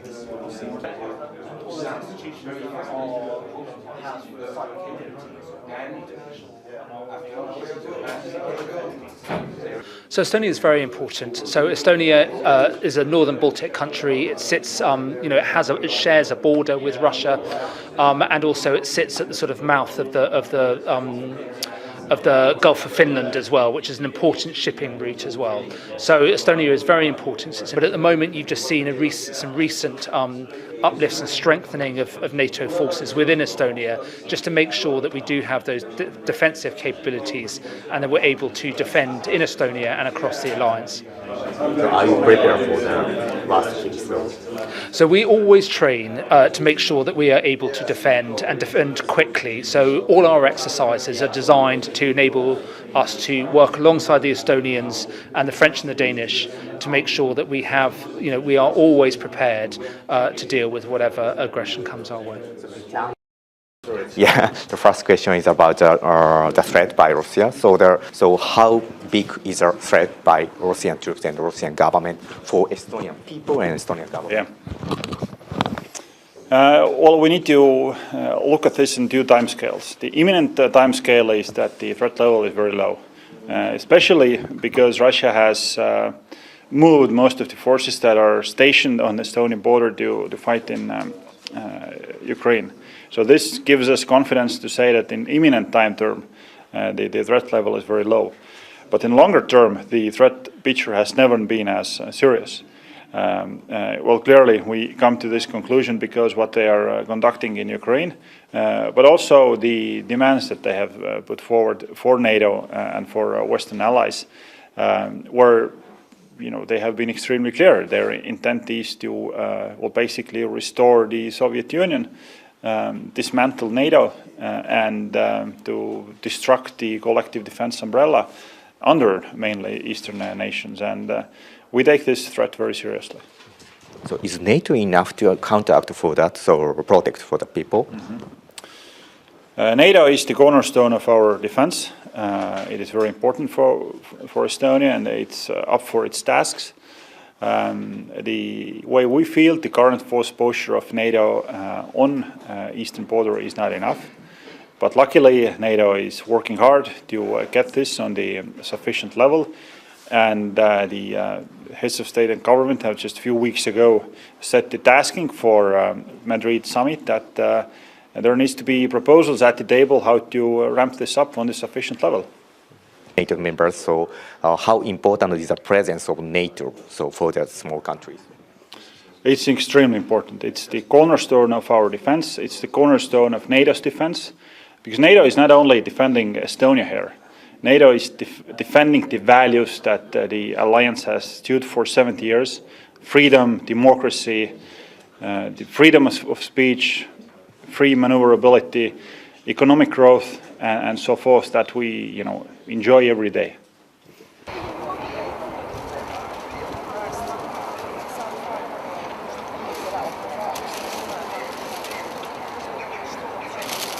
Hello. Okay, so we are covering the situation about the Ukrainian crisis. So well, when the war started, I really felt that, oh my God, now it comes to here also. But right now I'm a bit calmer and I don't worry so much. And well, I really hope that it will not happen, but we'll see. I think that if the Ukraine stands till the end and wins the war, then we are safe, but if not, then there are a possibility. See reaalne oht on jaa. Kuidas seal läheb, sellest oleneb meie tulevik ja terve Lääne-Euroopa tulevik üldiselt ka. If Russia should or maybe attacks in Estonia, of course the current forces here are not enough.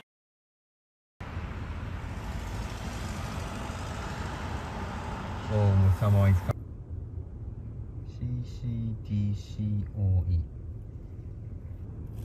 ミリタリー？そうじゃだね、あれね。There is a cyber defense base of NATO, so in Estonia. So could you explain the situation, the cyber defense department? How is the relationship between them, and so how is their preparation for the cyber attack in Estonia? Cyber Defense Center of Excellence, it's a center of excellence. It's basically a think tank or a research organization. It's not, I'd say, operational unit that should deal with current problems. The current issues are dealt by Information System Authority of Estonia and CERT, the Computer Emergency Response Team that is subordinated to them. Plus, of course, additionally, the police authorities, they are dealing with cyber crimes. Currently, it's very common that everybody knows what the cyber attacks are and that they do occur. But prior to 2007, it was something like science fiction, that IT people who were thinking about it, they were told that, well, you should deal with issues in the real world, like that I could print or that there would be faster internet or such kind of things. Not to deal with some science fiction that might even never happen. So of course, 2007 it changed a lot in public perception, also in perception of the officials and all the people.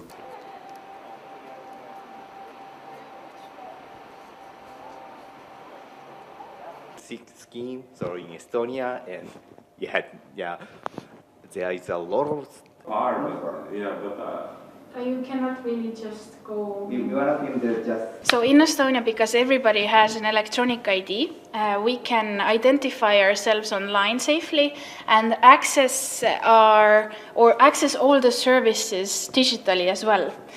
So you would get an e-residency kit. So you see that it has a chip here. It's the same that our every ID card has, and you get PIN number 1, PIN number 2, and then you can. This computer has a possibility to. So do it like this. Most computers don't have the option, so you would have to buy the ID card reader. And once it's done, you can put in your PIN and you've identified yourself and you have access to our digital services. And now you can create a company in Estonia without actually being here. So in Estonia, we try to mitigate the threats as much as possible because whatever could happen, a cyber attack, even a natural catastrophe could happen. And that's why we have those cornerstones in place. So for example, I can access services safely thanks to my electronic ID. The X-Road makes it sure that we have this interoperability, but we don't have all the data in one place. So that means that if somebody manages to hack into one system, they only have access to that system and nothing else. Because in 2007, we received a very intense attack towards our nation. Both public and private sector entities were targeted, and that made us think about it already in 2007.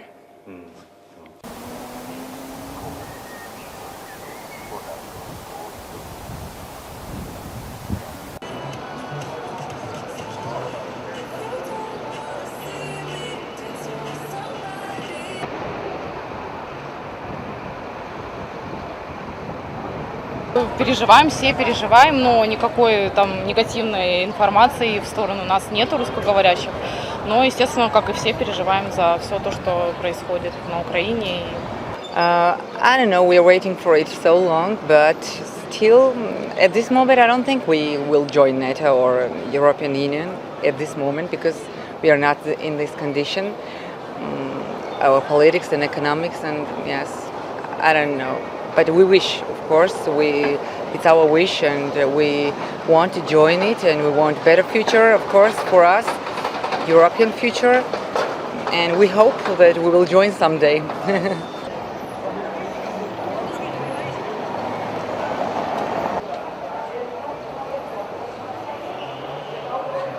Из Санкт-Петербурга уехал, потому что не нравится политическая ситуация в стране.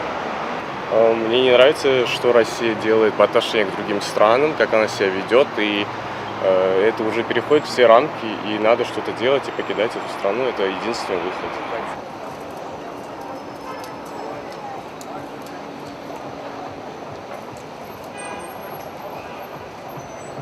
Yes, sure. They should have 3 months living here and not more. as other people. Why do they are privileged and with according to other people? I don't know. こちら首都トビリシから1時間ほど来たグランピングの施設がある場所です。これを運営している会社なのですが、会社としてロシアからジョージアへの移転を進めているということです。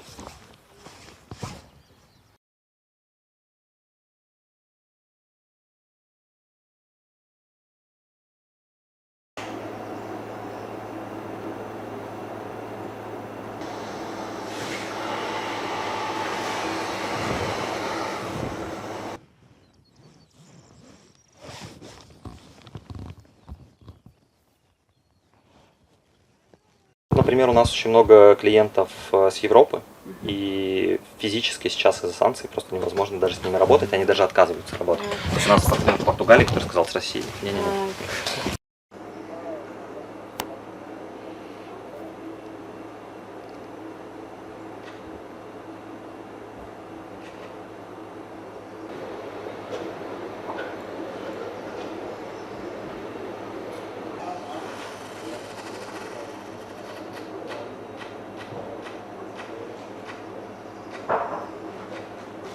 Это такая катастрофа на самом деле. Да, потому что сильные мозги теряются, да, воспитывать новые не успевают. Nice to meet you and Wataru from TikTok. Yeah, hello. Welcome. Yeah.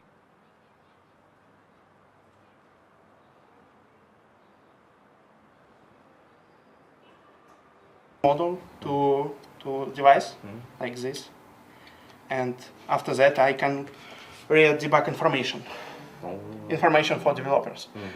I just work normal mode, so my productivity not decreased here because I can work fully remotely. This is very bad internet, so when I'm in Russia, I need to pay additional money if I'm from Russia. So, I'm really afraid that some people don't like me only because I'm from Russia. And I also don't want to stay in Russia because this is uncomfortable now living in Russia. So I found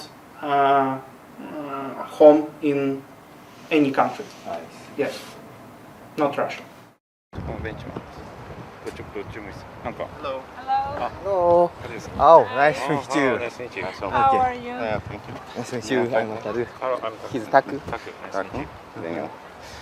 I was a political activist years before the war. For years I was trying to fight Putin's regime by doing some journalist work, by going out to the rallies, opposition, any kind of activities. I was protesting, I was publicly expressing my opinion, I was working for the Navalny team, the main Russian oppositioner, and the political repressions increased dramatically during the war, and I knew it was going to happen if the war actually starts. Right now there's simply no way that protests can change something. The only thing we can do something is to raise public awareness about what's going on in Ukraine, what's going on in Russia. I will never go back to Putin's Russia. Of course, if the regime falls, but it should not be just the death of Putin, it should be the death of his regime. Of course, I want to go back to Russia, I want to live in Russia, it's my country.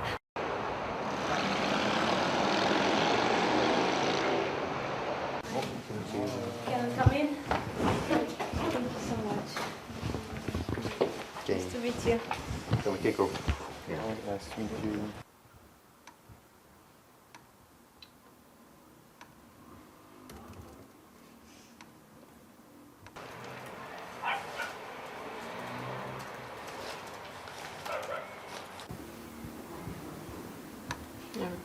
We had more than 300 people, and it's like it says website of TV Rain was blocked in Russian Federation. So there is nothing here, and that's why we cannot show our videos right now, but we will.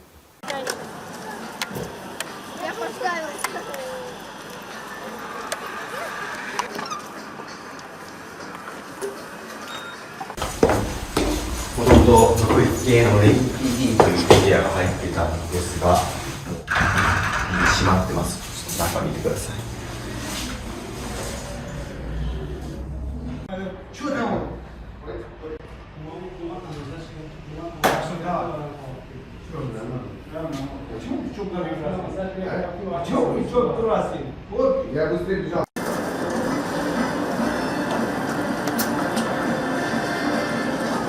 Голосование стало ясно далеко не на всех избирательных участках.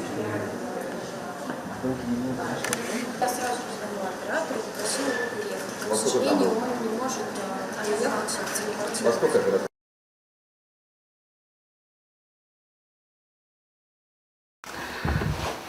We left first of all because our TV channel was blocked in Russia, and we already were foreign agents.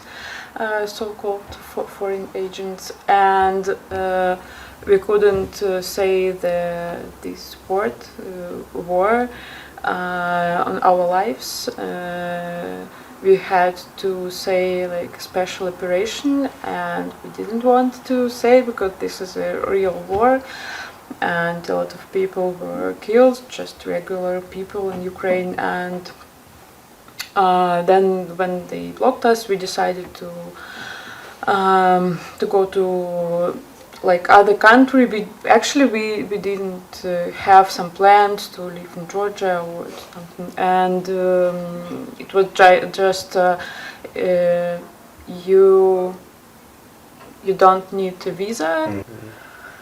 I think that unfortunately, independent media, every independent media in Russia was killed by Russian government, and there is no independent media anymore.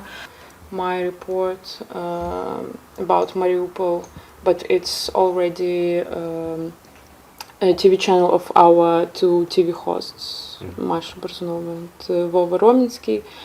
Yeah.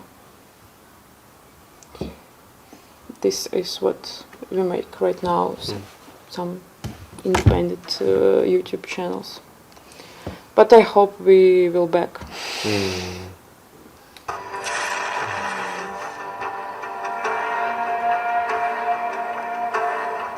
Ну, мы все выбежали в коридор и держали двери, чтобы они не вылетели.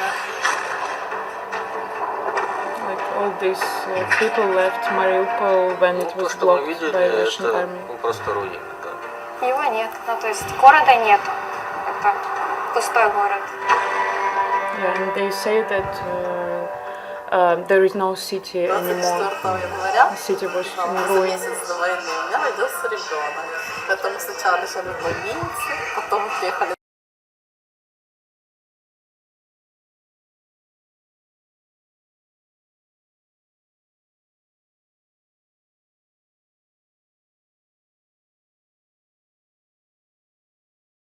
Yeah, this is good that I can work here as a journalist, like an independent journalist, and to speak with all these people, because you know in Russia it's impossible. People need more information about what is happening right now, and a lot of people from Russia who are against the war, they write to us all the time, like, guys, I cannot speak with somebody in Russia about it because I'm scared. But when I see your streams on your YouTube channels, I feel like I am not alone, like I have friends who also are against the war. And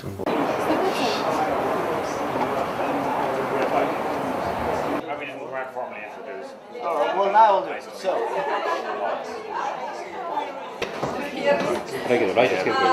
So what we are doing now? Now we're gonna watch the commentary that I did in the past. We can see how the story is repeated from year by year, and it's exactly the same feeling that. 15 человек, участников боевых действий в Чехословакии.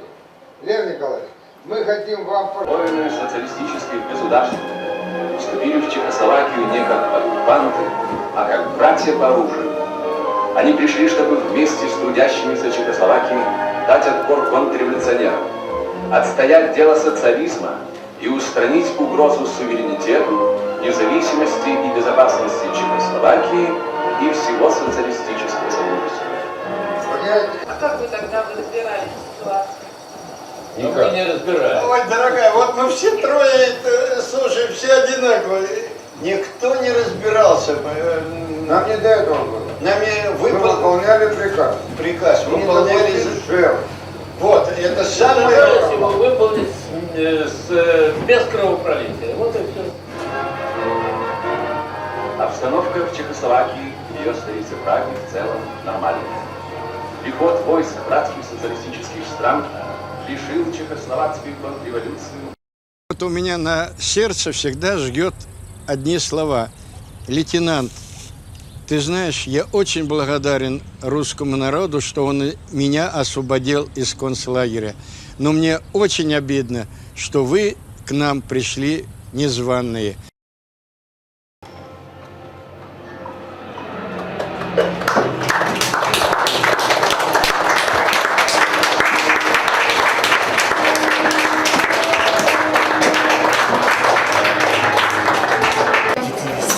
I was surprised to see that they call special operation, like now.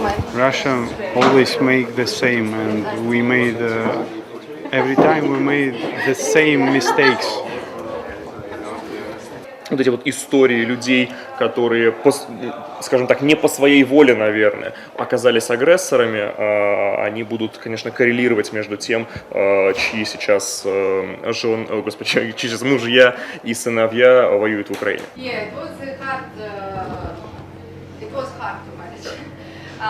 So first I arrived to Odessa. Thank you so much. Thank you. Thank you. Thank you. Thank you. Yes, if I will go back to Russia, I might be sentenced for 20 years for what I'm doing. But what Russia is doing now, it's too much. It's too much. It's just, it's above the red lines. For me, it was really dangerous to stay in Russia because of my work and because I did this film. I did it 5 years ago, but the parallel is so strong in what's going on now. So I could be easily sentenced, even without any action, even without any raising money for Ukraine or whatever, just to be an author of this film. It's almost a drop, but it's better than nothing. At least if we would say one person, it would be already a result. So I have, because the war started, I have nothing, just my films.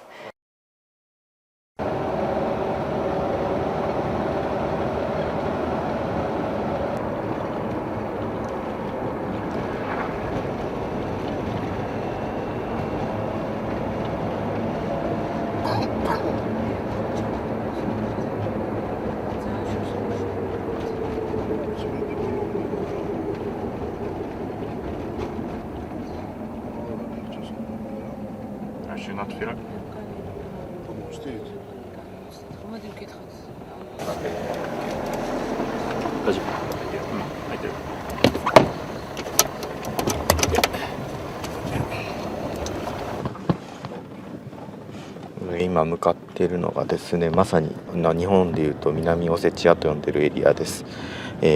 ロシア軍に占拠されて2008年から特にですね、戦闘の後に占拠されて、その前から占拠状態はあったんですけども、独立をロシアが認めて、国際的には認められていないというエリアですね。すごい道が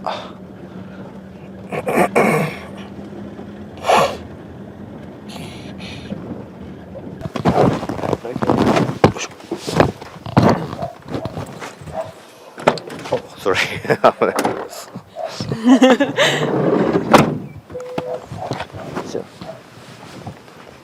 じゃあセキュリティの方がボーダーエリアなんでつくっていうことですね。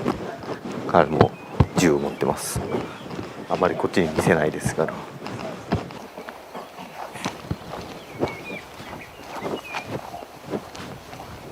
もう普通ののどかな村にしか見えないんですけどね、山あいの。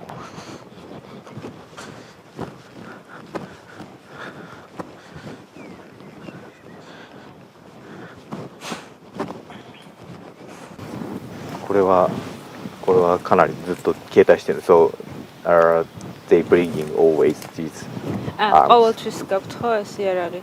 Yes. これはポリス。Georgian. This is Georgian. Yeah, police. Police. Okay. The boat このエリア。Ajattelijohtajat gadaigot. Huoris argiatkin. Fence.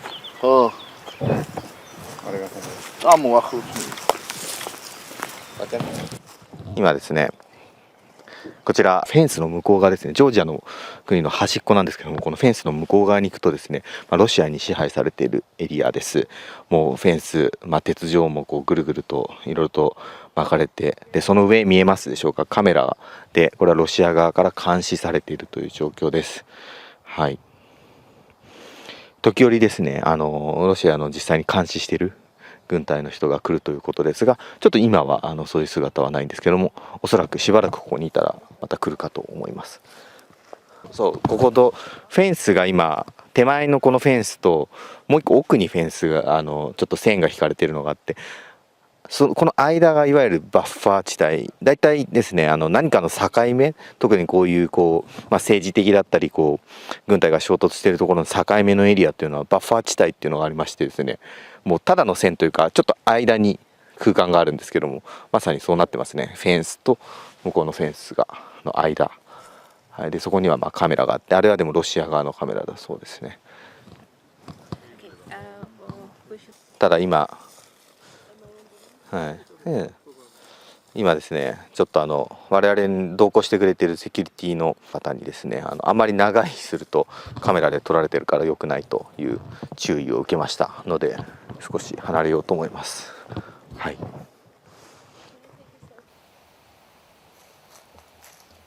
然こういうふうに遮られてしまって、向こう側に家族がいる。こ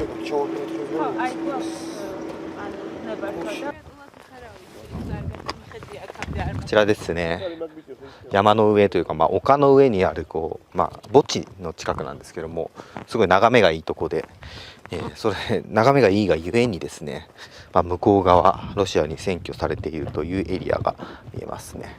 ちょっと今から、今回も警察の方、この辺りの警備している方の同行を受けて、特別に許可を受けて、近づけるということで見に行こうと思っています。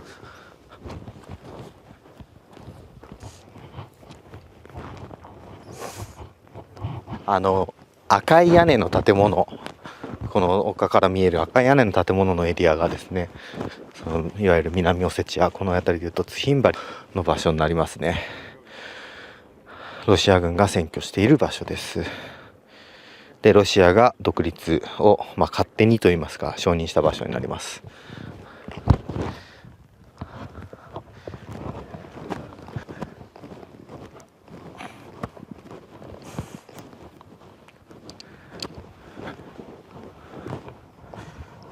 この山の向こう、山よりもっと向こうはロシアですね。実際にロシアの領土になります。これは本当にロシアで、山よりこっち側の本来ならジョージアの領土だった場所が、ロシア軍が占拠しているツヒンバリ、あるいは南オセチアという場所になりますね。はい、こう見ると普通の町、普通の都市なんですけども、ここで2008年にかなり激しい戦闘があったということです。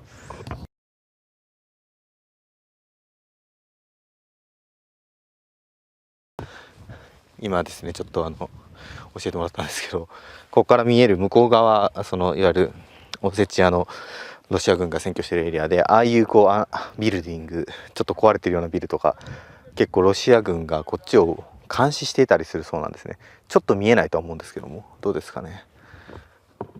壊れたビルとか、あと左の方にあるちょっと黄色いビルとか。いる人わかんない。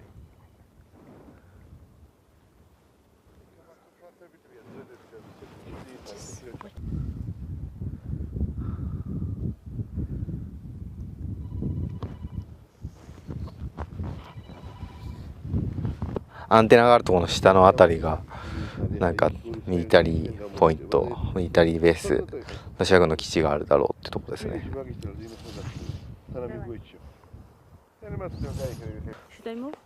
こう例えばあそこにポールがあって、それがですねあっちにもありますし、もちろん向こうのバッファー地帯にポツポツポツと何メートルがおきにポールがあってですね、それが全部監視カメラですね。ロシア側はここのエリアを監視しているという形です。お互いに監視してるんだと思いますけど、はい。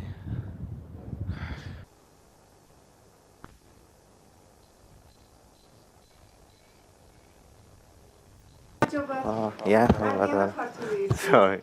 Oh, Nina-san. Nice to meet you. მაგრამ როდესაც დაიწყო საომარი მოქმედებები, ჩემი სახლი მთლიანად გადაწვეს, იმიტომ რომ შეაგდეს მოლოტოვის კოქტეილი და მე როდესაც ჩამოვედი, სახლი დამხვდა მხოლოდ კედლები, შავი კედლები.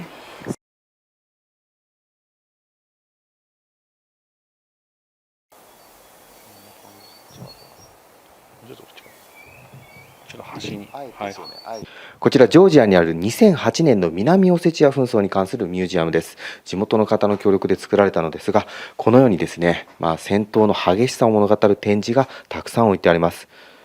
これは、1000度以上の炎で焼かれたという、瓶ですね。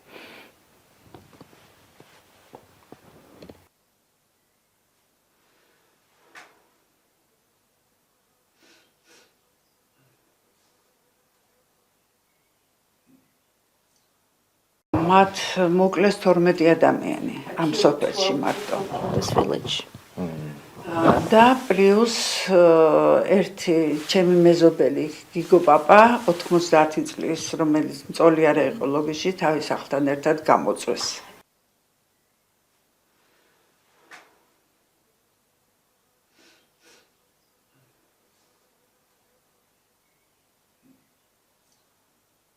რომელმაც მიიღო თავის თავზე ეს ცეცხლი და ყველანაირი უბედურება. ძალი სიტუაცია იყო, რადგან აი ეხლა სადაც ჩვენ ვიმყოფებით, აქედან ცხინვალი კილომეტრ-ნახევარი მანძილის დაცილებით მდებარეობს. და ჩემი სახლიდან საოკუპაციო ხაზი 200 მეტრის დაცილებით. ანუ ძალიან ახლოსა ვარ. თქვენ წარმოიდგინეთ, აქ ყველაფერი, იქ ახლა 73 დღე მიმდინარეობს ომი, ჩვენთან სულ მაქსიმუმი 5 დღე გრძელდებოდა ომი და 5 დღეში მოთავდა. და მთლიანად, აი ქართლი მთლიანად გაანადგურეს ოკუპანტებმა. და წარმოიდგინეთ, ახლა იქ რა ხდება, დღემდე რა ხდება, სულ განუწყვეტლი ურტყავენ ყველა მარიუპოლი, აზოვსტალი და ასე შემდეგ და აი ეგ რომ ჩვენთან ასე გაგრძელებულიყო, აქ ამათმა მხოლოდ გაეშლიგინეს იმამდე იგოეთამდე და დამთავრდა. და ეგ რომ რაც უკრაინაში ხდება, აქ განხორციელებულიყო, მაშინ ჩათვალეთ რომ საქართველოს აღარ იარსებებდა. მთელი საქართველოს ფეხზე დადგა, რომ აი მე დაუშვათ თქვენაირებმა, იმ გამოძევებულმა ადამიანებმა ყველამ რაღაცა თავისი წვლილი შეიტანა იმ უკრაინის დახმარების ფონდში.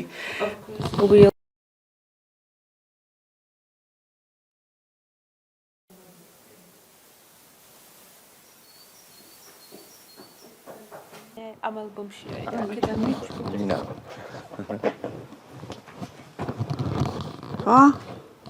კი, აი მთლიანად ეს არის. Yes. ესეც. これはさっきのポスターの写真と一緒だね、多分。で、これがკარგია ეგ სურათი, ხო? なんて書いてある？Attention State Border Passage for Will 取っちゃダメよと。ここボーダーになってるオキュペーションエリアとのボーダーで注意と通過しちゃダメって書いてあって、そこのフェンスで彼女がお供え物をしている。で突然こういうふうに遮られてしまって、向こう側にお墓、家族のお墓がある人だったり、このエリアではそういうことがたくさんあるそうです。お供え物をすると、お墓参りの代わりに、でそれをロシア人の向こう側からずっとウォッチしていると、モニターしているというのがあるそうですね、毎年。So additional questions. So last question. So what is your ideal situation? So around this area. მომავლისთვის ჩემი იდეალური სურათი იქნება, რომ ის მავთულ ხლართები, მახინჯი, რომელიც ყოფს ჩვენსა და იქით მიღმა დარჩენილ ტერიტორიას აიღებენ და ისინი გახდება ჩემი მუზეუმის ექსპონატები. ესო იდეალური ვარიანტი იქნება, როცა ოსები და ქართველები აი ამ ჩემ მუზეუმში მშვიდობაზე ილაპარაკებენ.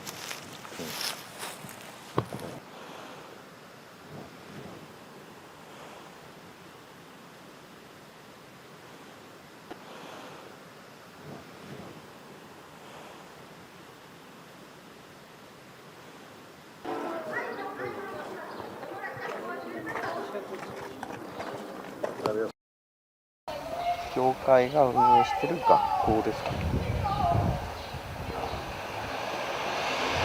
ここも2008年の攻撃された場所ですよね。日本の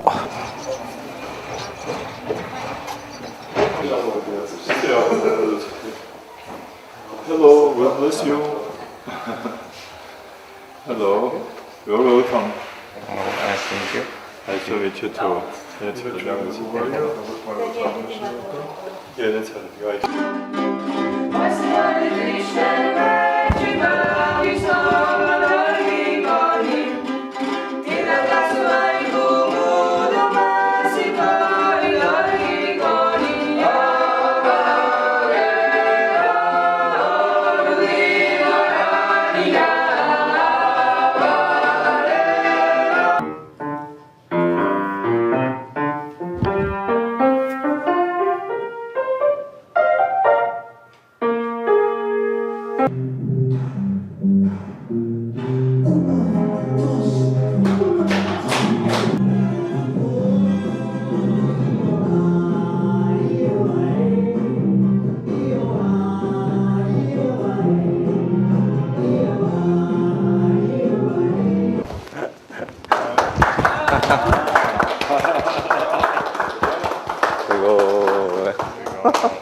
Yes.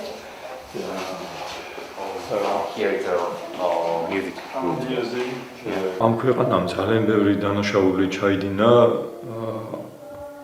დიდი ისტორიის მანძილზე და მათ არასდროს სამისთვის პასუხი არ მოეთხოვათ და ეს არის მათი უბედურება, ესე ამხელა ქვეყანა, ესე იგი აი ეს მთავარი უბედურება მათთვის ეს გამარჯვებაა და იქნება ეხლა მაინც ეშვებოთ იქნება. აი მუშაობს პალას.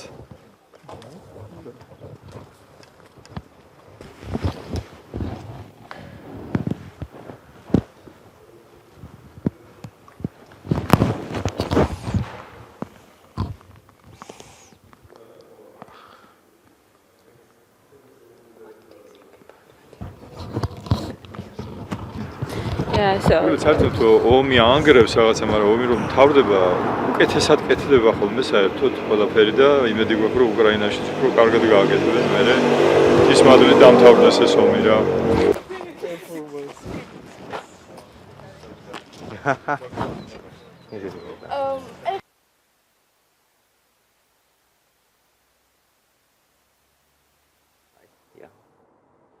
Absolutely, and not only government, people. So taking the time. So the first, so could you introduce yourself? So yeah, to our viewer. My name is Zarina Sanakoleva. I'm from South Ossetia. I'm a journalist. In South Ossetia, there's no brutal behavior of Russian troops like that? Russian troops, Russian army is like savior, has an image of a savior in South Ossetia, because in 2008, everybody believes, and I believe, that if Russian army would not come to South Ossetia, we would all be killed, and South Ossetia would not exist today.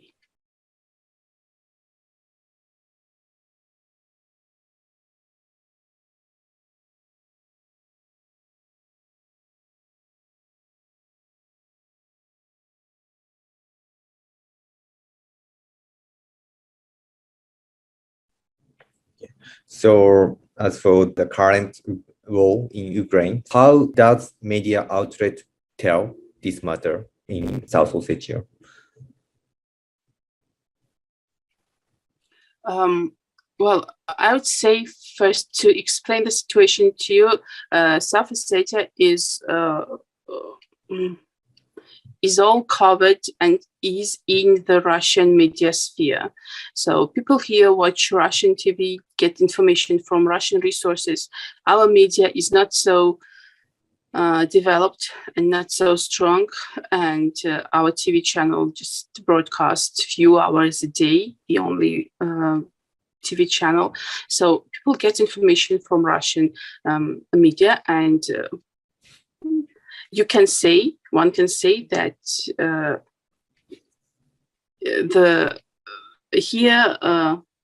the Russian media sphere here is the same like in Russia. Yeah, you can say. So there is no question, and I would say the operation in Ukraine is supported in South Ossetia for sure, because everything that is related to Russia is supported here. When you get information that is just opposing one to another, so like 100%, like there are different things, different perspectives, and you don't know what to believe to. And it's hard for me to give my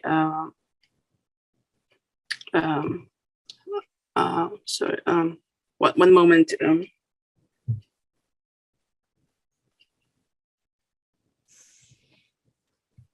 It's hard for me to criticize or support the actions or the things that are happening in Ukraine now.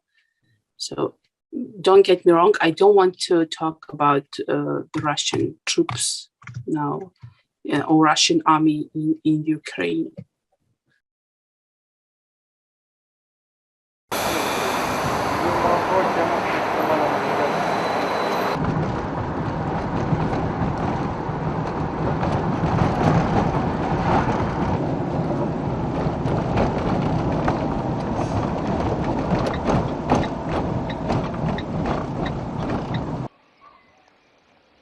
こちらモルドバのワイナリーにやってきました。ミレスティミチというすごいもう歴史のあるワイナリーで、非常に大きいところなんですけども、入り口にちょっとディズニーランドみたいですけど、ドドーンと泉ですね。まあワインを模した形になっています。匂いは普通の水なので、さすがに本物のワインではないと思うんですけど、はい、これ白ワインですね。実は向こう奥にはですね、赤ワインもありますので、リアルのレッドワインよりは少し色味がなんかストロベリーとかブドウジュースとかに近い感じに見えるかな。ここワイナリーですが、観光地にどこにでもある Wi-Fi がですね、あそこを見るとワインファイって書いてますね。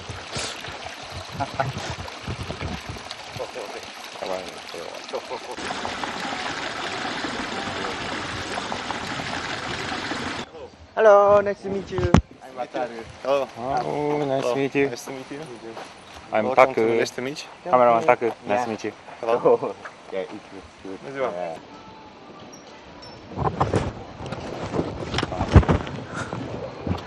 Wow.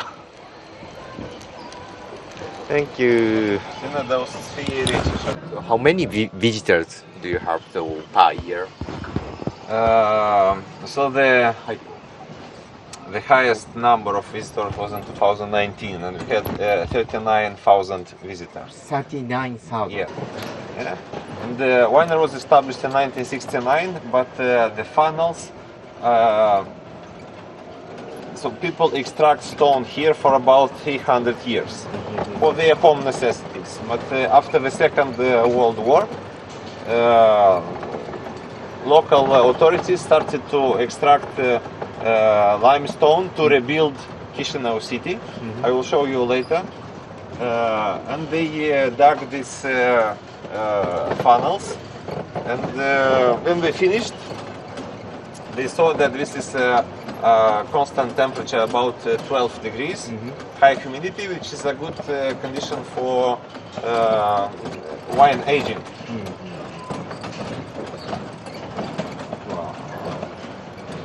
And they used this location as a hub, collecting some of the best wines from the entire country, aging them here, then bottling and exporting to different countries.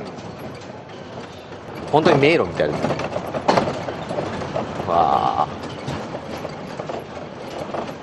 Sometimes are there Japanese tourists? Yeah, we have some visitors from Japan. We also export wines to Japan. Yeah, and we think it's the first winery Moldovan winery who exported wines to Japan. Yeah.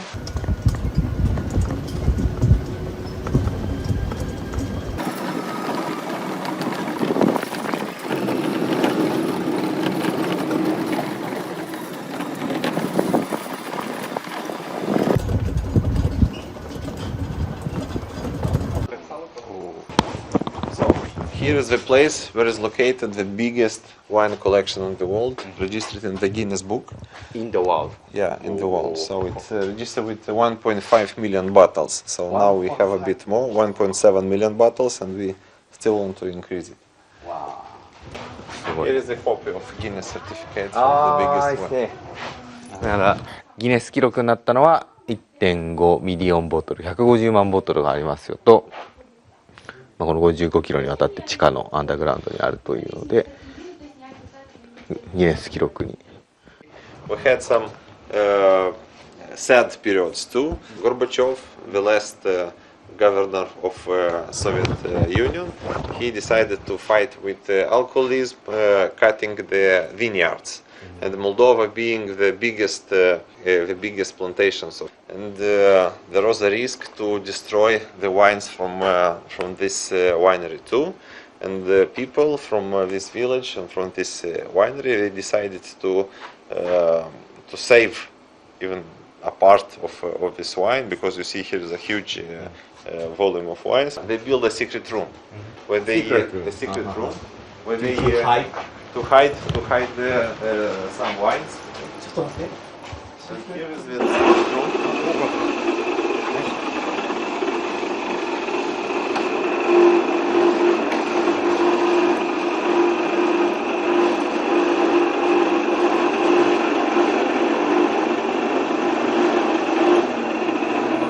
At that time there wasn't any engines, but please come in. ここにレバーがあって押したら多分昔は違ったんだね、エンジンがなくて。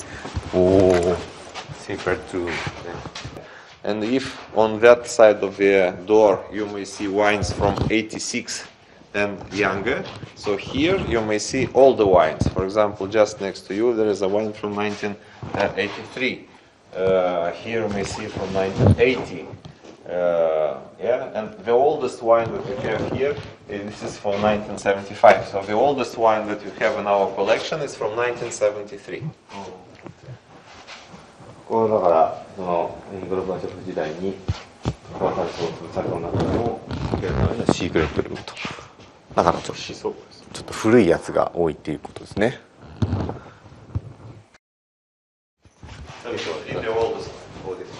一番古いのがここにあるので73年。すごいですよね。The wines from this side of the room are registered in a special register, and it's a national treasure, and we cannot sell them. So it's 基本的にはじゃあ買えないけどそういう国賓だったりとか、そういう外国の要人が来た時に政府が使うということのようですね。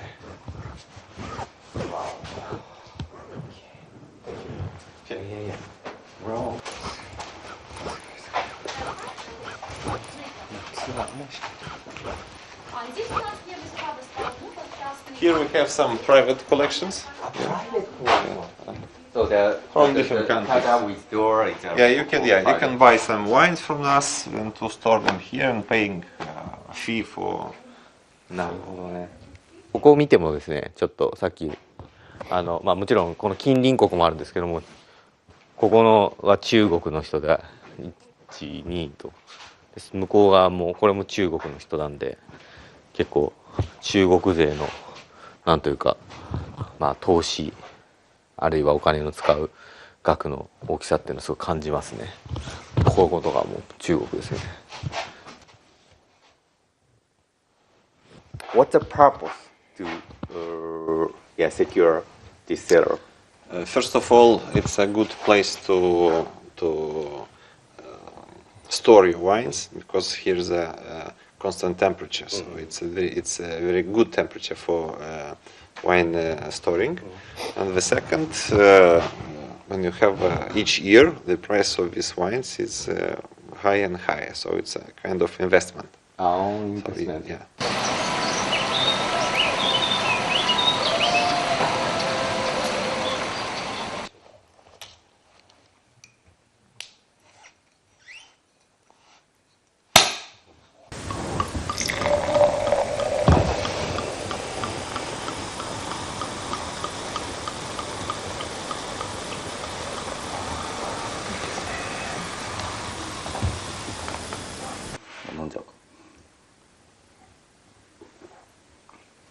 おお、すごい飲みやすい。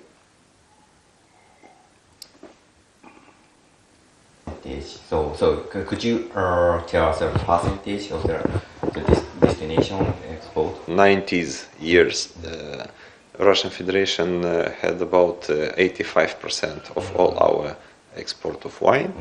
So during of last year, there was about 14-15%.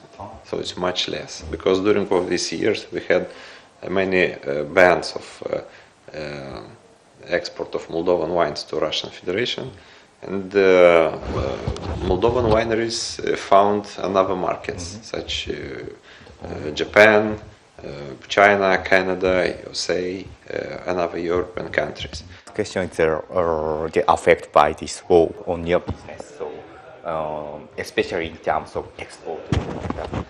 Our containers were blocked in Odessa port, and it took us about, let's say, 1 month and a half to send them from Odessa to Constanța port. And now they are on the way to our partners from China. One of the most important of our activities is tourism. We have many visitors from Moldova and from abroad, and till now we have less foreign visitors than in previous years, even during of pandemic, because the war is just next to our border. It's very close to us, and foreigners are a bit scared of this.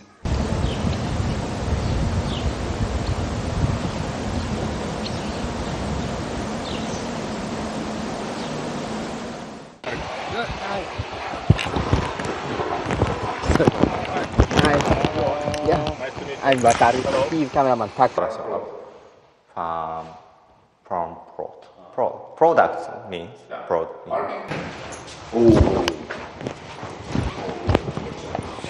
This is sorting room for apples. This is sorting line for apples. To where? These are going to Belarus.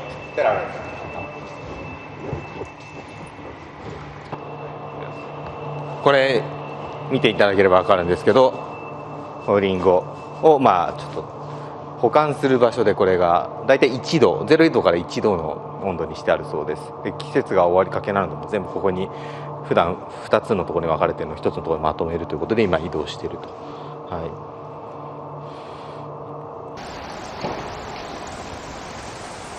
誰かあいつ食べに来てる。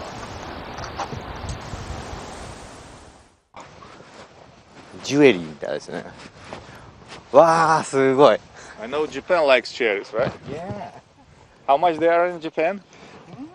Depends on the types of cherries. Yeah. So, can I try? Eat as much as you can, guys. Come on, please. Go ahead. Did you try this year or not yet? Not yet. Okay, go ahead. Eat some cherries. チェリーすっごい美味しそう。本当に美味しそうですね。じゃあちょっといただきます。めちゃくちゃ美味しいです。甘さも酸っぱさもちょうどいい加減で。これ何個でもいけちゃいますね、多分。いや、本当に美味しい。As for apple, 90% of Moldovan apple also are exported to They go to Russia. This is a market for a really long time, since I don't know, since Soviet Union times. Yeah, and all the people, all the producers already, they have their customers over there, so they know each other. They know exactly the way to do business with this country. But now, since the war, we have to switch. Hold on, it's gonna switch. How do you manage the rate to export? You know that so recently, so you cannot use for the support. So yeah, how do you manage? It is pretty hard. Basically, I would say really hard, not pretty hard. So, for an example, before war, products going to Russia, I'm not exporting directly to Russia, but I can tell you the cost of the transport was like 2,800 per truck. So basically this is for 20 tons. This is the amount we pay for transporting to Russia. Since the war started, the price started going up. Like first 2 weeks it was like 5,000. Another 2 weeks it was like 7,000. Wow. So today the price went up all the way to 15,000. So now we are using only Moldavian companies. So basically there is not enough trucks. I don't know when this is gonna stop. I mean all these things, but so far they go worse and worse.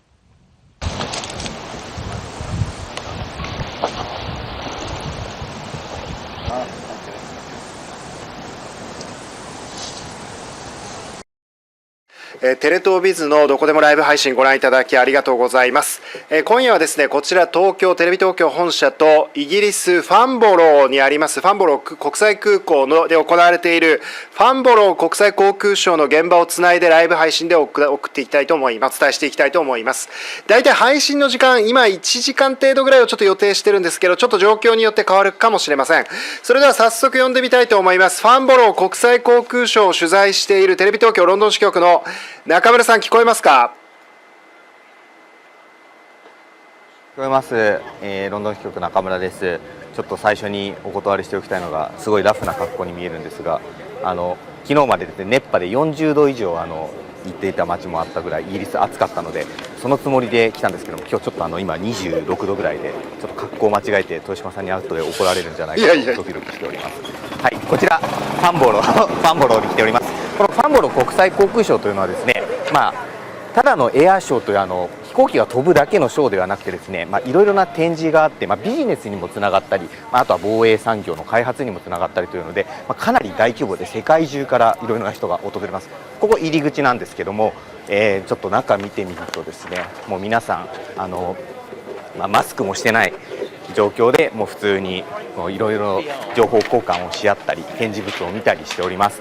これですね、多分豊島さんが以前ロンドン支局長、私の前でロンドン支局長だった時にはパリの、2019年のパリの、国際、ショーが最後、コロナの前の最後だったんですね。でその前が、2018年ファンボロー、2年に1回交互で1年ずつやってるというパリとファンボローなんですけども、豊島さん前回の時っていうのは2019年行かはい、れましたよね、そうですね、パリの航空ショー、ルブルジェ国際空港というシャルル・ド・ゴールよりちょっとパリ寄りにあるところで行われるパリ航空ショーと、こちらファンボロー、これ中村さん、イギリスロンドンからだと電車でまあ30分1時間ぐらいですかね、合計イメージとしては。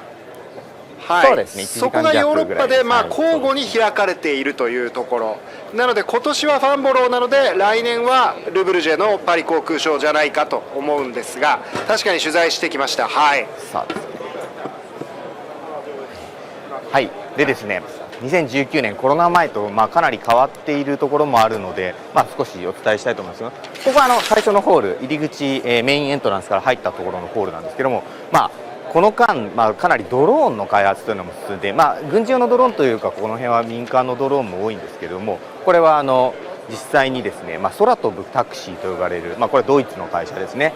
で一方でこちら逆側見ると、これはイギリスの連合体で出している、これは物を運ぶためのドローンのシステムの、展示物です。でさらにですね、奥に行きますと、ちょっとあそこ緑色のエリアあるんですけども、あの辺りはですね、ヒュンダイ、最近はヒョンデっていうんですかね、ヒュンダイグループあるいはヒョンデグループの、傘下にある空飛ぶタクシーですね。これ多分今回発表されたというかモデルだと思うので、かなり大きな展示がありますね。はい、この辺りの開発というのがコロナでいろいろストップしていた3年の間にも進んできたということで、今回の特徴ではあります。でもドローンが多いというのが一つ特徴と、ちなみに豊島さんの時にもドローンっていうのはもうありましたかね。空飛ぶタクシーありましたね。ただここまでですね、展示、かつて私が取材したのは確かに3年ぐらい前とかなんですけれど、3、4年前とかなんですが、ここまで大規模ではなかったですね。ポツポツとかなりありましたけれども、やっぱり変化を感じますね、こうしてみると。はい、でこの実際機体が紹介されているというのは、豊島さんの時にはなかったということですね。こんなのも今実はあって、バーチポートって垂直に離着陸するヘリコプターというかエアポートみたいなので、こういう形をしているものが街中、シティ、アーバン、都市部、海の上、あと内装を見るというので、AR ですね、拡張現実でこのモデルのところにピッと押すとですね、こんな風に道路の真ん中に空飛ぶタクシーの停留所ができる、発着所ができる、今降りてきましたねっていうのまで、実際に本当にこの出来上がったところが今こういう形で出来上がっているところがあるんですよね、今イギリスでも。ただ実際に飛んでるわけではないんですけども、なのでかなり具体的になり始めてるなというところではあります。おそらくですね、わからないですが、豊島さんの次が私で、私の次のロンドン支局長が取材する頃には実際に乗るなんていうこともあるのかもしれません。ちょっと怖いんで、私はちょっと怖いんで乗りたくないんですけども、はい。あとここはファナックですね、日本の、ロボットですね。ただですね、日本人の方はいらっしゃるので、ファナックぐらいの世界でも名前を知られているところになると、ヨーロッパにもそれぞれ担当の方がいるので、それで対応しているという形ですね。はい、ちょっとここがドローンエリアが一番最初に目立つところに来ているというのは一つ特徴です。あとですね、取材今回いろいろしている中ですと、かなり皆さんが力入れているのはですね、これも多分豊島さんの時とちょっと変わってきたんだと思うんですけども、環境系サステイナビリティというのをもう皆さんとにかく訴えている形でした。航空業界というのは特にですね、批判されることが多いと思います。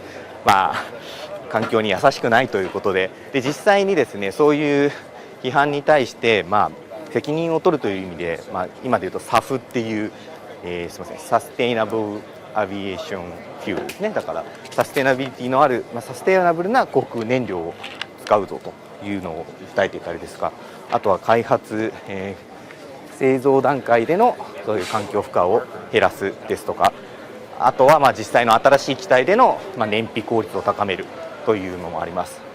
多分先日ワールドビジネスサテライトの方で少し私ANA とボーイングが発表したそういう環境系の開発について多分報道をして、私は姿出てないんであれなんですけどニュース伝えたんですけども、それも新しい機体でそういう燃費のいい機体をどんどん開発していくというような話でした。はい、すいません、ベラベラ喋っちゃいましたけど、豊島さん、やっぱりエアショーといったら実物の機体が見れるのがそうです楽しいですよね。ね。やはり見えてきましたね。ちょうどこのファンボローは補足しますと、中村さんもちょっと喋り続けると疲れると思うんですが、ロンドンの大体こう西の方に行ったところにあります。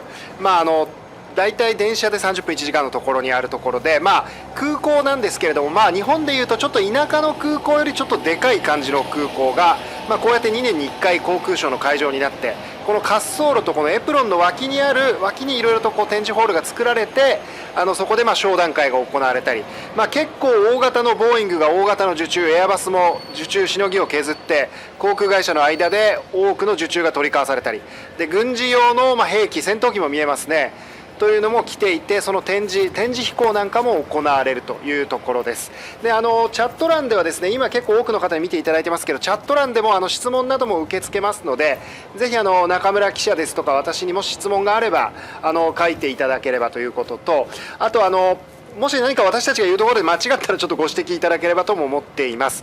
中村さん、今日の大体これ滑走路エプロンの近くだと思うんですが、これ今日の大体のルート、どういったところを見ていくのかっていうのをちょっと教えていただけますか。はい、ちょっと時間次第ではあるんですけれども、今、ドローンのエリア見て、ここで今実際の機体のところ、滑走路のところを見てですね、その後ですね、ホール2という方にちょっと行くとですね、ボーイングの機体があって、その後ホール2というところに行くと日本企業の展示というのが一応あります。豊島さんが取材した時のように実際の三菱の開発というのも凍結してしまっているので、ちょっとそこ補足お願いしたいんですけども、目玉となるようなものは正直あまりないんですけれども、各社の技術展示、今回中小企業も一応来ているというのが少し特徴ではありますので、そのあたりも紹介しようと思います。でもしも本当に時間に余裕があれば、ものすごい遠いところなんですけれども、BAE という会社がですね、テンペストという戦闘機作っていましてです、その計画に日本も絡んでいくというような報道も、今週もたくさん出てると思いますので、ちょっと間に合わないかもしれないんですけど、もし時間がすごく余裕があればそっちまで行くかもしれないという感じで、考えております。ということですね。今確かにここ実はファンボローはかつての MRJ、今スペースジェットということになって計画凍結されたわけなんですが、それが初めて世界の場で展示飛行、お客さんの前で海外の展示飛行を行ったという場所でもありまして、それが大体2018年だったと思うんですが、あの時も相当 MRJ この場所でまさに飛んだんですよね。ただもう今は日本勢の日本の翼というのはほとんどもう見ることできないという状態で非常に残念なんですけれども、これは中村さん、これアメリカ空軍の F15 ですかね。こういった兵器も来ているという。そうですね、F15、はい、この辺りアメリカ軍の米軍エリアですね、F15 と向こうの F16 と F35 もありますね。だから日本も持っている機体が、F35 も含めてですけど結構あるということです。多分先ほどの最初の VTR でも F35 が少し流れてたんじゃないかなとは思うんですけれども、この辺りは日米協力の象徴ではありますね。軍人の方が取材に答えてたりしますが、実際にこのように今これですね、 F35A ですかね、おそらく日本の航空自衛隊も、F35 は導入しているということなんですけれども、そしてこれが、アメリカ空軍の F35 ですね。中村さん、反対側にあったのはあれはブラックホークか何かですかね。そうですね、ブラックホークがせっかくなんでありますね、そこに。映像がこの辺りそうですね、大丈夫です。映像が乱れてる、やばいですか。多分視聴者の方の方がすごい軍事とか航空すごい詳しい方ってかなりいると思いますんで、ぜひ補足情報を、我々より詳しい方確実にいると思いますんで、この業界は補足情報をいただけるとすごい嬉しいぐらいですね。これブラックホークですね。同じような形の民間での火を消すのとかに使ったりするみたいですね。今ヨーロッパでは山火事が熱波でありますけども、ちょっとこれはアメリカの機体ですけども、実際にですね、この機体の前とかでですね、さっきのレオナルドというイタリアの企業のヘリコプターをちょっと通過したんですけど、その前とかでもイギリス軍とイタリアの企業との合同での記者会見みたいなのも行われてたり、かなり自由にプレスカンファレンス発表というのがここも使って行うという形になっているんですね。この辺りも醍醐味このエアショー、実際に対面型になったエアショーの醍醐味というところですね。ちょっと見ていただきたいんですね。本当に、これ外だからじゃなく中でもなんですけど、誰一人としてマスクをしてないんですよね。この辺はどうなんですか。日本だと豊島さん、最近っていや日本はまだやっぱり今第7波の感染がすごいピークになっていてですね、今日多分大阪東京も多分2万人超えみたいな状況になっているので、やっぱりマスクは日本はなかなか取れないと。ただやっぱり日本の中でもこれいつまでこういうのを続けるんだっていうやっぱりその着実な声というのは上がってきて、海外がこうやってつけてないっていうのももう日本の人たちも知ってるので、これはどうやって今後向き合っていくんだっていうのはまさにこれから議論なのかもしれないですね。ですね、ここでも会場を歩いているとですね、基本的にもうマスクつけてる人、日本人と中国人しかいないんですよね。本当に見分けがつくんです、それで。あと中国の方のがなんかちょっとこう日本人には見慣れないマスクをしてるっていうので、また見分けがつきやすいんですけども、だから変な話、僕昨日話してた人にマスク日本人だけどつけてないのかなんて言われ、冗談みたいに言われたりするようなこともあってですね、おかしな感じのなんか日本人といったらマスクみたいな感じに今捉えられちゃってるみたいですね。それで感染が抑えられるんであればいいんですけど、今どうなんですかね、重症者の数とかがちょっとそういう指標でももう少し見るようにはなってきてると思うんで、今後また政府がいろいろ判断していくんだと思うんですけども、ということですね。これですね、ボーイングの、777、777の、シリーズのですね、9、そうですね、ダッシュ9、7779ってやつですね。こちら、カーゴ、そうです、貨物タイプのやつになるのかな。それこそ ANA が契約して、本来だったら旅客タイプだけを契約しようとしてたものを一部切り替えて、貨物需要が今後増えるだろうというので、これに切り替えてたりもしている機体ですね。ちょうど今ね、ボーイングな777の結構新しい方の機体ですね。これ ANA もローンチカスタマーじゃないかもしれないですけど、カスタマーということで今出てますし、かつウィングレットの先がこう折りたためるようにこうね曲がってるんですよね。さっきカメラマンさんに撮っていただいてましたけれども、あれがこう折り曲がるということで、それなかなか新しいタイプ。そしてエンジンはおそらくこれは GE 製ですかね。GE のエンジンですね。航空機のエンジンといいますと GE か、プラット&ホイットニーか、イギリスですとやっぱりロールスロイスになるんですが、こちらの機材は GE ということでボーイングのが来てますね。この今は旅客機ゾーンということですか、中村さん、この辺は。そうですね。で向こう側にボーイングのもう一つ、737、これもANA が契約してますけどがあります。でそこエンブラエルのがありまして、この辺は旅客機のゾーンになりますね。さっきまでは戦闘機、米軍の戦闘機だったんですけども、旅客機が、ちょっと私は知り合いがいたけどやめとこう、すいません。こちら737はこの2つにスプリットしたウィングレットがかなり特徴ですね。この2つにスプレット737ですね。これも相当ね、燃費良くなるとかいろいろ言われてるんですけど、なかなか航空力学が難しくてわからないんですが、ちょっとどうしよう、今全然関係ない JAL の知り合いの方を見つけちゃったんですけど、これ生配信だと声かけたらトライしてみますか。トライされますか。ちょっと一瞬神保離れまでに機体を取って分かりました。じゃあちょっとその間、中村記者が今ちょっと日本航空の方に出演できるかどうか、これ通常だったらちょっとこれね怒られるパターンなのかもしれないんですけども、日本航空今日ですね非常に大勢の社員を配置転換するというニュースもありましたけれども、こちらプロフィットハンターですね。これ本来であれば MRJ のライバルとなった可能性がある機体ですね。これプロフィットハンターエンブラエルかなの機体です。ちょうど中型、シングルアイルで左右確か2隻ずつだったと思うんですが、非常にこれ売り込みをかけている、中型機ということになります。シングルアイルの機体、もしかしたら MRJ がもし飛んでいればライバルになったかもしれないというところ。知り合いを見つけてしまったんで、JAL のですね、ヒースローですよね、今勤務していらっしゃるヒースローで勤務している津波さんという、中村さん出ていただけるということですか。なんかちょっとだけ一言だけ、あまり派手にではなく、何かこう今日何見に来たことってありますか？今日の目玉はやっぱこの777のダッシュ9と言われている機体で、今まで飛んでた777なんですけれども、ちょっとお待ちください。マイクが遠いかも。今までも777で飛んでたんですけども、それがさらにいろんな技術が入って、ウィングの端を見てもらうと分かるんです。ちょっと折れてるの分かりますかね。これがちょっと目玉みたいになってるんですけども、これが実は飛ぶ時にはパタッとまっすぐになったりして、いろんな技術が今注ぎ込まれてる機体になってて、これを一番目玉にして今日は来ました。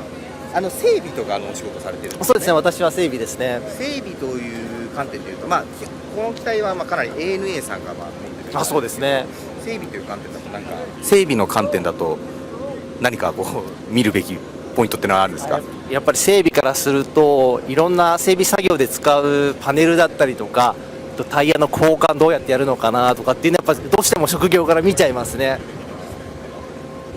ありがとうございます。おそらくすみません、豊島キャスターにはここの音がいってなくてですね、あれなんですけど、豊島キャスターが先ほど解説していたあそこの折れ曲がってる部分はJAL の津波さんもやっぱりこう注目ポイントだと言ってたので、豊島さんのコメントと同じようなコメントもしていただきました。あと整備の仕事としての注目ポイントというのも解説していただきました。すいません、突然ごめんなさい。ありがとうございます。ヒースローの勤務だととても空港が混乱してて大変なはずなので、あんまりお時間取らせてもあれなんですけど、豊島さんすいません、以上ですが私の友人の通派さんでした。はい、聞こえます？豊島さん。はい、もう一人ごめんなさい。もう一人ですね、こちらに日経新聞の佐竹記者がいました。佐竹さん、実は日本経済新聞のロンドン支局の記者で、結構産業系を取材していらっしゃる佐竹記者なんですけども、今日はどんなところをこう注目して見に来られたかちょっと教えていただいてもいいですか？気になったところとかでもいいんですけど。そうですね、今日は777を見に来たっていうのあるんですけど、全体を通して気になったのは、そうですね、日本勢の存在感が薄いかなというのがありますね。3年前のパリの航空ショーにも行ったんですけども、その時は三菱のスペースジェットですね、小型機の展示があったりしたんですが、今回それはないですし、一部日本勢が固まって展示されているなんていうんですか、スペースがあるんですけれども、それ以外はほぼなくて、日本勢ちょっと寂しいなというイメージですね。これなぜだと思いますか？そうですね、私おとといですね、IHI の三岡会長にインタビューしたんですよ。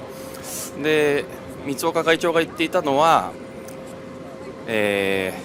水際対策がちょっと厳しすぎるんじゃないかと。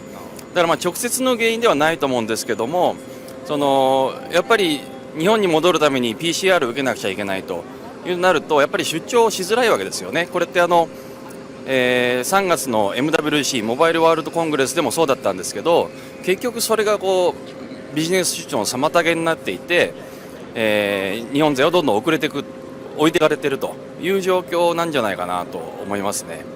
ちょっと補足しますと、今佐竹さんの話に出た MWC というのは、スペインで行われる、通信系の大規模イベント、通信系の、こういう今回のイベントのような、世界中の人が集まるイベントなんですけど、そこでもやっぱり日本のちょっと存在感薄かったということですね。そうですね、はい。ということで、佐竹記者、いろいろ日経新聞で記事を書いているので、多分今の IHR の三岡会長のコメントとかも記事にしていらっしゃる。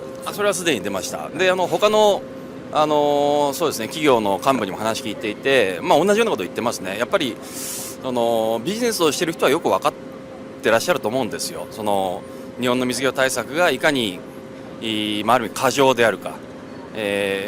会場を見ても日本人だけかっていうぐらいマスクしてますしね。日本人、中国人だけかなみたいな話で、だから見ていただくと分かる通り、もうコロナがまさに終わったかのような状況でして、私もマスクなんかしないですし、だからなんて言いましょう、いつまでたっても日本だけずっとコロナ禍みたいな、そんな印象は持ってますけどね。ビジネス面だとそこが課題で、この後日本がどう緩和していくのかっていうのが、ちょっとまた日本がそういう存在感を復活させるためにはかかってくるのかなっていう、直接の原因ではないにしてもというね、ありがとうございます。豊島記者、豊島キャスター、多分佐竹記者知り合いだと思うんです。はい。中村さん聞こえますよ。はい、佐竹さんにそもそも日本の航空産業がここまで存在感がないと。私も佐竹さんがと中村さん来る前に実は MRJ がここにモックアップ持ってたり、そして展示飛行するというところぐらいまで取材してたんですけど、その話をねしてました今。でそれで佐竹さんの今のお話は多分ちょっと水際対策に絞ったお話だったと思うんですけれども、そもそもこの日本の航空産業がなんでこんなに存在感ないのかというのは佐竹さんどう見てるのかっていうのはちょっと最後1個聞いていただけますか。じゃあ、はい、追加で豊島氏からの質問なんですけども、今の水際対策の話というのは少し間接的な要因だと思うんですけども、そうじゃなくもう根本的な要因としてなぜここまで日本の航空産業の存在感が少し薄くなってしまったのかという根本的な要因は何だろうという質問でした。なかなかすいません、私もちょっとこの分野実は専門じゃないのでそんなに詳しくはないんですけど、一つ大きいのはやっぱり三菱スペースジェットの開発が断念してしまった、事業が凍結してしまったというのが直接的な原因ですよね。で、ボーイングとか、エアバスとか、どんどん新しい機体を作っていまして、このマックス737マックスもかなり燃費がいいと、効率がいいということで、各エアラインがこれを導入しているわけですけども、さらに、今回取材して思ったのはもうちょっと先に行こうとしていて、SAF っていう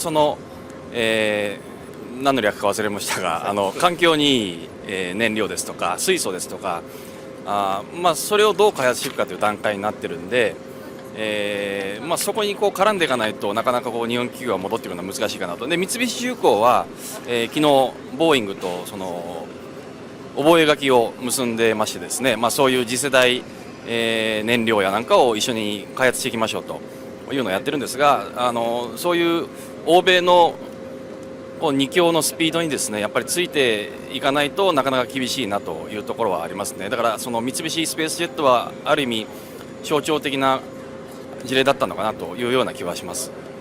はい、ありがとうございます。ありがとうございました。今ちょっと話し合った欧米の2強っていうのがボーイングとエアバスなんですけども、ボーイングとエアバスがどのぐらい次のに向けた契約をここで結ぶかっていうのもある意味エアショーのポイントではあります。もう基本的にはもうここめがけてみんな覚書、先ほど言ってた三菱重工と、ボーイングですとか、各社がしてますので、たくさんニュースを調べると多分出てきますので、そのあたりもチェックしていただけると面白いかもしれません。ありがとうございます。すいません突然じゃあまた取材、続けてくださいはいありがとうございます。はい、今すいません、ちょっと佐竹記者でした。はい、豊島さんとやっぱり考えているポイントは結構近いのかなと思いましたね。三菱重工のその事業凍結というのは結構象徴的なあれがうまくいってたらっていう思いが皆さんあるみたいです。はい。そうですね。今ちょっと話に出たですね、日本企業のブースの方には今から行こうと思うんですけど、ちょっとその間あまり見せるものが特にないので、豊島さんまた当時の話あるいはこの前エアバスの取材もしてましたよね。なんかそういう欧米のエアバスの工場の取材してましたよね。だからその辺の欧米のとの差っていうのを少し。やっぱりですね、その時はちょうど今全日空に納入された A380 の機体、いわゆるウミガメの機体の2号機だったかなが工場で組み立てられているのを取材したりとかしてたんですけれども、A380 に関しては、今製造がほぼ止まるような状況になってはいるんですが、やっぱり日本がですね根源的に負けた理由というのは、MRJ がなぜ敗北したかと、やっぱりですねもう一社三菱重工だけではもう勝てないっていうのがもう世界の現実なんですよね。多分ボーイングもエアバスももともとはいくつかあった会社がもう国を越えて、特にエアバスはそうですね、もうスペインであったりフランスだったりドイツだったり、もう組み立て工場はドイツに一部あったりとか、組み立てはトゥールーズとかでやってますけれども、やっぱり国を越えて企業を越えてつながって一つのウイングに元にまとまるというので、もう欧米で2強ができたと。でその中で日本でやっぱもう一社で戦うっていうのはもう無理だろうというふうなのはもう当時取材していても感じましたし、やはり MRJ そしてスペースジェットがああいった形でも納期が何年も遅れて結局凍結と、もうやはり相当無理があった。そこを最後までやっぱり単独主義といいますか、日本本当に優秀な製造業いっぱいあるんですが、やっぱりもう世界と戦うためにはもう一緒になっていかないともうほぼ立てないっていうのが現実で、まさに MRJ がそれを象徴してたのかなというふうには思いますね。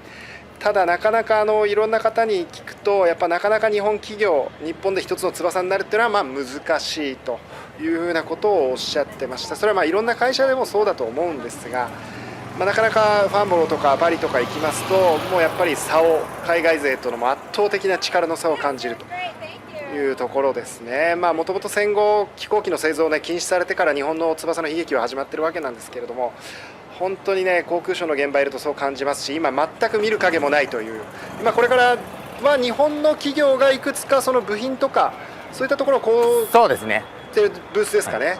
はい、行こうとしてます。で今後ろ見ていただくと分かるんですけども、ここボーイングドンドンってシャレって呼ばれるメディア向けだったり一般向けに技術を展示する場所がどんどんと大きいのがあってですね、一方で日本企業のブースっていうのはこの合同ブースの中なので、やっぱりそこでもいかにボーイングエアバスはもう向こう側にすごい大きな場所があるんですけど、いかに国としてじゃないですね、どのぐらいの規模で出てるかという規模の違いというのは明らかですね。この辺はまたちょっとアメリカ系の企業のブースがたくさん並んで、その先が日本の企業のブースなんですけども、ちょっと時間的に誰か取材を受けてもらえる人がいるのかどうかちょっと見ていこうと思いますが、はい。すみません。いや。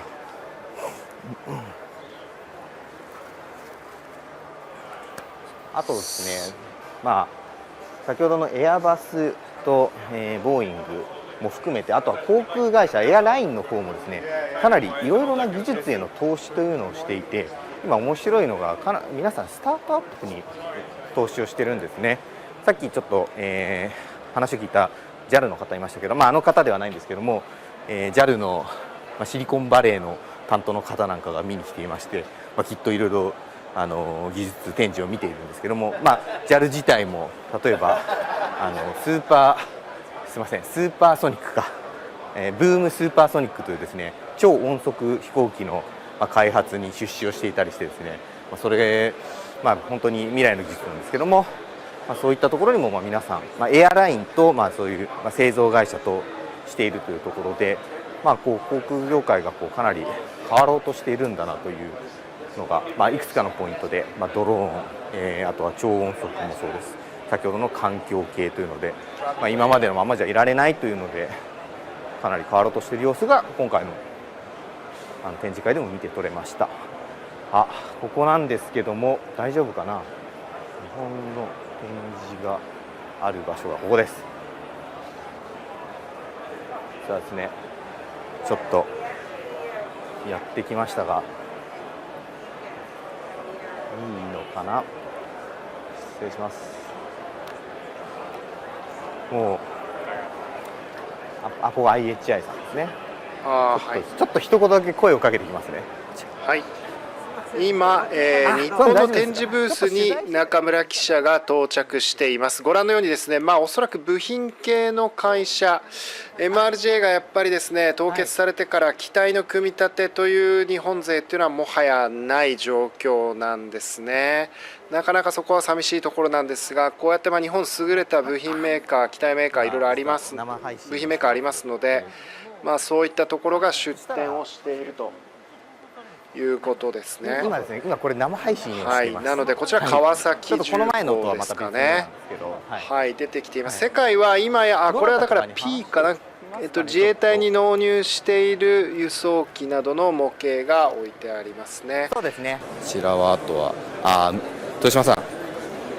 ちょっとベラベラこっちで喋ってました。聞こえてますでしょうか。聞こえてます、大丈夫です。三菱重工さんがいらっしゃって。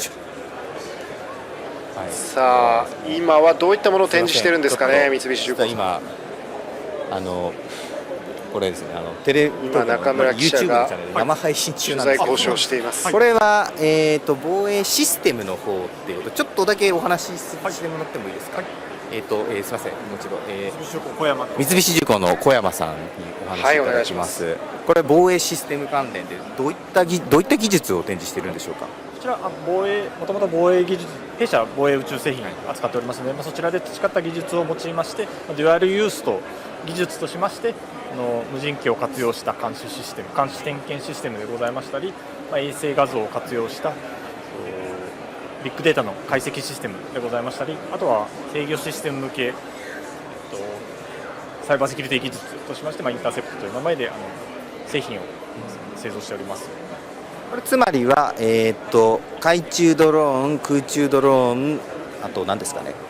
こちら空、水上、水中、陸上というふうに、すべての陸海空すべてのところの無人機をつないで統合的な監視システムを実現するものでございます。なるほど。今豊島さん聞こえてましたでしょうか。聞こえております。陸海空、海中も含めての、無人機の方ですねをつなげて、防衛、民間でも使えるということですね。使えるようなシステムで、セキュリティの技術を売り込んでいるというところです。はい。これお客さんの感触どうですか。豊島さん、今東京、お客さんの感触はどうですかという東京側に今キャスターがいますので、ちょっとこの売り込みをしてお客さん側の感触というのは今どうでしょうか。結構皆様興味を示していただいておりまして、どういう状況かということを結構聞かれております。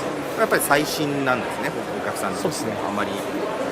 はい、これまでの従来の装備品等と違いまして、いわゆる DX の領域になりますので、新しい分野でございます。はい、ということです。はい、全く新しい、まだ実際の運用始まってないとですね、これから。はい。あとはあれでしょうかね、豊島さんが気になっているのが、ありがとうございます。すいません。こっちの裏側も見てきますんで、裏側にですね、ちょっとこうエンジンかな。エンジンの技術のこれは IHI ですね。ということはだからやっぱり三菱重工はその航空機というよりかは先ほどの防衛だったり航空機もちょっとだけ横にあったんですけど、あまりこう大きなものはもうないっていう状態ですね。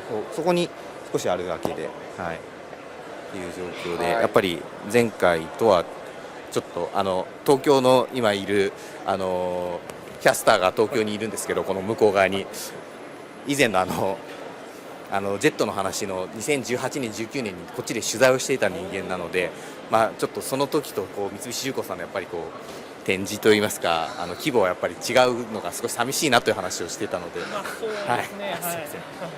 ここのは今これだけなんですね、展示。今大きな事業としては、完成機事業っていうのがあって、あとはその構造ティア1って言って機体の一部を作るっていうにはもうそちらが今メインで出展させていただいてます。はい。3年前、4年前と3年前のパリ、4年前の韓国と比べて皆さんの来てる人数が3年前、4年前と比べると来てる人数が皆さんもちょっとやっぱり縮小してる感じなんですか。その全体の期待を出してた時と比べると、当然人数としては少ないですけども、規模に見合った人数でちょっと出展させていただいている状況ですね。はい。ちょっとあれなんですね。日本企業の存在感という話をすると皆さんやっぱりどうしてもこう三菱重工さんのあれに触れることが多いのでちょっと聞いてしまいましたが、はい。私ども航空機のその製造っていうところだけで言うと、ちょっと規模縮小みたいな感じになってますけども、今世界的なトレンドであります脱炭素とかそのカーボンニュートラル社会の実現に向けて、我々としてもその飛行機作るだけじゃなくて、こういった環境にですね対応した製品をいろいろ持ってますので、そういったところも合わせてアピールしていっています今。はい。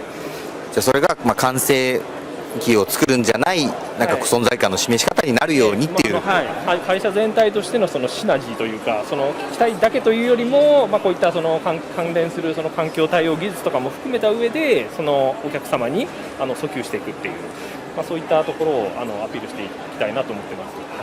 ありがとうございます。今紹介あった環境系の技術と三菱重工さんのカーボンキャプチャリングですよね。二酸化炭素をこう吸着するような液体を作っている技術も実は昔取材をしました。確かに今こう環境系の技術というのはかなり開発を進めていると、これが先ほど、実際にもうジェットがもうダメになってしまった、凍結されてしまった後にこう存在感を示すことになるんじゃないかというのが、今のすみません、武豪さんのお話でした。先ほど日経新聞の佐竹記者の話も似たような話がありましたので、うまくそこの世の中がシフトしていく中で、違う形で存在感を示せるようにというのを一応皆さん狙っているということですね。はい。中村さん、そうですね、以上ですか。あと中小企業の方なんかもいますが、スバルのヘリコプター関連の展示ありますか？富士中、ちょうど今来る前のところにスバルのブースあったと思うんですが、何かスバルの展示どうでしょう？最近ヘリコプターのですね、観光庁向け受注が結構好調だという話もありますが、今ですね、ちょっとこうどなたかと話し込んでるところなんで、ちょっとなるほどですね。カットインはしづらかった。カットインしづらいですね。はい、もしそうですね。よろしければ。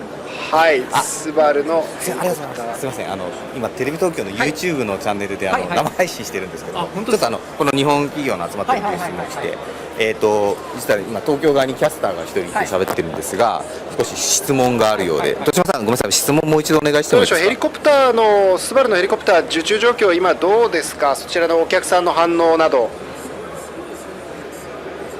はい。スバルのヘリコプターの展示というか、パネルありますけども、受注の状況、あと実際の今回のお客さんの反応というのはどうかというのをそうですね、ヘリコプター、今まさにここに展示してあるのがうちのスバルの一番新しいUH2 というモデルになります。今これ防衛省さんとですね、27機契約しておりまして、現状ですね、一応陸上自衛隊向けにしかまだ販売ができないんですよね。一応武器になります、なんで、世界に向けて売っているのはこちらのスバルベル412、民間用のは世界に売ってると。こちらですね、これベル社と共同開発しているヘリコプターです。でこちらを、防衛省さん向けにモディファイしたのがあちらの UH2 というモデルになりますので、現状世界に向けて売っていくヘリコプターはこちらのスバルベル 412EPX になります。こちらの引き合いっていうのはどうですか？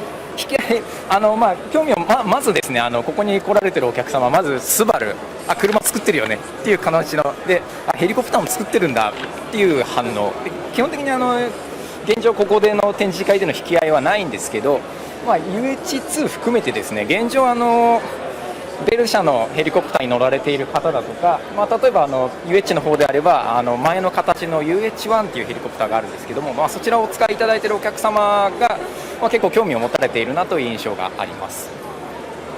豊島さん、聞こえましたでしょうか？はい、わかりました。やっぱりスバルだと自動車のイメージで最初持たれるみたいですね。でもありがとうございます。スバルの木村さんにお話をいただきました。はい。今ちょっとやっぱり共通点として見えてくるのはスバルも三菱重工もさっきの川崎重工もなんですけど、皆さん軍事用防衛産業用の技術というのを持っていて、そこで培ったものを民間で売れるような形にして民間の方で訴えていくみたいなところはかなり力を入れてるなという印象ですね。はい。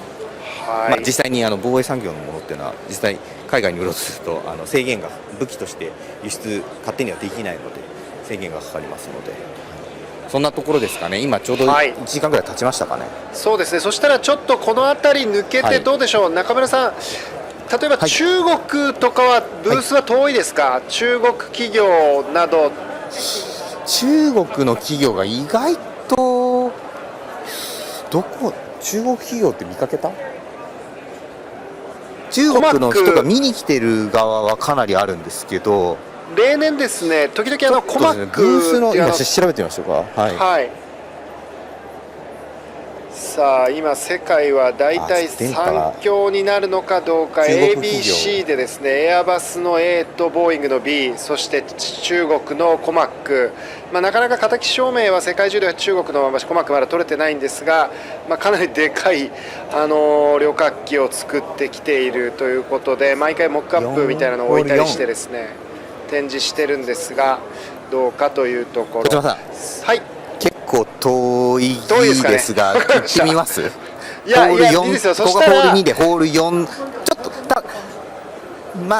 ょっとあと5分ぐらいでつけるかどうか、ちょっとだけ歩いてみますか。じゃあ歩きながらではい、これね、ファンボロエアショー名物、階段を上がらなければいけないというところで、実はこの段々畑みたいになったところにこうテントが置いてあるんですよね。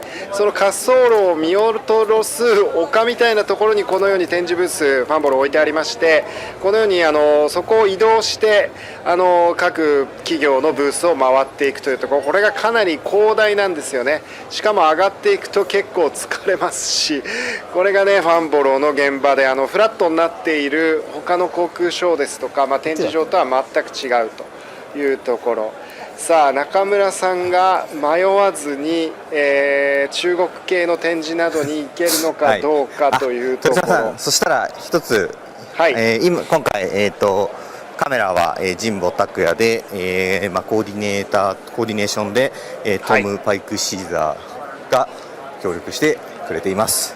ありがとうございます。中村渡と、豊島さんと東京側も手伝ってくれてる方が、東京側は、ディレクターの橋本浩二さん、理系通信の橋本浩二さんがディレクターをやってくれています。今ここほぼ2人しかいない状態でやっていますが、さあ中村さんが今移動していて、今日ちょっと流れのことを説明しておきますと、この後ちょっと中村さんがどういった展示あるかちょっと見ながら歩いてもらって、これ帝人ですかね。帝人のブース見えたような気もしましたが、繊維ですね。ちょうど材質の部分、素材で出ている日本の素材メーカーも結構出ています。東レなんかもね出ていたような記憶ありますけれども、そして、今回ちょっとファンボローで一つ目玉となると見られていた、いわゆる次世代の戦闘機のテンペスト、こちらちょっとね本当は行きたいんですけれども、かなり展示ブースが遠いということで、日本、イタリア、イギリス3カ国での共同開発になるのかというところのテンペスト、実際戦闘機、中村さん、これについての取材は、来週の WBS でやってくれるということでいいんですか？テンペストについての取材、BAE というイギリスの会社についての取材はですね、来週の月曜日のワールドビジネスサテライトで放送しようと今取材中です。この後も取材あるんですけれども、なので、そちらを見ていただくとともに、あとですね、その後にはなると思うんですけども、テレ東BIZでも何かしら配信をできたらなと思っておりますので、そちらをご覧ください。分かりました。そして今ホールを出てまた階段を上がって、これねどんどん丘の上にホールが積んであるのがこれファンボローなんですけれども、今中村さんの話であった、次世代戦闘機テンペスト、今ヨーロッパでは大体このテンペストの、イギリス、イタリア、日本入っていくグループか、いわゆるトーネードですとか、ユーロファイターの後継機と言われている FCAS というプロジェクトがありまして、こちらは主にドイツ、フランス、スペインの3カ国ぐらいの次世代の、将来型航空戦闘システムの開発というふうに分かれていたりする。いろいろヨーロッパもユーロファイターをみんなで一緒に作ったり、フランスがラファールを作ったりとか、なかなかまとまったりしてるんですけど、基本的な流れは共同でやっぱ国を越えて作るというのがヨーロッパですね。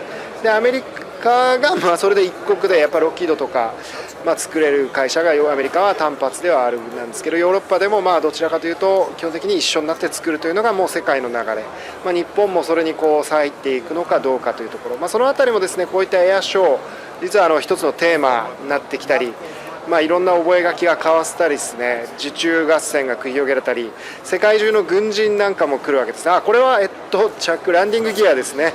ランディングギアが置いてたりもしますけれども、実はこういった舞台裏で相当大きな受注合戦というか商談なんかも実際に行われていたりします。非常にプロペラからエンジンブレードからランディング、どうぞ。あったかもしれない。中村さんいいですよ、なんか面白いのがあればもうそこで言っていただければ。すいません、もう必死でもう目かっぴらいてそういう感じになっちゃってますけど、そんなもう大丈夫ですからね、そんな無理せずに。本当にね、ランディングギア規模ちっちゃめですね。トマックもう一枠小さいってないんじゃないですかね。あ、そうなんだ。もう本当だ。ほらここですよ。もう誰もいないですよ。全然これあれじゃないですかね。こんだけ佐竹記者が指摘してたように、もう海外に行けないっていうので、もうやっぱそういうことなんです。ブースをとりあえず申し訳程度に出したけどっていう状出しただけ況ですねかもしれないですね。いや、コマックというとですね、通常は大きな模型をいくつも並べてですね、しかも中にこうガラス張りで客席が見えるみたいな、そんぐらいの大々的な天井をやってたんですけど、やっぱり今中国は外に出れないという感じで、この展示スペース少ない。豊島さん、わかりました。ここに立ってる方、担当者の方なのかと思って聞いてみたんですけど、はい、違うんだそうです。誰もいないです。人すらいないっていう、本当に資料だけ置いてある。これはなかなか驚きですね。いや、中国ね、世界の3強になるべく、もう相当力入れてるんですけど、やっぱりゼロコロナ政策、こんなところにも影響が出てるんですね。はい、だってこのブースのここちょっと雲の座ってますからね。いや、本当にいや、ちょっとびっくりしました。ここコロナホール割と端の方なので、ここまで来てなかったんですけれども、まさかここまで規模は小さいというか、もうほぼないような状況だったんで、はい、まさかのここで最後になるかもしれないんですが、今ちょうど1時間ちょっとぐらい経ちましたかね。はい、何かコメントでまだこれを本当は撮ってほしかったとかってありました？そしたら今回はあれかもしれないですけど、次の YouTube の生中継じゃなくて配信の方で反映できるかもしれないので、もしコメントでそういったのがあったら。もし何か要望が、中村さん、大体ここで行けるところまで行き尽くしましたか？もうちょっとテンペストはさすがに近づくのもきついですかね？そうですね、きついですかね。近づこうとすればできるんですけど、多分電波が切れるんですよね。なるほど。まだ遠いのと、はい。なんかじゃあ最後ちょっと歩きながら、中村さんの離れ小島なんでタイミングでなんか歩きながら何か面白いのがあればぐらいの感じで。はいはい、ちょっとじゃあ歩いていきますね。とにかくね、会場広いですから。話し込んでしまう。なかなか、いや、今どこにいるのか全くわからなくなってきましたけど、ちなみにこの辺り各国のブースなんかもありますね。中村さん、さすがにロシアですとかウクライナですとか、そういった関連の展示、ドローン、攻撃用ドローンとかそういったものの展示みたいなのはあったり見かけましたか？ロシアはないみたいですね。で、攻撃用ドローンはドローンの技術としてなので、それを転用できるというのだとあったんですけども、例の今回のウクライナ侵攻の後にそういう有名になったバイラクタルとかはなさそうです。ただトルコの企業は結構いましたけどね。はい。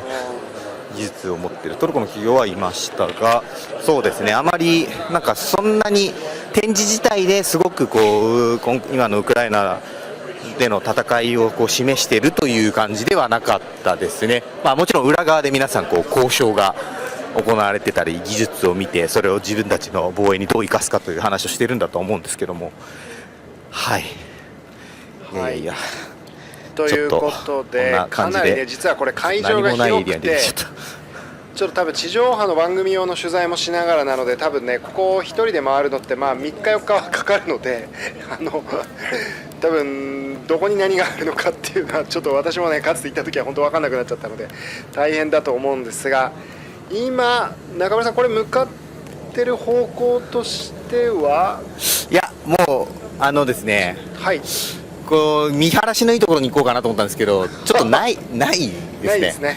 あまり見えないですね。はい。はい。ということで、ちょっとじゃあもうこの外のあたりで締めにしましょうか。はい。ということで1時間ぐらいにわたってライブ配信してきましたけれども、なかなかね、時間がちょっと展示飛行のフライトディスプレイの時間とはちょっと重ならず、そちらが今夕方夜もうすぐ。いや、昼ですね。昼の1時過ぎなんですけど、もう1時間後ぐらいに展示飛行が始まるですね。はい。なるほど、ちょっと私が他の取材が入っちゃっていてですね、できなかったんですけども、はい。はい、ということでファンボローから今伝えていただいてますけれども、そうだ、豊島さん、すいません。私ちょっと宣伝していいですか、自分の宣伝。はい、今日も少し配信したんですけども、ヨーロッパのいろいろな国に、特にですね、テーマ最近でいうとウクライナの戦争があったことによってですね、ウクライナの周りの国でどういう影響が起きたかというのをいろいろな国に行ってですね、細かい基本的にはもう現場に行って取材するという形で、例えば、今日はモルドバを配信しました。じゃあモルドバの3本目の取材がちょっとすごく面白いと思うんで期待していただきたいんですけども、ちょっと来週ぐらいになると思うんですけども、あとはルーマニアですとかポーランド、ジョージア、フィンランド、エストニア、リトアニアですとか、かなり周辺国に行って取材したシリーズ、ポーランドもですねがありましてですね、それを配信してますので、ちょっともしご興味があれば、あまり他の社が注目してないようなところに注目してやってますので、見ていただけると嬉しいなと思います。あと、豊島さんもなんかそういえば本出すらしいじゃないですか。ありがとうございます。すいません、本この間ようやくほぼ書き終わりまして、来月ぐらいにこちらのやつですね。本当ありがとうございます。ちょっとなんとかウクライナ戦争、中村さんを差し置いて書くのもちょっとあれなんですけど、中村さんとかいろいろと聞いた話も参考にしながら、ウクライナ戦争は世界をどう変えたか、独裁者の論理と日本の論理というの本を書きましたので、近日来月月末ぐらいからもしかしたら書店に並ぶかもしれないんですが、来月発売が始まります。ちょっと概要欄にもしかしたらなんかちょっと載せれればなというふうにも思っております。はい、ありがとうございます。はい、ロンドンに在住の方でもしこれ見てる方は、私豊島さんの本10冊買うので、自腹で買うので、私に声かけてくれたら少し先輩からもちょっと圧力感出るから、ちょっとマジいいです本当。ちょっとなんとかそれちょっと、いやいや本当に。でもあれですか、大丈夫です本当に買いますんで。イギリスは記録的な熱波、40度を超える熱波と言われてましたけど、今は大丈夫なんですか、そこは。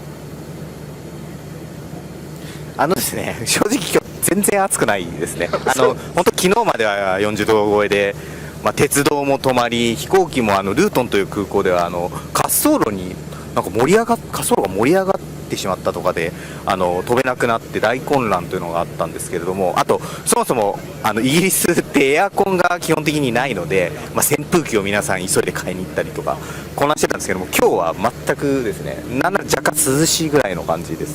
はい、まだ今週いっぱいでも暑くなるかもしれないらしいので、少し気をつけます。今ヒースロー空港が大混乱していて、ルートも今厳しいみたいな話ありましたけれども、どうなんでしょう、イギリスの空港の混乱というのは今もう収まってきてるんですか、それまだまだですか。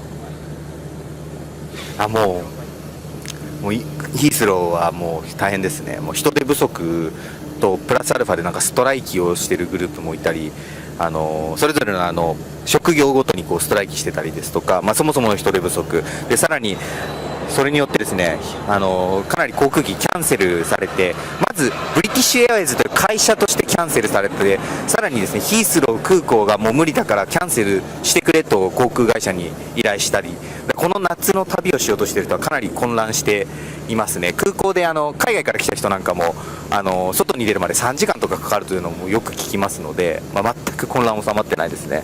なるほど、今の時期ね、イギリスに行かれる方いたら本当にその辺注意していただきたいんですけれども、ということで、今回ファンボローの国際航空ショーの会場から中村さんに伝えてもらいました。この後中村さん引き続き取材があって、それは来週ぐらいの WBS で放送されるということでよろしいですか。はい、来週月曜日の予定です。ずれる可能性若干ありますけども、ぜひご覧いただければと思います。はい、ということでよろしいですかね、中村さん、そちらは大丈夫ですかね。はい、はい、ありがとうございます。では、イギリスファンボロー国際空港から中村航記者に伝えていただきました。ありがとうございました。ありがとうございます。空が綺麗だったらいいけど。はい、ということで最後カメラマンさん、最後ちょっとファンボローの風景で終わりたいと思います。はい、ファンボロー国際航空ショーの会場からライブ配信でお伝えしてきました。テレ東BIZのライブ配信、これまでも上海モーターショーですとかソウルの街、そしてロンドンですとか、いろんなところからパリからも伝えたりしましたけれども、いろいろ今後もですね、いろいろの経済の現場、旬な現場からライブ配信で伝えていければというふうに思っています。ここまでご覧いただきまして、ちょっといろいろと映像乱れたりもしましたけれども、ここまで本当見ていただきまして、至れないところありましたが、ありがとうございました。東京からは東洋島がナビゲーター役でお伝えしました。今後ともテレビ東BIZよろしくお願いいたします。それではここでライブ配信終了したいと思います。ありがとうございました。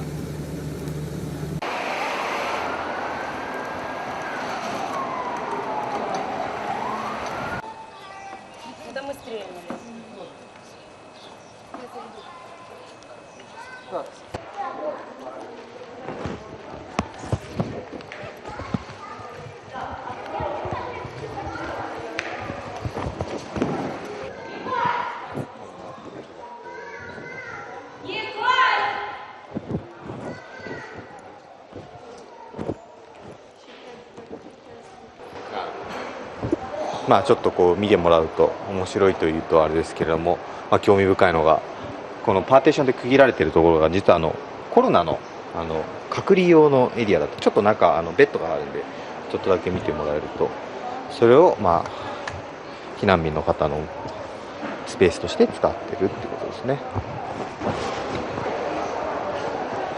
布団しかないエリアはもういないっていうことですしね。はい、結構だから空の部屋っていうのもあると、はい、こうした空の部屋も出ているほど、避難民の方が、最初の時期には一斉に押し寄せたのがいなくなっているところもあるということですね。はい、ウクライナに帰ったという人もいれば、うまくこう定住の地を見つけた人もいると。У нас будет планы поехать дальше. Но мы дальше не можем ехать, у меня там дома дети еще есть. Я ж не одна приехала тоже с внуками, с детьми. У меня инвалид на коляске, сын мой. Нам очень тяжело передвигаться дальше, очень.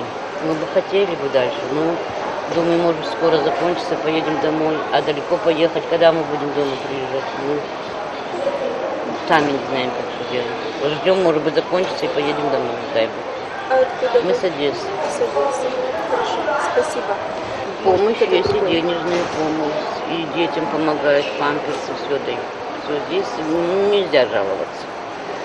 So she да, says... и хорошо здесь.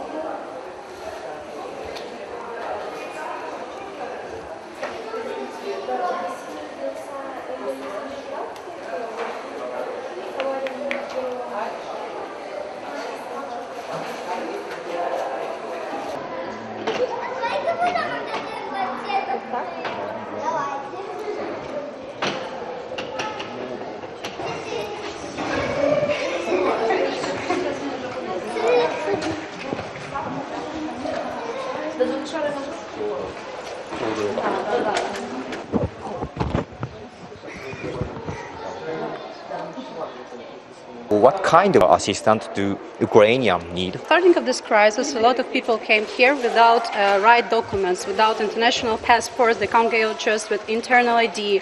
A lot of kids don't have any passport. They have just birth certificate and etc. We explain what kind of documents they need to go from one country to another, what difficulties can be there, how they can get to embassy of Ukraine in Moldova, and what kind of questions they need to answer them, and etc. Something like this. Also, here is some kids who came here with their grandparents, but they don't have any documents, right, agreement of their parents to come with their grandparents too.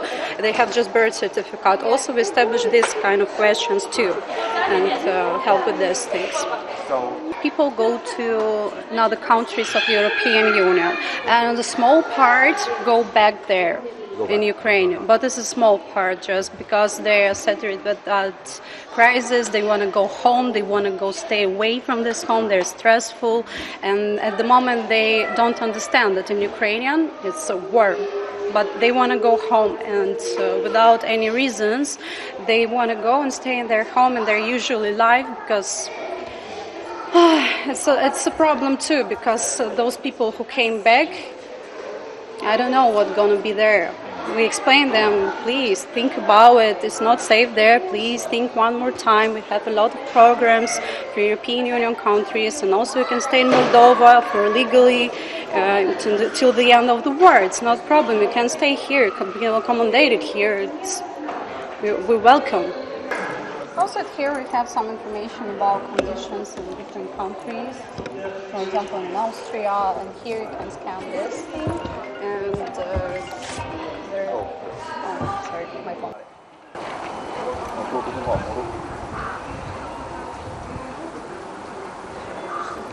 Очень приятно. Снова. Hello. Yeah. My name is Natalia. I'm Wataru. He's cameraman Taki. I will write. It's hard to pronounce. Letter by letter. Yeah, Japanese Okay. name. Yeah. Okay. Да. Ну, белок очень хороший, он просто очень закопченный, потому что когда он на плите находится чайник, очень сложно его сохранить как бы блестящим и таким. Очень теплые люди, очень душевные люди, очень хорошо встречают и очень хорошо помогают, это правда. И это очень приятно. Потому что это было, ну как, мы понимали, что люди везде есть, ну так, чтобы везде, мы не ожидали даже. И помощь здесь достаточно. Молодцы. Мы, лично я считаю, что это большое дело они делают. Надо. Yeah, you can. You want to film? Yes, a little bit. Yes. Before. Okay. Our film. Yes. Put a little bit of sour cream on this.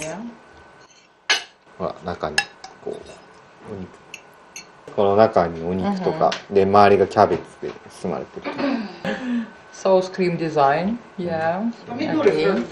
これははいウクライナ料理作っていただきました。ちょっと食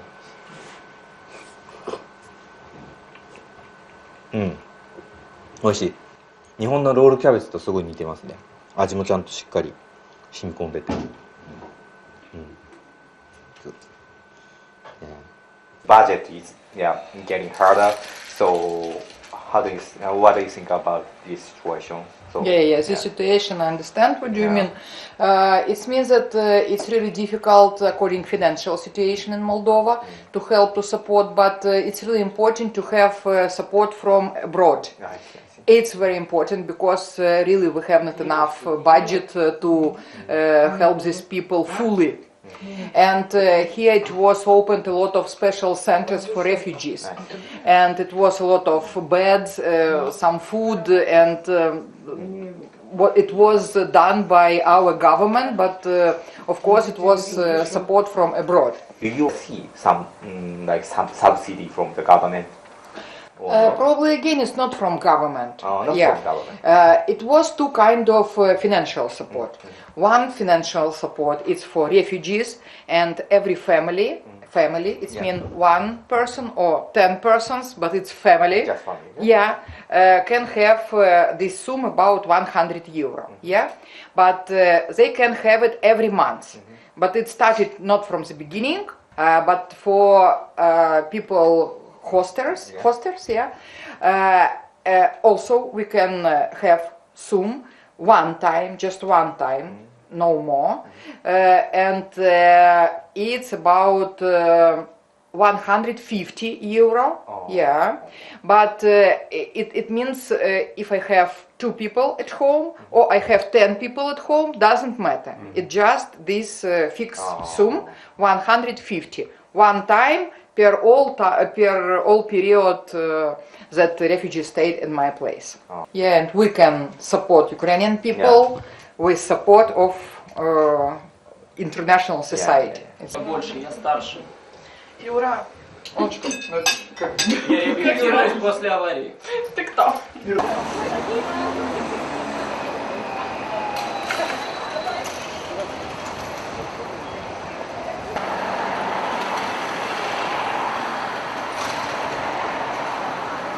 モルドバ共和国、ヨーロッパの中でも最も貧しい国とも言われている場所です。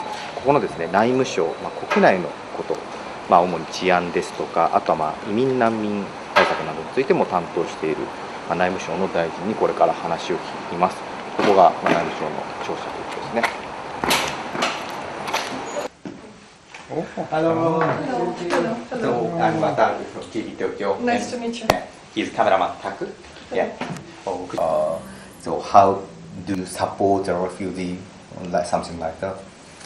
Yes, Well, we are the Ministry of Internal Affairs, so I'll definitely present you the situation from the perspective of internal affairs system. That is quite an increase in terms of the population, but also a huge pressure on all the administrative systems, health, social protection, education, and definitely the security one.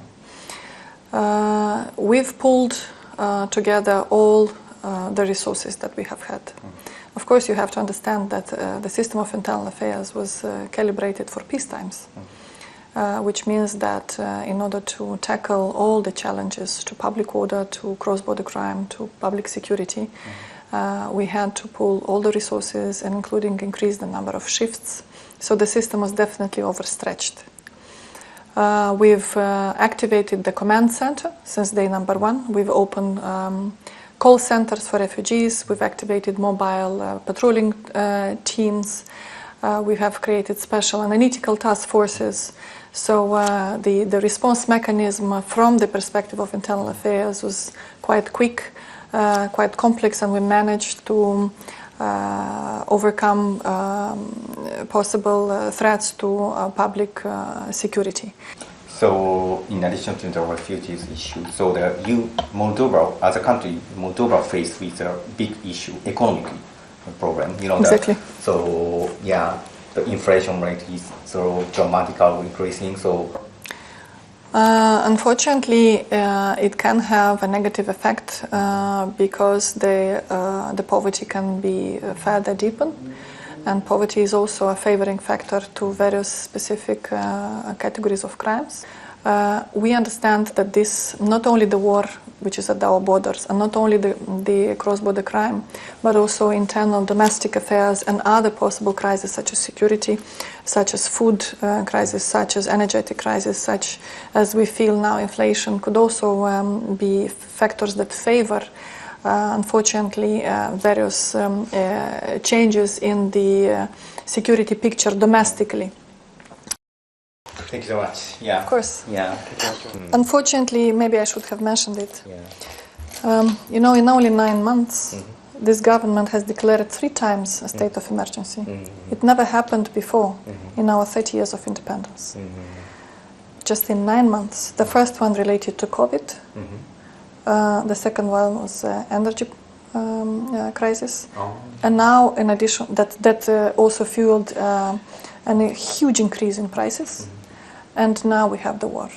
So, being the poorest in Europe, being already going already through this crisis of COVID, having our both the economic sector, the social sector, the health sector already very much under pressure during at least 2 years, with a very quite weak budget.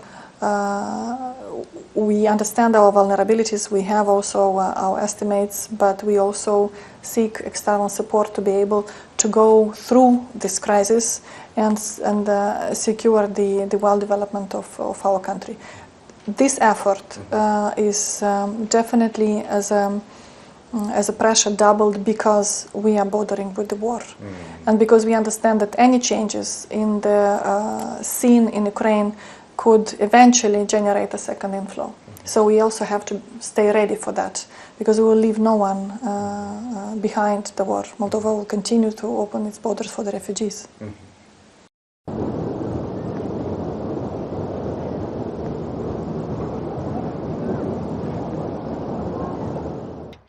こちらウクライナの隣国であるモルドバの北側の端に来てるんですけれども、もう向こう側、川の向こうに見えるのがですね、未承認国家、独立をもう謳っている沿ドニエストル共和国です。少し高い建物、住居ですかね、もう見えます。意外にもちょっと発展しているエリアもあるようです。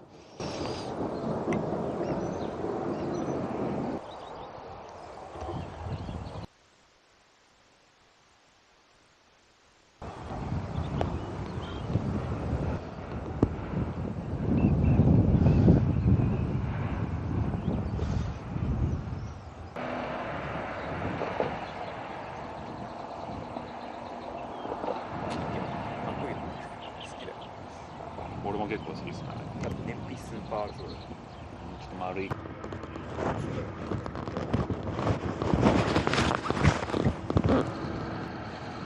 今こう船で渡ってきてますが、向こう側がトランスニストリア、日本語だと沿ドニエストル共和国側になります。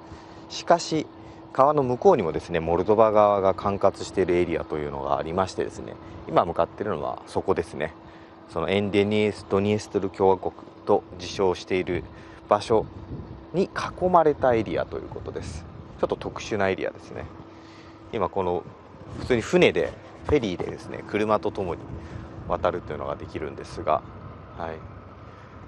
ちょっとこの後1点注意点が乗る前にありましてですね、船降りた後にですね、基本的に、ロシア軍が駐留しているエリアに囲まれたモルドバの管轄しているモルドバの町なんですけども、そういう事情もあってですね、ロシア軍のモニターというか、憲兵というセキュリティみたいな方たちが、ここを降りた先にいるそうなので、ちょっとかなり特殊なエリアですね。やっぱあそこに止まりそうだね、方向的に。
with 2,100 people and another village. Here, In this moment we are... Сато Маловата-Нова, Сато Роки, Шмеж Ворбека Детрасеу, Рыбница Tiraspol. Da, practic, noi în anul 1992 am trecut prin momentele acestea care trece acum Ucraina. Când a fost războiul din 92, practic, localitățile acestea au fost primele care au apărat integritatea țării noastre. Populația a ieșit, chiar și fără armament, populația a ieșit de marginea satului pentru a-i opri, a-i menține, din nou le-a dat voie să intre în localitățile noastre. Din păcate, după 30 de ani, noi nu avem o stabilitate, dar, într-adevăr, nu e clar în care direcție să fie, mai ales acum, odată cu începerea războiului din Ucraina. Încă mai tare ne îngrijorează faptul că dacă o să vină în direcția spre Odessa, aici și un cel mai mic militar poate să dai o lămurire că ea să dorească să iei și Transnistria. Și într-adevăr e îngrijorătoare situația că noi în afară de Bacul plutitor, noi nu avem o cale directă cu malul drept. Noi dacă să ne ducem pe malul drept, pe cale terestră, trebuie să trecem prin Transnistria. So there was a queue for the ferry to go to the other side of Moldova when this invasion happens. Era șoc, nu știe ce. Era rând la bancomat, că tot ceva s-a afirmat că banca îți vine să scoată banii și lumea tot a intrat într-un fel să scoată careva economisiri care le aveau la bancomat. Era prima zi, vă zic, rând la parom, că tot vreau să plece.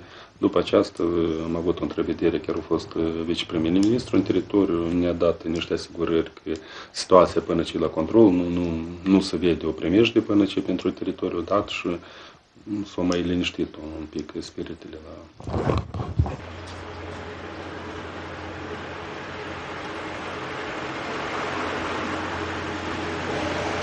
モルドバ南部のコムラトという町に来ました。市庁舎の前にですね、巨大なレーニン像が置いてあります。いろいろな場所で撤去が進んでいるんですけれども、この町では市民の要望で、この像を維持していくということのようです。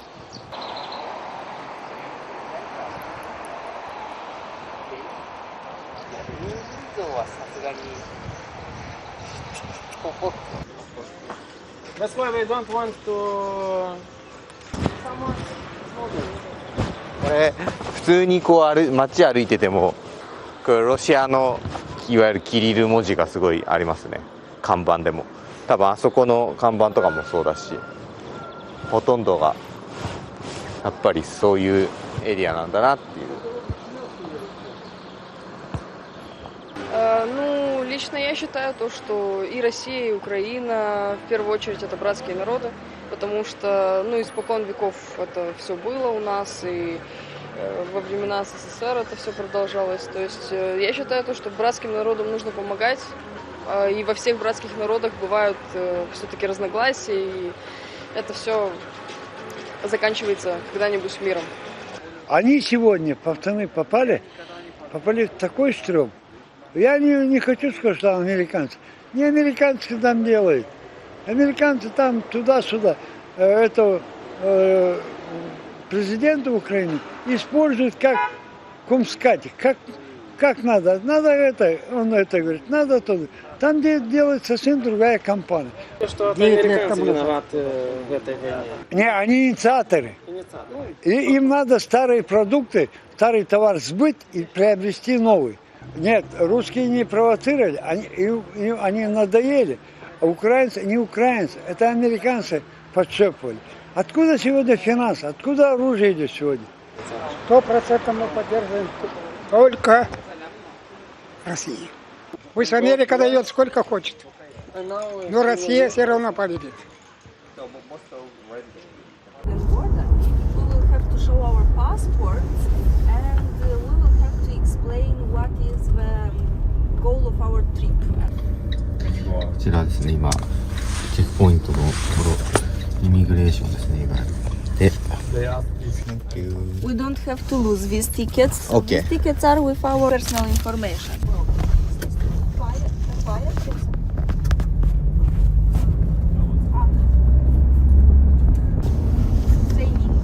Oh, I found a logo of Japanese car manufacturer, Mitsubishi Motors. Mitsubishi Motors. Official dealers. Official dealer. Oh. Wow.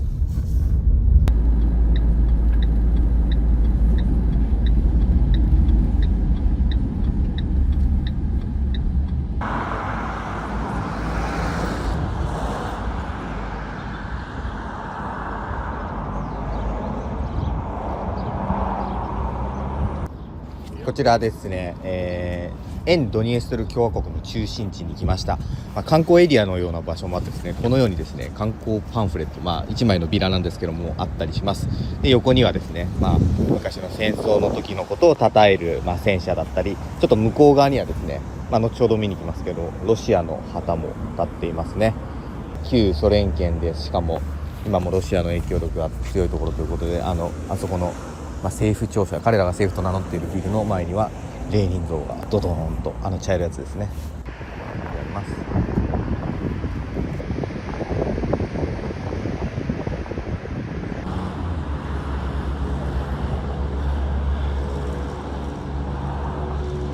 中央エリアの公園にあるですね、戦争に関するモニュメントなんですけども、この最初、第二次世界大戦1941年から45年の亡くなった人たちを祀るモニュメント、そしてこれはですね、アフガニスタンの戦争に行った兵士たち、亡くなった兵士たちのモニュメントです。そしてこちらはですね、いわゆるですね、独立、彼らが言う独立の時の戦争で命を落とした人のための、モニュメントなんです。後ろにですね、亡くなった方の名前や、年号などが書いてあります。で、最後の一つなんですけども、この、ソルジャー兵士の後ろには何も書いていなくてですね、これはですね、一説によると今後起きた戦争の時に使うんじゃないかと言われているそうです。もうすでに準備されているというちょっと不思議な光景です。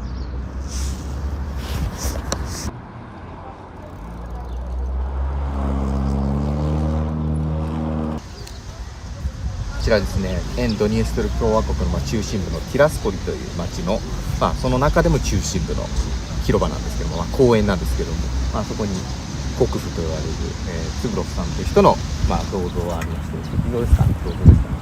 さらにですね、旗がいろいろあるんですけど、向こう側にある旗はトランスニスト緑は、まあ、エンドニエストル共和国の旗と、まあ、緑の頭はそうですね、あとロシアの旗があります。さらに私の方をもう一度向いてもらってですね、この、まあ、中心都市のティラスポリという町の真ん中に3つの旗があります。これがですね、実はこのエンドニエストル共和国を承認している国、ただその国というの3つとも未承認国家。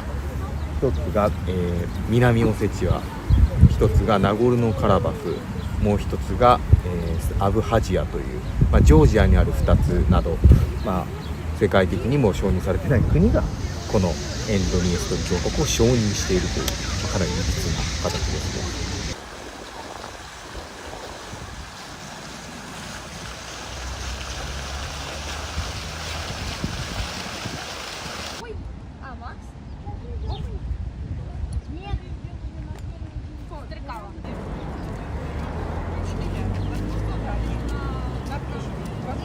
Я могу сказать так, что гарнизон российской армии, который здесь находится, он не является чем-то, он набирается из людей местных и как бы там служат, там офицеры, естественно, они из России, но... Я не знаю, как граждан, я считаю, что довольно мы знаем историю, те события трезво оценивать, и что победа будет за нами, потому что...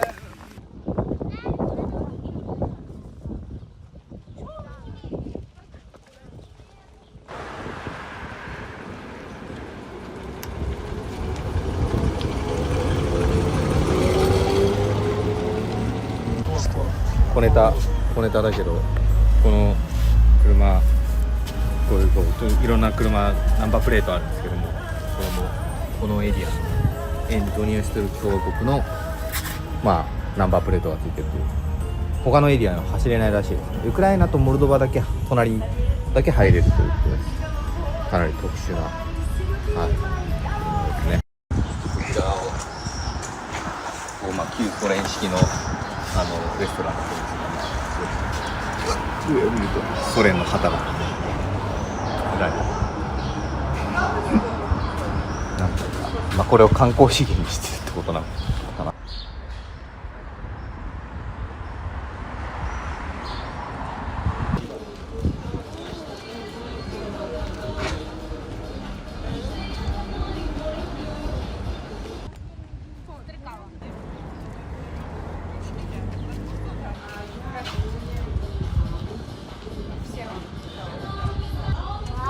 Спасибо. И мне тоже, пожалуйста.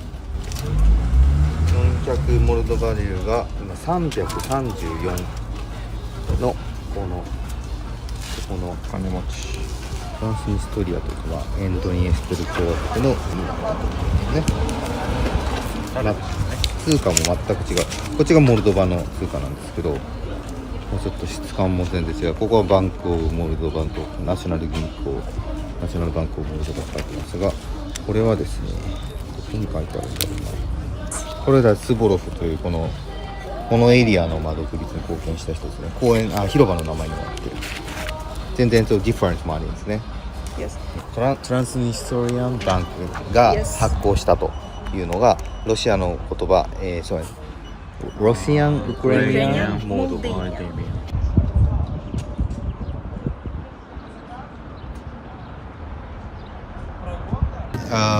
These beers are drafted here. Yes.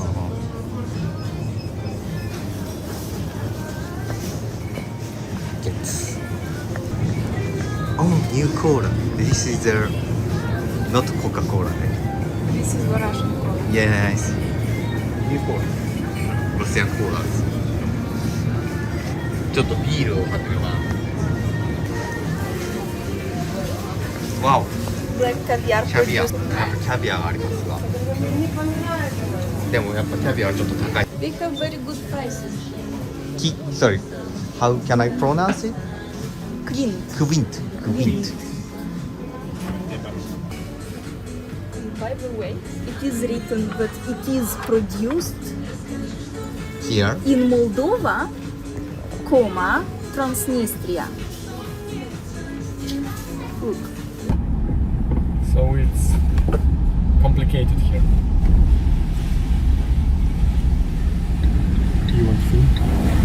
Which one? Better not. Okay, so soon you will see that. Okay. Yes, the first. Here? Yes. And the windows were broken and the cork covers. Yeah. ここがですね、攻撃、爆発があったというエリアですね。ロシア系の、施設だそうです。So, what do you want to see next?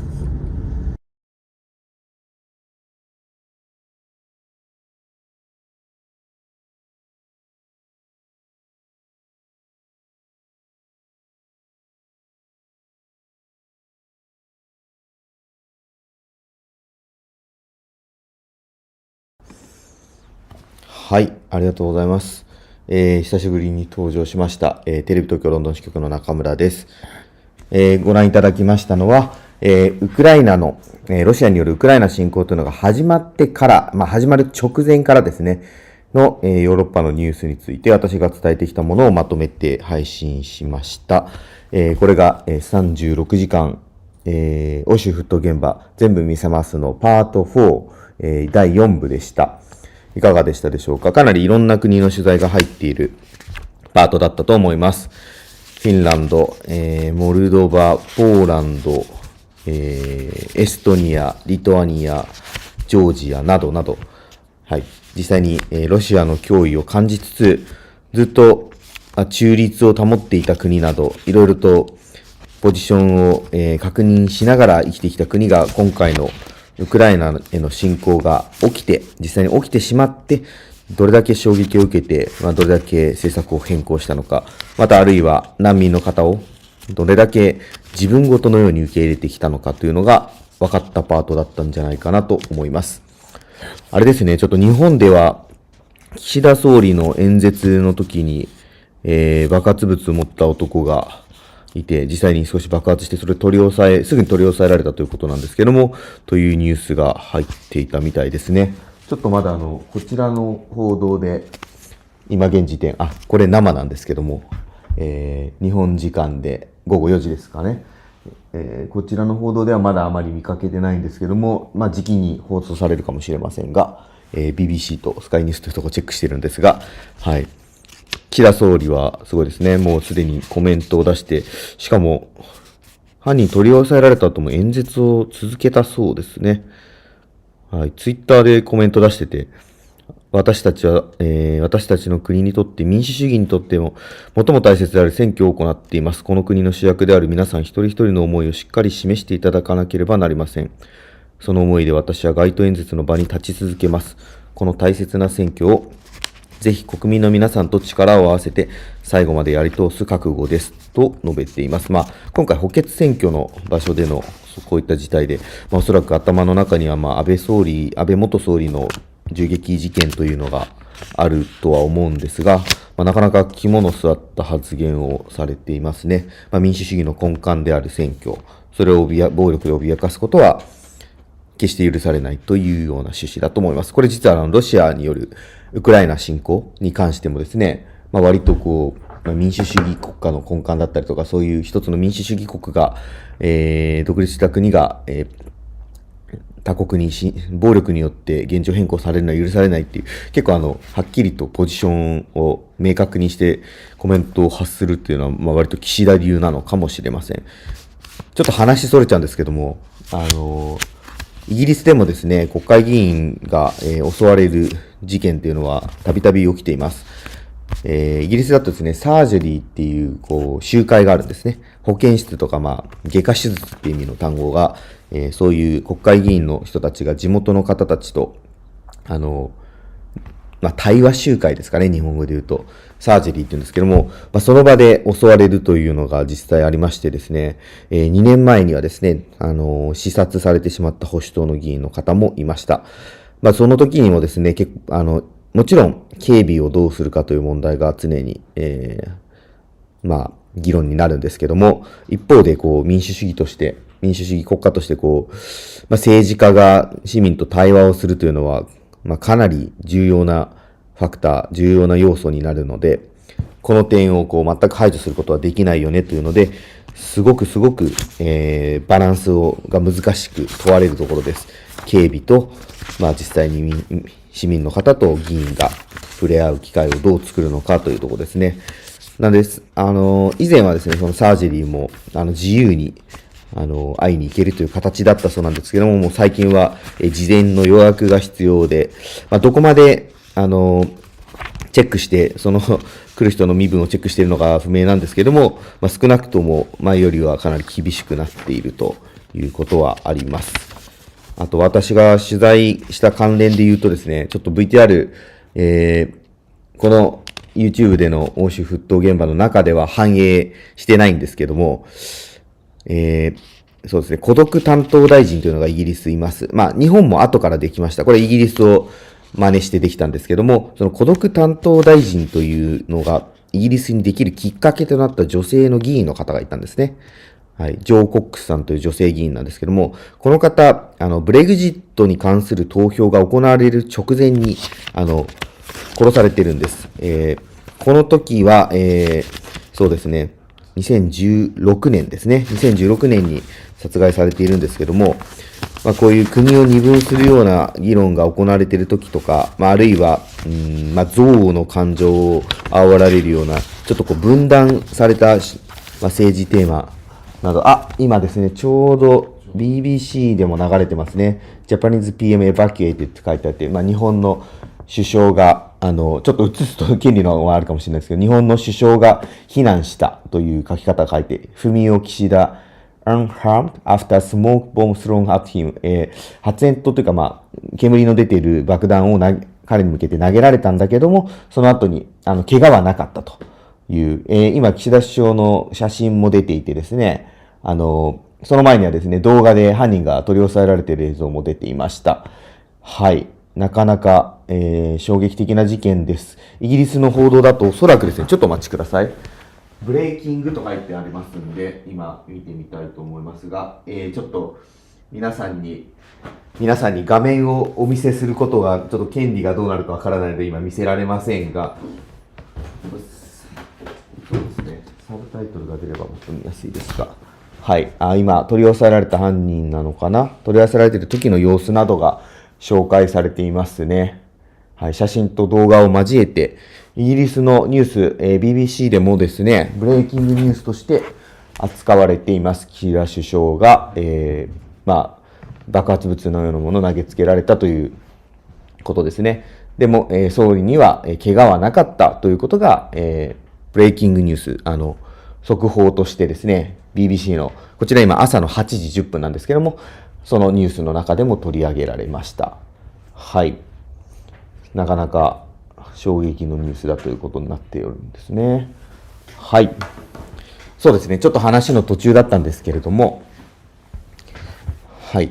ですね、今、話の途中だったジョー・コックス議員という、今回の岸田総理は無事で本当に良かったと思いますが、殺害されてしまったブレグジットに関連する投票、国民投票の直前に殺害されてしまったジョー・コックス議員という方がいました。この方、ずっとですね、若者からお年寄りから、現代の人たちの、メンタルの課題、精神病といいますか、孤独問題ですね、特に。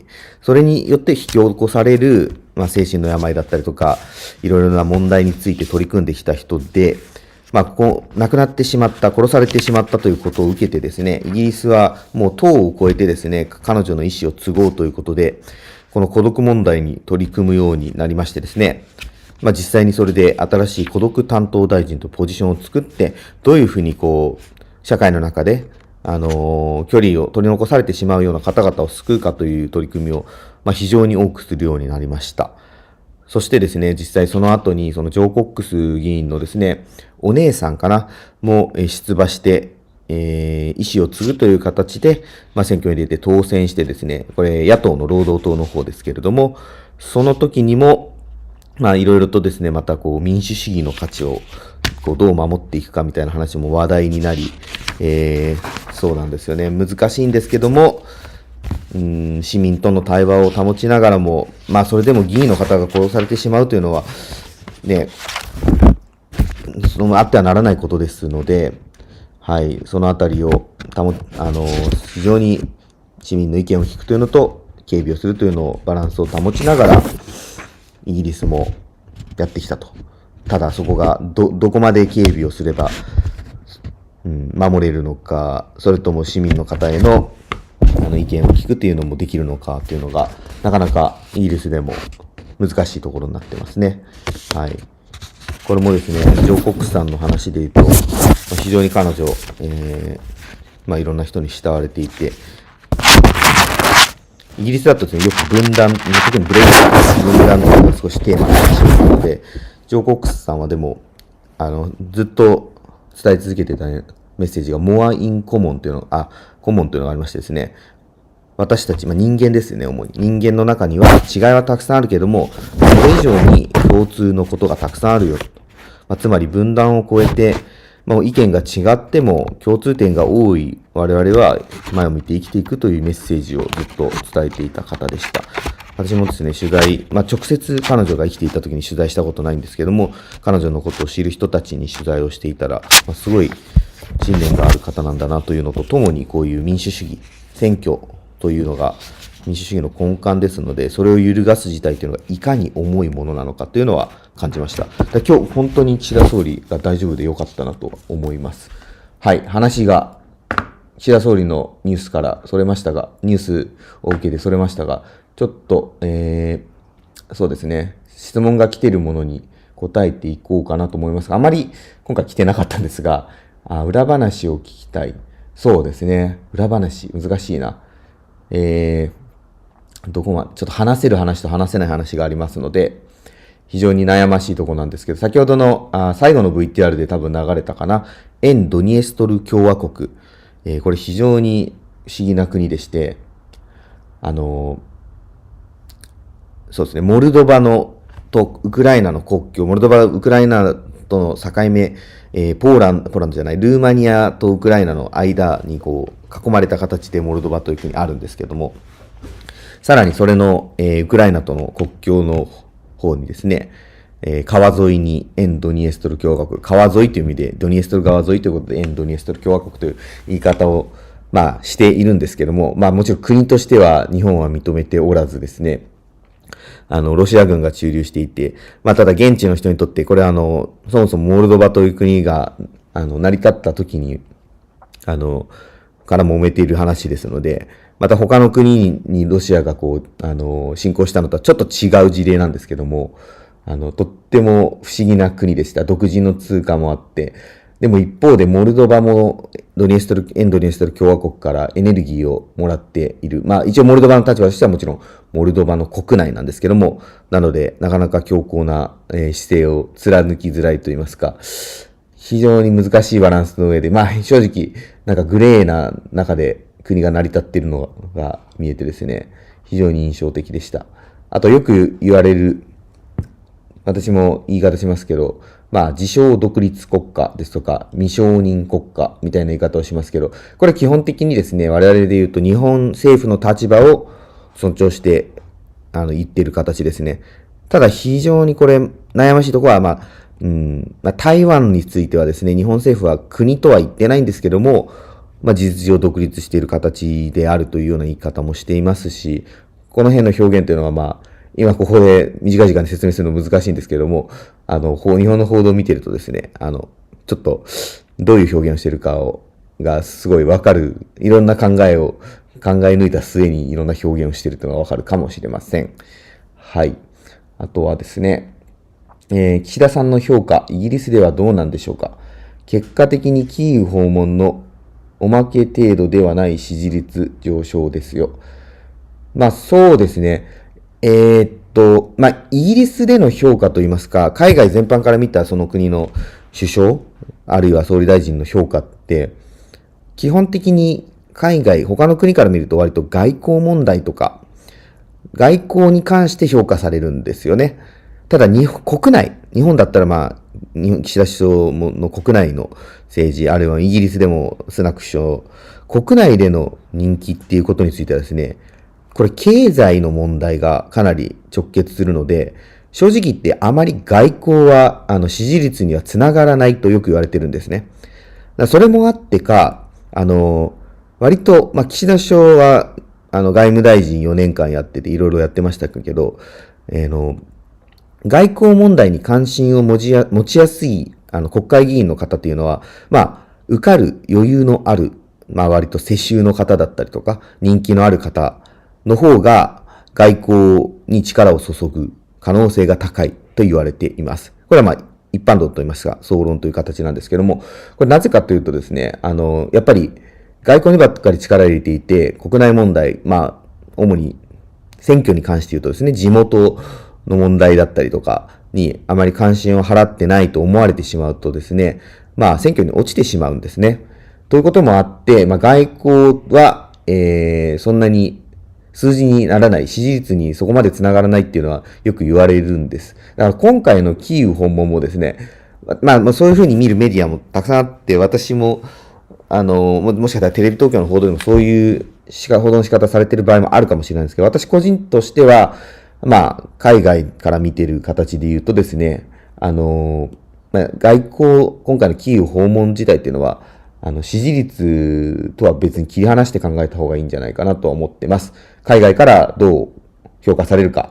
質問の趣旨であるイギリスからどういう評価なんですかっていう面ですよね。これはですね、やっぱり岸田さんがキーウを訪問したこと自体の評価っていうのはもちろんされています。今まで言ってなかったことがすごい評価されてないというか、早く行けよってなってたかっていうと、別にそこまで正直言って話題にもなってなかったんですけども、今回のキーウ訪問自体はですね、ちょうど習近平主席がモスクワに訪ねて行ってたタイミングでしたので、その裏側で岸田総理がですね、キーウにいたと。全く同じ日にですね、G7 議長国である日本がキーウにいて、全く同じ日に、なかなか立場を鮮明にしないロシアも支えてしまっている中国の、トップがモスクワにいたと。かなり象徴的に2枚の写真を比べるような形で報道されているところもかなりありました。正直言ってだからキーウ訪問は、タイミングも相まって評価されているというのは実態です。で、ただし、その後の質問者の方の支持率上昇について書いてあるところっていうのはちょっと切り離して考えた方がいいんじゃないかなというふうに私は思います。そうですね。イギリスで言うと、ボリス・ジョンソン首相がキーウに電撃訪問をもう、今回のウクライナ侵攻が始まった直後にしたんですけども、その時もですね、海外からは評価されたと思います。特にキーウではもう、ボリス・ジョンソン首相本当に大人気になってですね、いつか首相を辞めたんだったら市長をやってくれないかっていう声が上がっているぐらいなんですけども、国内ではですね、やっぱりそこまでそれをどう評価するか、評価する人もいれば、パフォーマンスに利用するなという人もいてですね、そんなに支持率云々には繋がらなかったような傾向はあります。ただし傾向としては戦争が起きた時には、ちょっと強いように見えるリーダーが人気になるっていうのもあるんですけども、はい。そんなようなのがイギリスから見た時の、そのキーウ訪問に関しての状況ですね。ウクライナの取材が今まだ入ってなかったと思います。この後ウクライナの取材のパートが来る予定です。なので、そのあたりっていうのはですね、また、ご覧いただければと思いますが、先ほどちょっと話していた、すっかり忘れてしまったあれですが、ジョー・コックスさんのですね、取材についても、一応、テレ東BIZの中で実は少し配信したのがあったんです。ちょっと、もしかしたら、探しづらいかもしれないんですけども、このテレ東BIZ、こちら有料の方なんですが、YouTube の方とは違うんで申し訳ないんですが、はい。有料のテレ東BIZの方で、一応なんですか、記者がどの VTR を作ったかというのまでわかるような風になっててですね、キャスター解説者っていう欄があって、それを見ると私の顔もあって、そこから辿っていくとですね、いつだったかな、2020年の2月ぐらいに、取材をした内容なんですけども、孤独担当大臣、イギリスを蝕む病の話っていうのが、実はですね、取材をしていて、どんな取り組みがイギリスでこの孤独問題に立ち向かうために行われているかというのが、見られるようになっています。これ、ただし、テレ東BIZ、これはですね、このアーカイブは、有料のテレ東BIZ、月に550円のテレ東BIZの方でしか見られない内容なんですけども、はい。そんなのもテレ東BIZでは実は私だけじゃなくて大人気の豊島キャスターですとか、政治関連の取材をずっとしている篠原記者ですとかの作った VTR まで検索できるようになっているということがありますね。はい。と宣伝をしました。じゃあ次ですね。最後のパート、ウクライナの取材なども入っているパートに行きます。ちょっと戦争が長期化してですね、我々もどういう報道の仕方があるのかというのがすごい迷いながら取材している面もありますので、その辺は VTR からわかんないかもしれないんですけども、ちょっと考えながら見ていただければと思いますが、はい、ここでチャンネルを切り替えます。YouTube ご覧の方は、もう次のチャンネル、パート5というのが立ち上がってますんで、そちらを見ていただきまして、ちょっとテレ東BIZの方がですね、今、少しですね、ブラウザで見てる方にトラブルが発生しているようなので、このまま見られるのかどうか、ちょっと、いろいろと復旧作業していますが、はい。で、もう、チャンネル見てる方はそのままにしておいていただく形なのですが、よろしくお願いします。ではまた後ほど、2、3分後ぐらいにつなげると思いますので、よろしくお願いします。